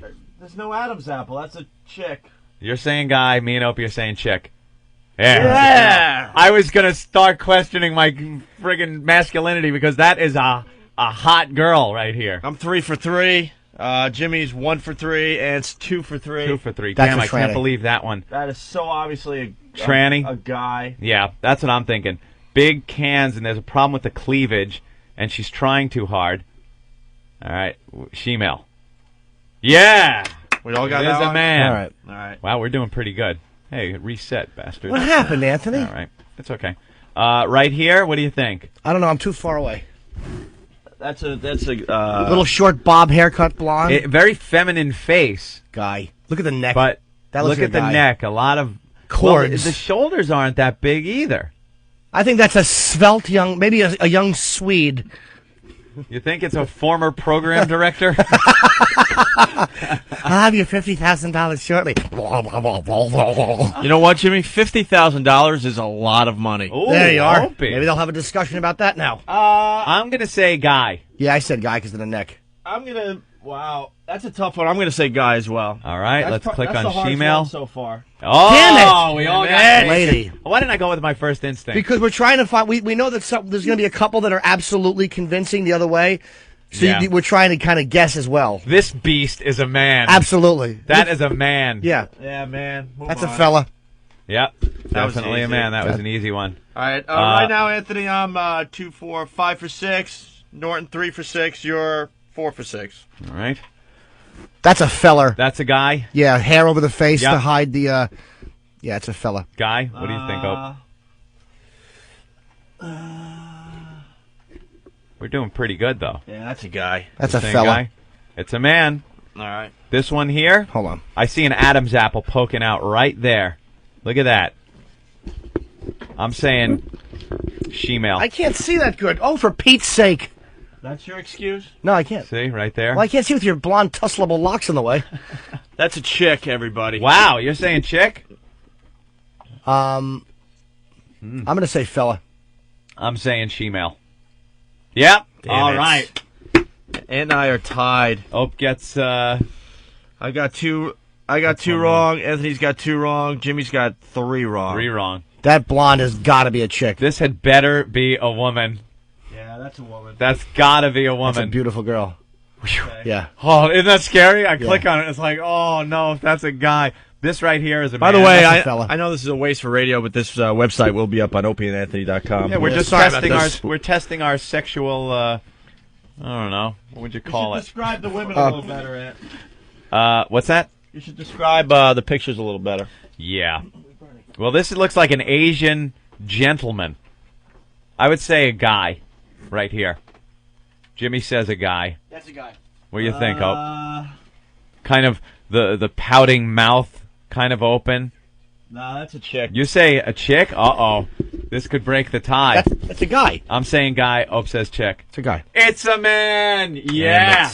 Oh, I pull in the lead. Nice. I just messed up. Welcome to Jim Norton land. We're tied. Ant's got 2 wrong. I got 3 wrong. Jimmy's got 3 wrong. All right. This right here is a man. That's a man. That's a man. So Looks like obvious. Gwen Stefani's brother. Go ahead. See if that's. I say a man. Yes. Yep, man. All right. This right here kind of looks like a chick. Yeah, it's a dykey looking. It's A like dykey looking girl. masculine chick, if that makes sense. Long blonde, kind of like Ozzy. She looks like Ozzy. A little bit like Ozzy with blonde locks. I'm going to say that is a woman. Yeah, I'll say woman too. Opie? Yeah, that's a woman. Woman? Yes. Good. All right. This right here is a guy. Hold on. Yeah, I think that's a fella with the little S&M, choker. Little S&M choker. It's got that like collagen upper lip trying too hard to look like a woman. I think that's a fellow. I'm saying fella. I need to get back in the game. Uh-oh, you're doing All this. right, just Hope's to gonna go say- with lady. This is I'm going for the gamble. Go ahead. You're saying a female? Yeah. Oh, Yeah! Me and Ant were both wrong. God damn, what a deceiving picture. Yep. 3 wrong for me, and 3 wrong. I got 4. Jimmy's got 4 wrong. That was a huge That was a gambling big maneuver, one. man. All right, this one here looks like a lady. That's a female. I'm saying chick. I'm gonna go with guy. I got to get that game back. I got to get back in. It's the girl. So done, dude. Yeah, Wow. I'm done. We're down to the last 2 pictures. This Guy. better be a chick. That's a guy. You think that's a guy? I have to think it's a guy. I'm getting killed. I'm down by 2. I'll tell you why it's a guy after it says guy. I say both of them are Really? guys. That's my last 2 guesses. They're both guys. Wow. I'm going to say a chick. All right, guy. Yeah, I pull into the lead. Damn it. Woo, with 1 to go. You didn't pull into the... Yes, I did. We were just tied. 1, 2, 3, 1, 2... God. I got 6. 3. Yeah, Jimmy's got 6 wrong. I got 4 wrong. Ant's got 3 wrong. Nice. That was an awful... Here it is, the last shot. That's a guy. It looks like a haggard barfly type woman that's It's a been guy. run through the mill. Guy. It's a gentleman, Anthony. It's a gentleman. You're saying gentleman? Absolutely a Now, gentleman. strategically, I should just agree with Opie because that would tie this round and I would win. First of all, there's 4 in a row that are ladies, which is very odd. That's kind of why I went Yeah, with it's both a guy. guys. It There's ends no with- way. It's got to gonna end with a guy. I will say, It's a guy. let me look. There's no way Yeah, that's a chick. it's too much a guy for me to even gamble. I'm a saying guy. Yeah. All right, guy. So, you know what, though? It's, I can distinguish. no, Ant. It's still a little scary. Well, you know why? Out of 16 pictures, 3 of them you got wrong. That's not bad, Ant. That's a great. But they were very deceiving pictures. I got 4 wrong. And Norton 1, 2, 3, 4. 6. I know. I was just trying to make it sound even worse. 6. But the only ones, and the last one, in fairness, I kind of was just trying to catch up. But so you can say I got 6. I only had one that I picked as female, and it turned out to be a man. The rest, I had picked as what did I pick? Lady. Yeah. That was that one kind of. Yeah, I picked guy, and they turned out to be chicks. Yeah. All right. Well, that website will be up on opieandanthony.com shortly, I believe. Take the test at home. That's it for the worst of Opie and Anthony. Golly gosh. Catch Opie and Anthony live Monday through Friday, 6 to 10 a.m. Eastern, 3 a.m. to 6 a.m. Pacific, with replays throughout the day. Want more? Go to opieandanthony.com. That's it! Party is over! Everybody go home! The Opie and Anthony Show. Unleash the power of XM performance in your home. Coming this holiday season, you can enjoy the best radio experience in your home from a component-style tuner that delivers XM's highest quality sound. Introducing the Polk XRT12 XM Reference Tuner, the world's first component XM tuner. Discover the full sonic potential of XM satellite radio in your home. Plus, add it to your family plan. You can add up to 4 additional XM radios for only $6.99 a month per radio. Go to xmradio.com for more details. Time is running out for you to win the world's first portable satellite radio, the Delphi XM MiFi. To enter, just sign up for one of these great XM services on xmradio.com. High voltage, featuring Opie and Anthony, Playboy Radio, or XM Radio Online. A new winner will be selected each week from all premium subscribers now through the end of the year. No purchase necessary. Must be legal U.S. resident 18 or older. Official rules and complete entry and price details at xmradio.com. Now through December 31st, 04. Void where prohibited. And people spell their name however they want. Has nothing to do with phonics or nothing. Not sure what phonics is, but I saw the girl that was hooked on it, and I thought, she's got a problem with it, apparently. Hey, have you seen that commercial? Hooked on phonics, work for me. Yeah, she was adorable, you know. I was thinking, wouldn't that be weird if she was applying what she learned and she couldn't get the commercial straight, you know? Hooking on phonics, working for me. Hooking on phonics, working for me. Okay, cut.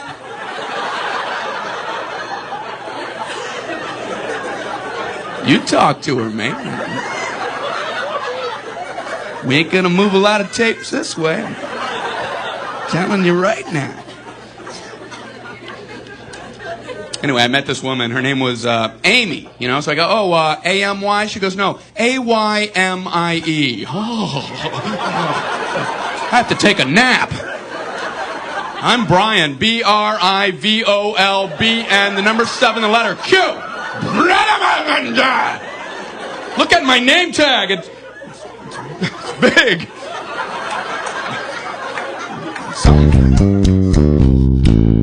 You know, I started out in showbiz about 46, but actually it was 1944 in my front yard. My grandfather bought me a cowboy uniform. And they told me, don't slip in the dog poo-poo. And I did. And I just kept slipping in it and falling, and they just laughed. It was beautiful. And that was my first comedy routine. And I've just been slipping in shit ever since, trying to be nice. 100 channels of crystal clear digital audio, XM satellite radio. Radio to the power of X.